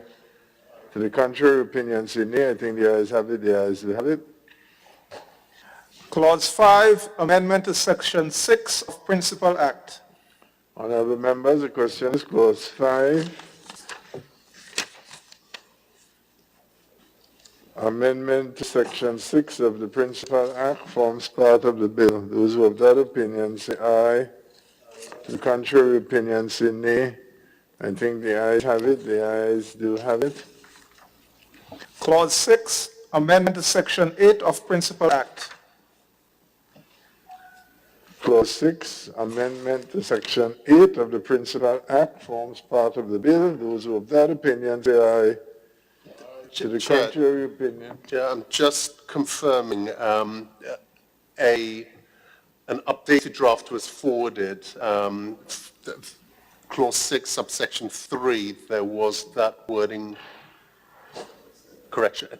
And that's going to be confirmed, yes? Okay. Okay, all those who have that opinion say aye.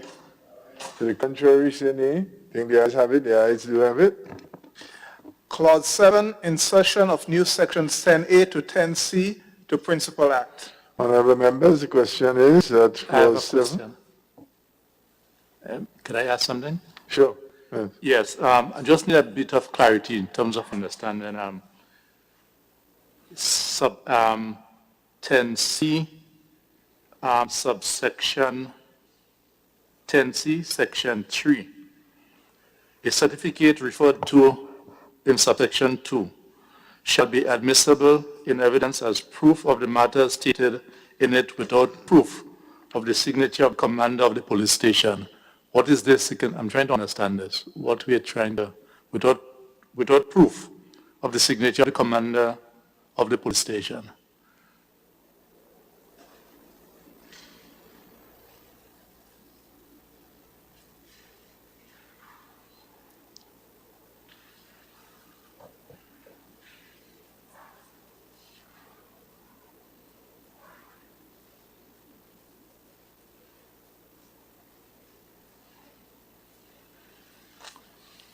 Senator Fox, so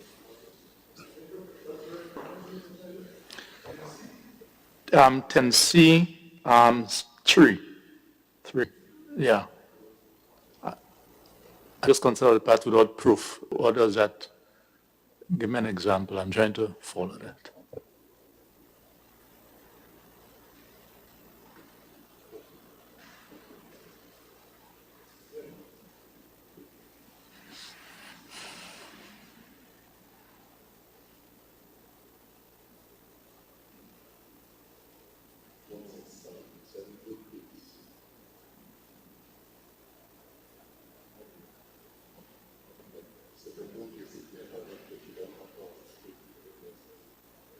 Okay.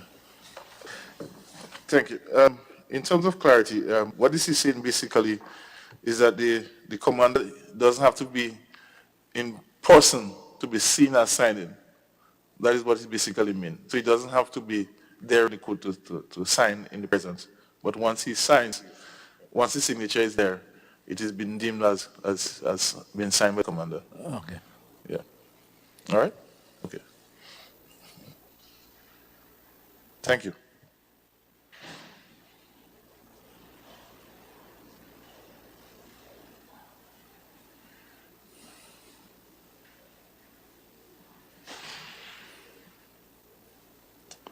So where are we now? This was insertion of news? Clause 7? Yes. Honorable members, the question is, Clause 7, insertion of new section 10A to 10C to the Principal Act to form part of the bill. All those who have that opinion say aye. To the contrary opinion say nay. I think the ayes have it. The ayes do have it. Clause 8, amendment to section 12A of Principal Act. May I just ask a question? In the B section, is this a correct formulation here? This seems to be a French word in the chapeau. What does this mean?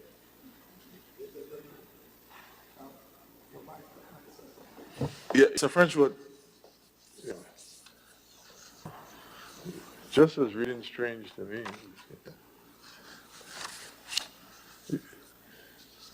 You're satisfied that that's correct contextually? Yeah. Yes, okay. Hello? The mic. Yeah, for the answer. Chapeau is used as a heading.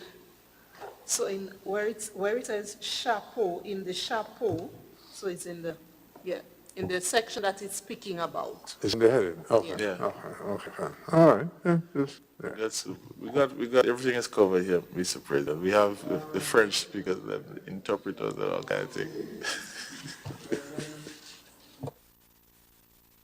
Principal Act forms part of the bill. Those who have that opinion say aye. The contrary opinion say nay. I think the ayes have it. The ayes do have it. Clause 9, amendment to section 12B of Principal Act. Honorable members, the question to be decided is clause 9, amendment to section 12B of the Principal Act. And that this clause forms part of the bill. Those who have that opinion say aye. To the contrary opinion say nay. I think the ayes have it. The ayes do have it. Clause 10, amendment to section 12C of Principal Act. Honorable members, clause 10, amendment to section 12C of the Principal Act forms part of the bill. Those of that opinion say aye. To the contrary opinion say nay. I think the ayes have it. The ayes do have it. Clause 11, insertion of new section 18A to Principal Act. Honorable members, the question is Clause 11, insertion of new section 18A of the Principal Act forms part of the bill. Those who have that opinion say aye. To the contrary opinion say nay. I think the ayes have it. The ayes do have it.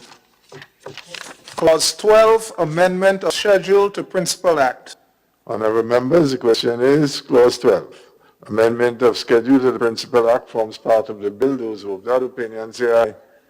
To the contrary opinion say nay. The ayes have it. The ayes do have it. 13. Clause 13, insertion of new schedules to Principal Act. Honorable members, insertion of new schedule to the Principal Act being Clause 13 forms part of the bill. Those who have that opinion say aye. To the contrary say nay. I think the ayes have it. The ayes do have it. Clause 1, short title.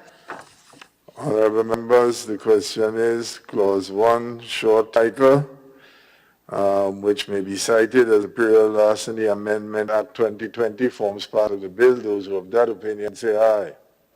The contrary opinion say nay. I think the ayes have it. The ayes do have it. Mr. Chair, I beg to move that the Senate resumes and the chairman of the committee reports progress on the bill. Honorable members, the question is that the Senate resumes. And the chairman reports the progress made on the bill from the committee of the whole House. Those who have that opinion say aye. The contrary opinion say nay. I think the ayes have it. The ayes do have it. Mr. President, I beg to move that the chairman's report be adopted. I have to resume. This House now resumes. Senator? Thank you, Mr. President. I beg to move that the chairman's report be adopted, Mr. President. Honorable members, I have to report that the committee of the whole House met and the bill was passed without amendment. Honorable members, the question is that the chairman's report be adopted. Those who have that opinion say aye. To the contrary opinion say nay. I think the ayes have it. The ayes do have it. Senator Cox. Mr. President, I beg to move the third reading of the bill. Honorable members, the question proposes that the bill be read at third time. Honorable members, the question is that the bill be read third time and pass. Those who have that opinion say aye. To the contrary opinion say nay. I think the ayes have it. The ayes do have it. The bill for an act shortly entitled Prudential Larceny Amendment Bill 2020.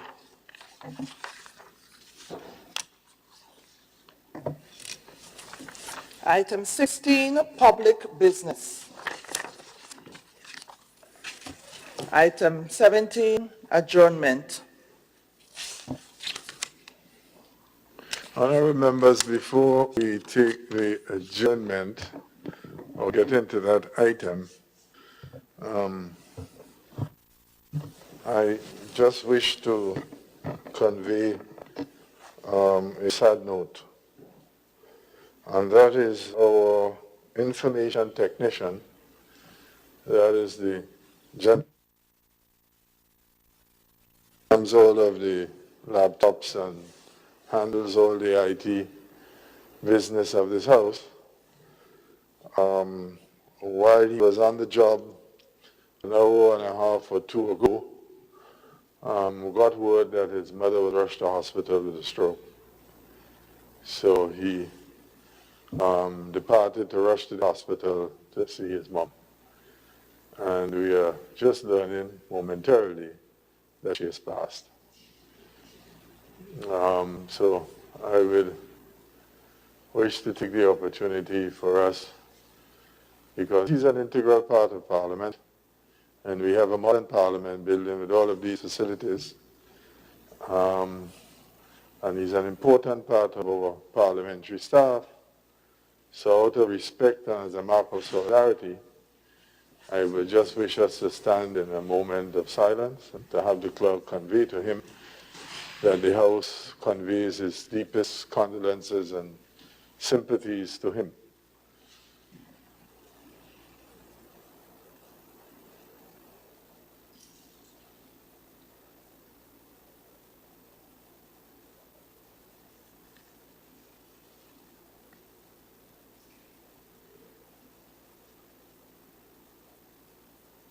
Thank you, honorable members. And the clerk, could you please convey to Mr. Gavon Mark our most profound condolences. Thank you, honorable members. Again, I wish to refresh your memory that lunch is there, and we are now on the item of adjournment.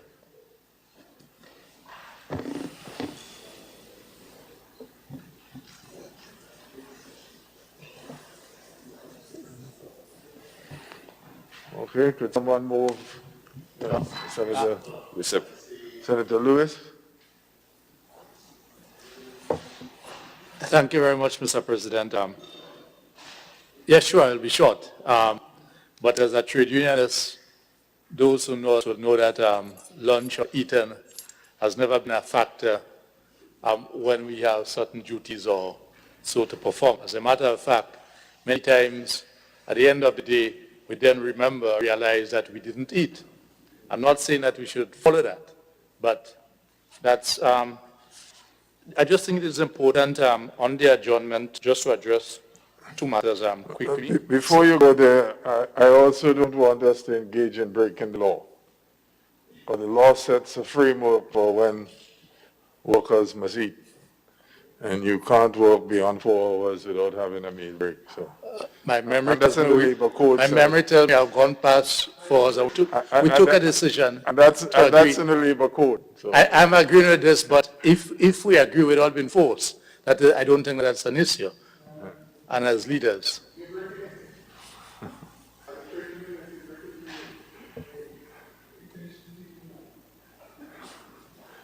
Okay, just a light moment. No, I'm taking it as a light moment too. I mean, yes.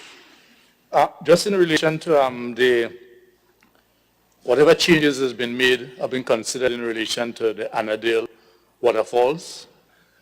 We want to ensure that there should be no unhindered access to the community. It's our tradition in Willis and surrounding areas, Boca, Snoqualmie. These are places that we go on a Saturday or Sunday, public holidays, right, as a form of social engagement, community togetherness, etc. We agree that there's work that needs to be done, and we want to see the standard appearances, everything improved and maintained. But the community wants to ensure that there should be no unhindered access. And it's important to register this year, and at some other session, we may need to go into further discussion. The labor movement watch with bated breath as to what may happen over the next 7 or so days, coming out of the activities that took place probably about a week ago in relation to the carnival-like activities. We had called for members to report to work. We knew it was not the right decision to make to go outside and engage in different social activities, but at the same time we understood what happened. Let me make that point. You cannot have double standards.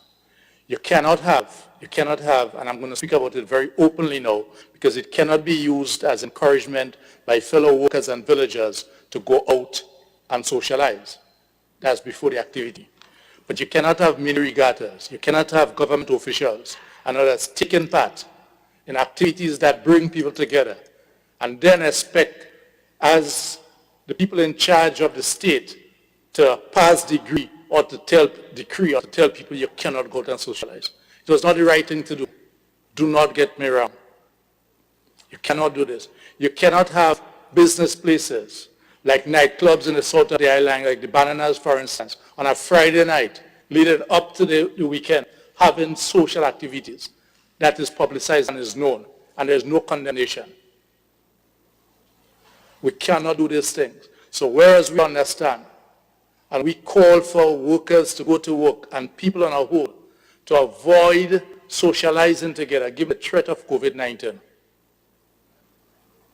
We understood what has happened. And it is something for us to learn from, so I wanted to make that distinction. Because it is lending, and it has lent itself to the aspect of mistrust. It has lent itself to the aspect of the feeling that certain groups or segments or certain aspects of the culture is being treated differently. I want to keep repeating, we do not support mass gathering of people, because none of us will know what the spread of COVID may or may not be. But those of us who are placed in leadership position, all of us included, cannot be making demands. And at the same time, by our very action or inaction, it allows others to do that which we are asking others not to do. And there cannot be no justification, and there cannot be no explanation, private versus public. There can't be. There just cannot be. It was dangerous to do, and therefore we ought to have led from the front and by example. And it is not fair. It is not fair to set up the revelers who ought not have been out there. Let me make that point. That even that there is some reemergence of COVID, it will be blamed on the jab. It doesn't have to be the jab. We have reopened our community. We have reopened our borders. Not only have we reopened our borders, it has been accepted that the principles of the lockdown in terms of quarantine has been broken by some. And therefore, they can reintroduce COVID into Grenada. It is unfair to set up immediately to tell workers that you ain't getting no stimulus package because all you went out there and do X or Y because we as government say not to go there ever. When others, be it in Carriacou, in terms of mini regatta, when there are officials involved, I'm making this plea once again for us to have a level playing field. For us to stop making those or the type of activities in our society that is normally associated with ordinary working class people to be the easy target. We have taken a risk, and we understand that risk of reopening the borders. But we also are aware that with that risk comes the possibility of probably the reintroduction of COVID. So it is not just the carnival-like activities, because the carnival-like activities was not only in St. Patrick, the carnival-like activities was not only in St. Paul, but the carnival-like activities took place in the stadium on Cyber Monarch night, took place in Carriacou, took place in other places, took place in the Bananas, when, for instance, and other business places that has not been singled out by our leaders, who have not gone after the private places that had more than normal gatherings because of the season that we were in. And therefore, it is important for us to bear this in mind. Because the labor movement is concerned, we are in this period right now when we have been discussing how do we manage that risk of COVID and the need for engagement in terms of economic activities. And therefore it calls for all of us to unite together. It calls for all of us, the business sector, the government, the NGOs, etc., to understand that. But a critical aspect that must be addressed as a matter of urgency to you, Mr. President, all of us included, but the Ministry of Youth has that added responsibility as a matter of urgency to try to find programs and activities that can bring our youth together to help address that issue of the adrenaline that is flowing. There is this responsibility. And just as so we have to prioritize agriculture now, coming out of COVID, the adrenaline that is flowing in the youth.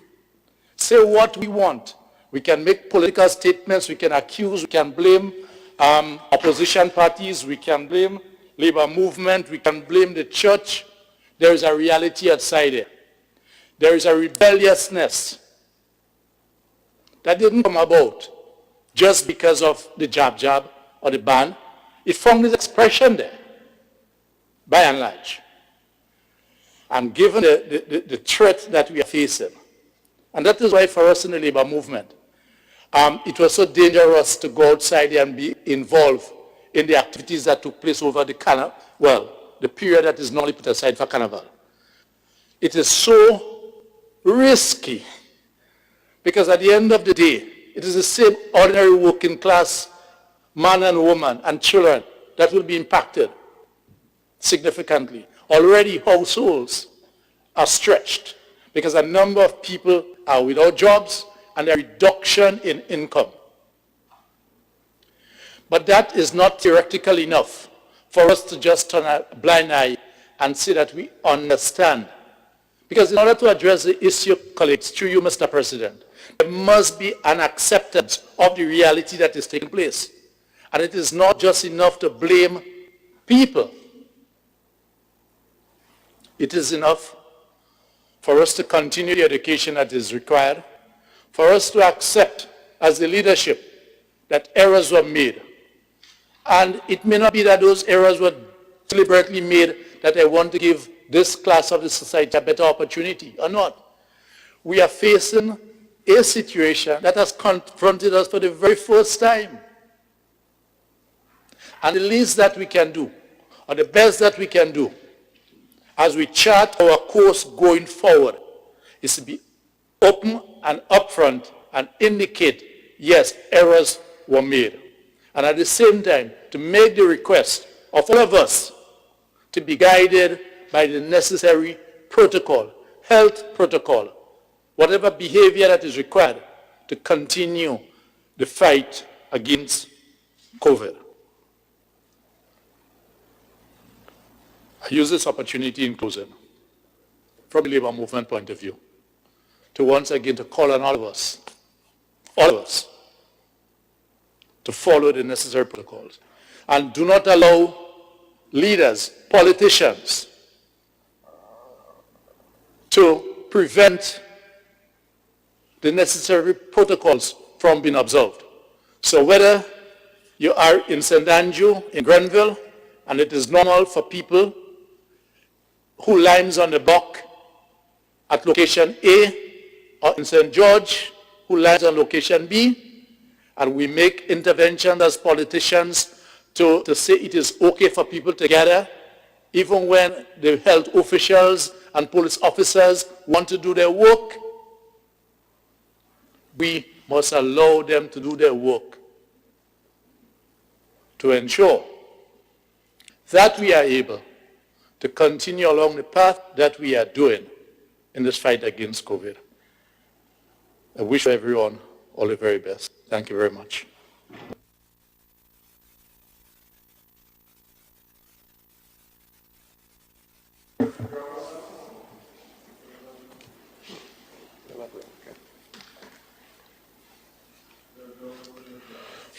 Mr. President, I rise to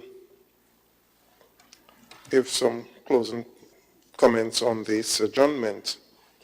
And firstly, I just want to take the moment to commend the Royal Grenada Police Force for the tenacity and the good-spiritedness in this period that we've just experienced.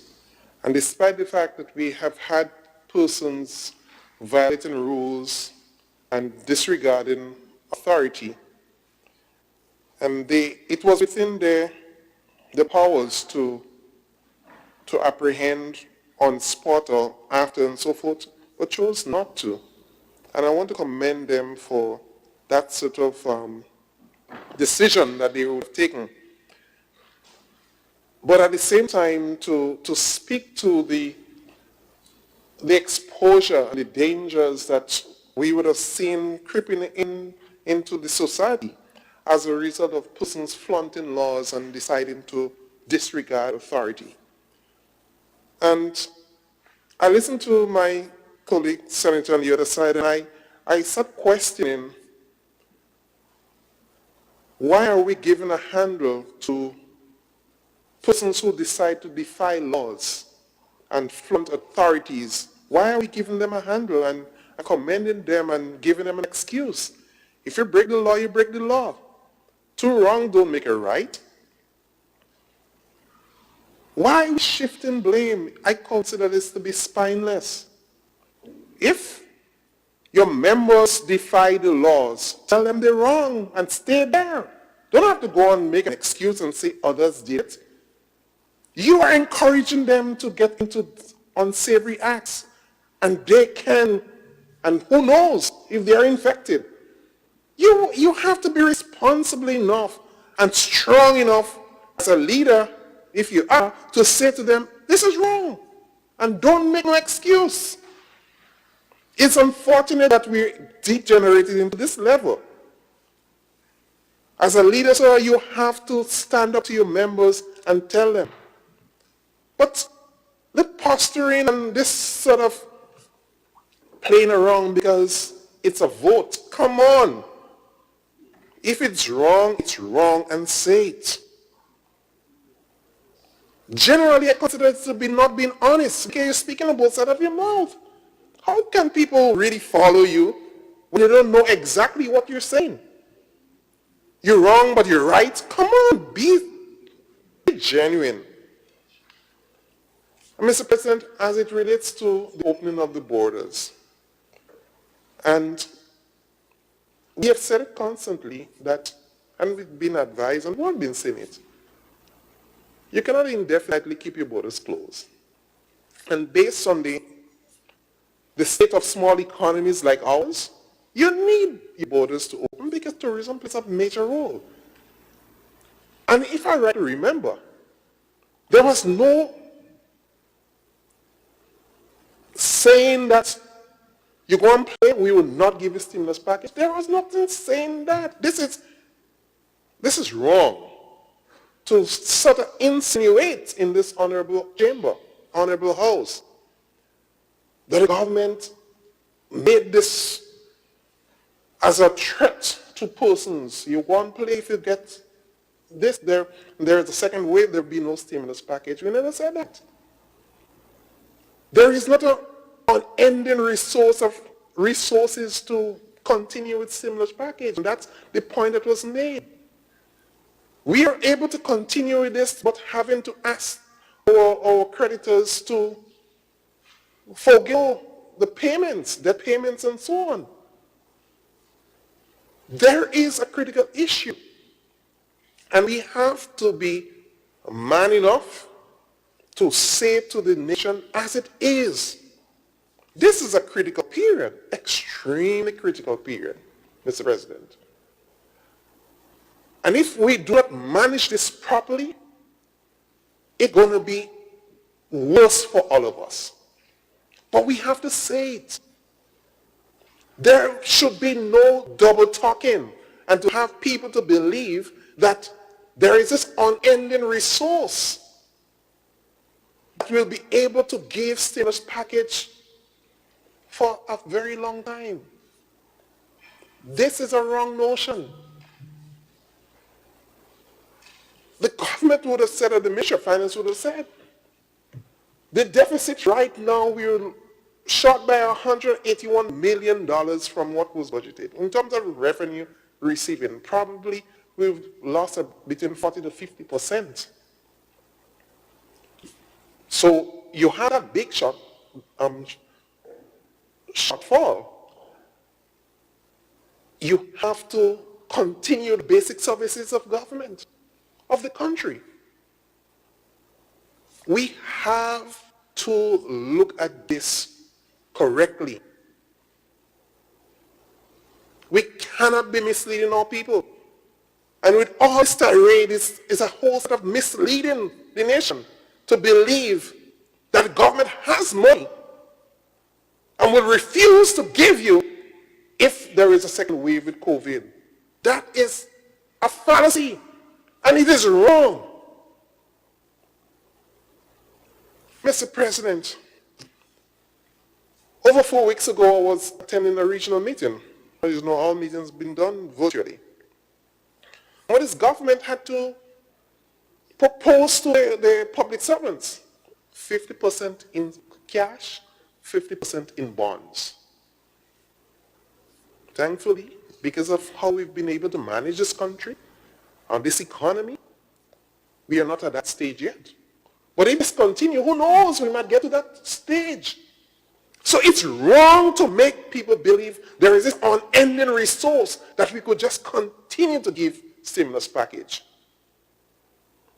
We have to be responsible with the comments. I want to say to the nation, this is a most difficult period. We are seeing business going under. We're seeing business struggling to survive because the resources are not there.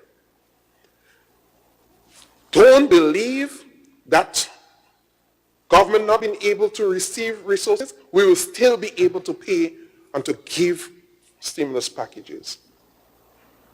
This is not so.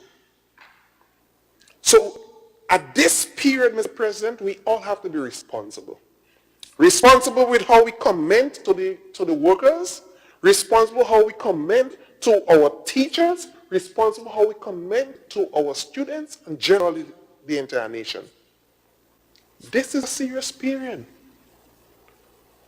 And let us not for once believe it is business as usual. It is not.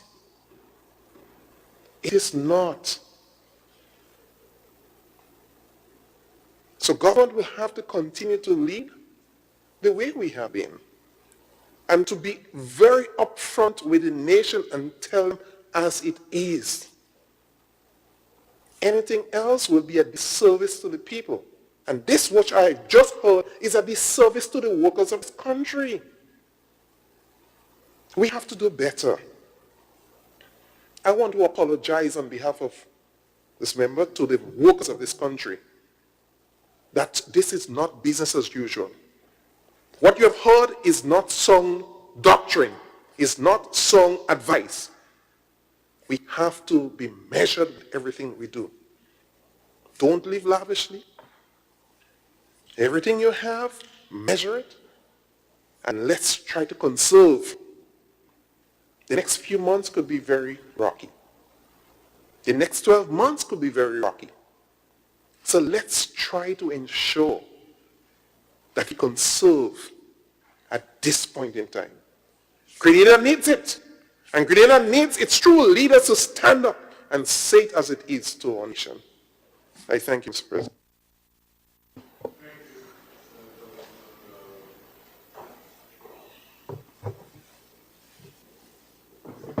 Senator Carriacou. Thank you, Mr. President. Mr. President, I want to join with you and the other members of the House to express my condolences to Mr. Given Mark and his passing of his mom. Mr. President, I know this will be a hard time for the family, and I pray that, Mr. President, do find some level of comfort at this point in time, although it's very difficult. But I pray that with God's guidance on the family that there will be some level of comfort. Mr. President, I just want to speak directly to my peers, the young people. Mr. President, I'm extremely concerned with the level of complacency and somewhat irresponsible behavior by some of my peers. Mr. President, the last time I have checked, in fact a couple minutes ago, the death toll for COVID is 777,000.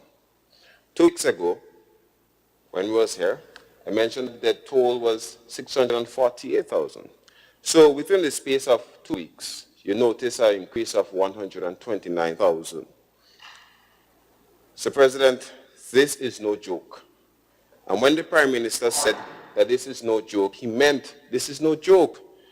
This is a very serious virus that is taking lives, and we have a responsibility to ensure that we prevent this virus from spreading, from getting here and spreading. Mr. President, the World Health Organization is also concerned of the trend that young people are becoming the primary drivers of the spread of the novel coronavirus in many countries. So what you're seeing, some of the second, third wave that you're seeing, Mr. President, a lot of it is because of young people is the primary drivers of the spread. People in the 20s, the 30s and 40s are increasing the drive of the spread, Mr. President. So, Mr. President, when I'm seeing certain behavior here in Grenada, I'm truly concerned, Mr. President, because you're seeing the statistics is showing you that, hey, this sort of behavior is the reason why many countries cannot get COVID under control. And I think, Mr. President, we have a responsibility as leaders to guide young people and to let them know the stark reality of things.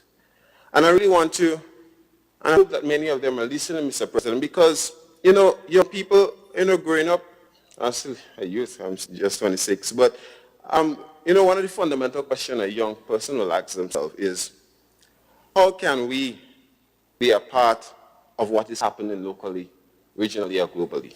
That's a fundamental question young people always ask. Now, I want to be involved. I want to be part. And, Mr. President, the question they'll further ask, what are our role in national and global or regional development? Mr. President, young people have a great responsibility now to ensure or to contribute to the national agenda, the national goal, the national development, but ensuring that they mitigate the spread of this virus and do not put on the heart of complacency and irresponsibility. Mr. President, now is the time for us to act as young people. Now is the time for us to pool our resources together. To fight against COVID-19. That's the enemy, COVID-19. But we're not going to win this fight, Mr. President, if we have misinformation. We're not going to win the fight, Mr. President, if we still continue to believe this is somewhat a conspiracy. This is somewhat a conspiracy to keep people under control, to lessen the population. If we're going to judge our premise or action on those sort of misinformation, Mr. President, then we're not going to get out of this very soon. We're not going to win this fight, Mr. President, if we have hidden political agendas. Mr. President, that is the stark truth.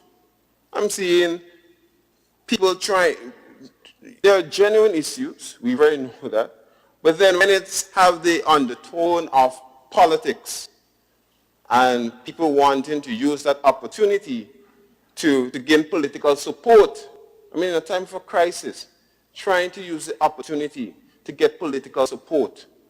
So, President, we're not going to win this fight if we're going to go down that road. That's the reality. We're only going to win this fight if we pool our resources together.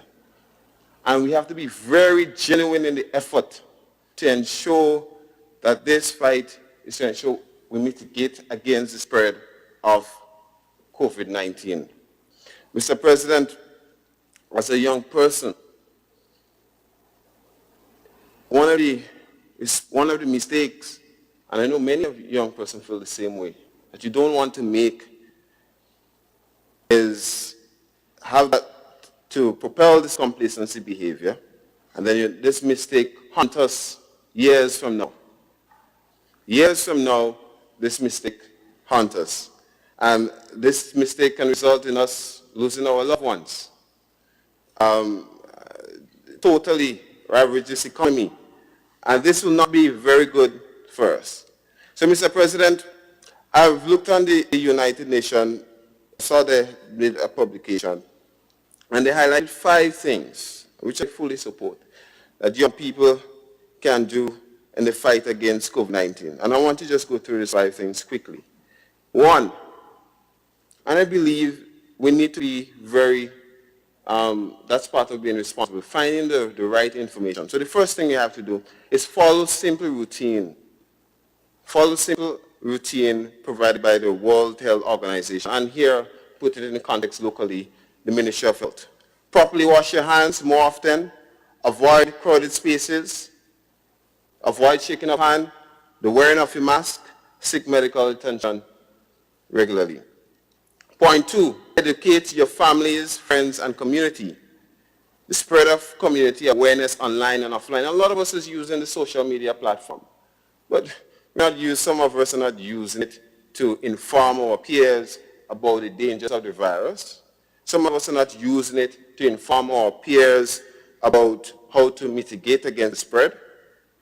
It is important for us as well, Mr. President, to verify every news and information before sharing. Be a source of calm during the storm. So it's important for us to do these things. Verify the information, because what you're seeing that a lot of us is just spreading this misinformation and having people have this wrong view of what is currently happening. Mr. President, I want to also urge young people, point 3, provided by the United Nations, volunteer. Find opportunities to volunteer in your communities. If there are older people or people with immunocompromised system, help them out. Help the vulnerable people in the community to pick up the groceries and medicines. These are just speaking directly what the UN basically provided. Healthcare workers, Mr. President, you know they sacrifice a lot of the time. Some of them, Mr. President, they don't have the time to take care of kids. And as you know, Mr. President, with the fact that we can move into virtual space, virtual learning, we can find some time as well to contribute to helping a lot of those children online to get better in some of the courses, the subjects. And Mr. President, even to donate to a lot of charity causes to ensure that a lot of organizations can reach out more to vulnerable people. Mr. President, this has affected a lot of people economically.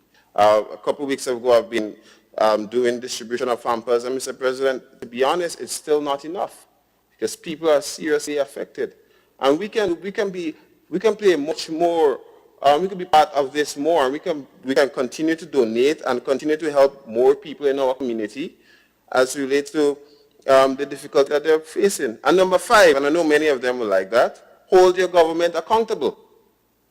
Yes, number 5, hold your government accountable. Advocate for free testing, reliable information, paid sick leave, investment in science. Mr. President, these are the 5 recommendations provided by the United Nations. And I'm saying this to say, Mr. President, not everything has to be chaotic. Some people seem to have pleasure of liking to see chaos. Now is a time that we need to work together. Now is a time that we need to pull our resources together. Now is a time we need to be genuine in our efforts because the greatest enemy is COVID-19. Mr. President, I would not want to see Grenada turns out to a place like what happened in Italy or what happened in New York. I would not want to see that. And to avoid that from happening, we have a responsibility in the process.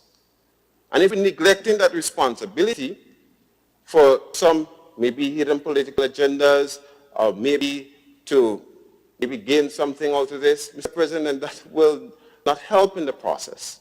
And I just hope, and you know the funny thing about it, Mr. President, there's some people that you deem responsible.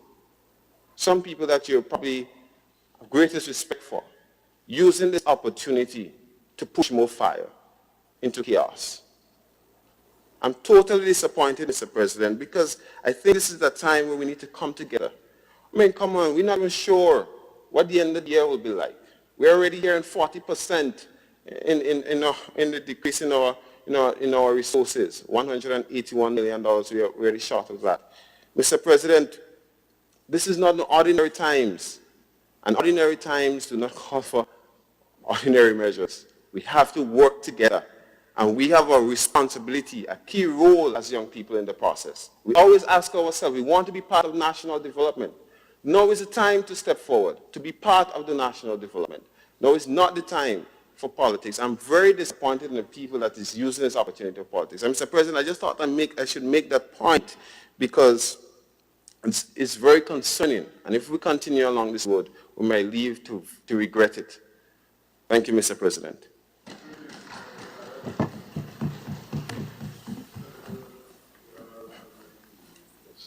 Thank you, Mr. President. Just before I move for the adjournment, just a brief comment. Mr. President, leadership is about uniting people, not dividing people, especially at this time.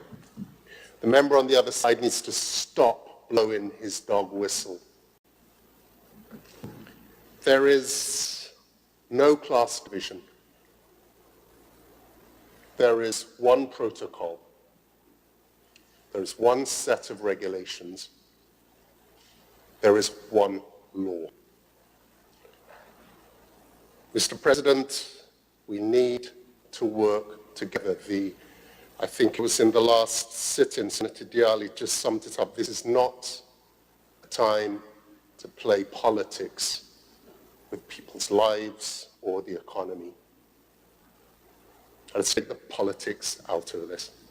And on this note, Mr. President, I beg to move adjournment sine die.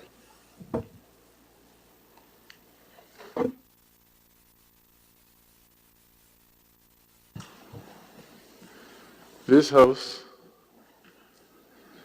stands adjourned sine die.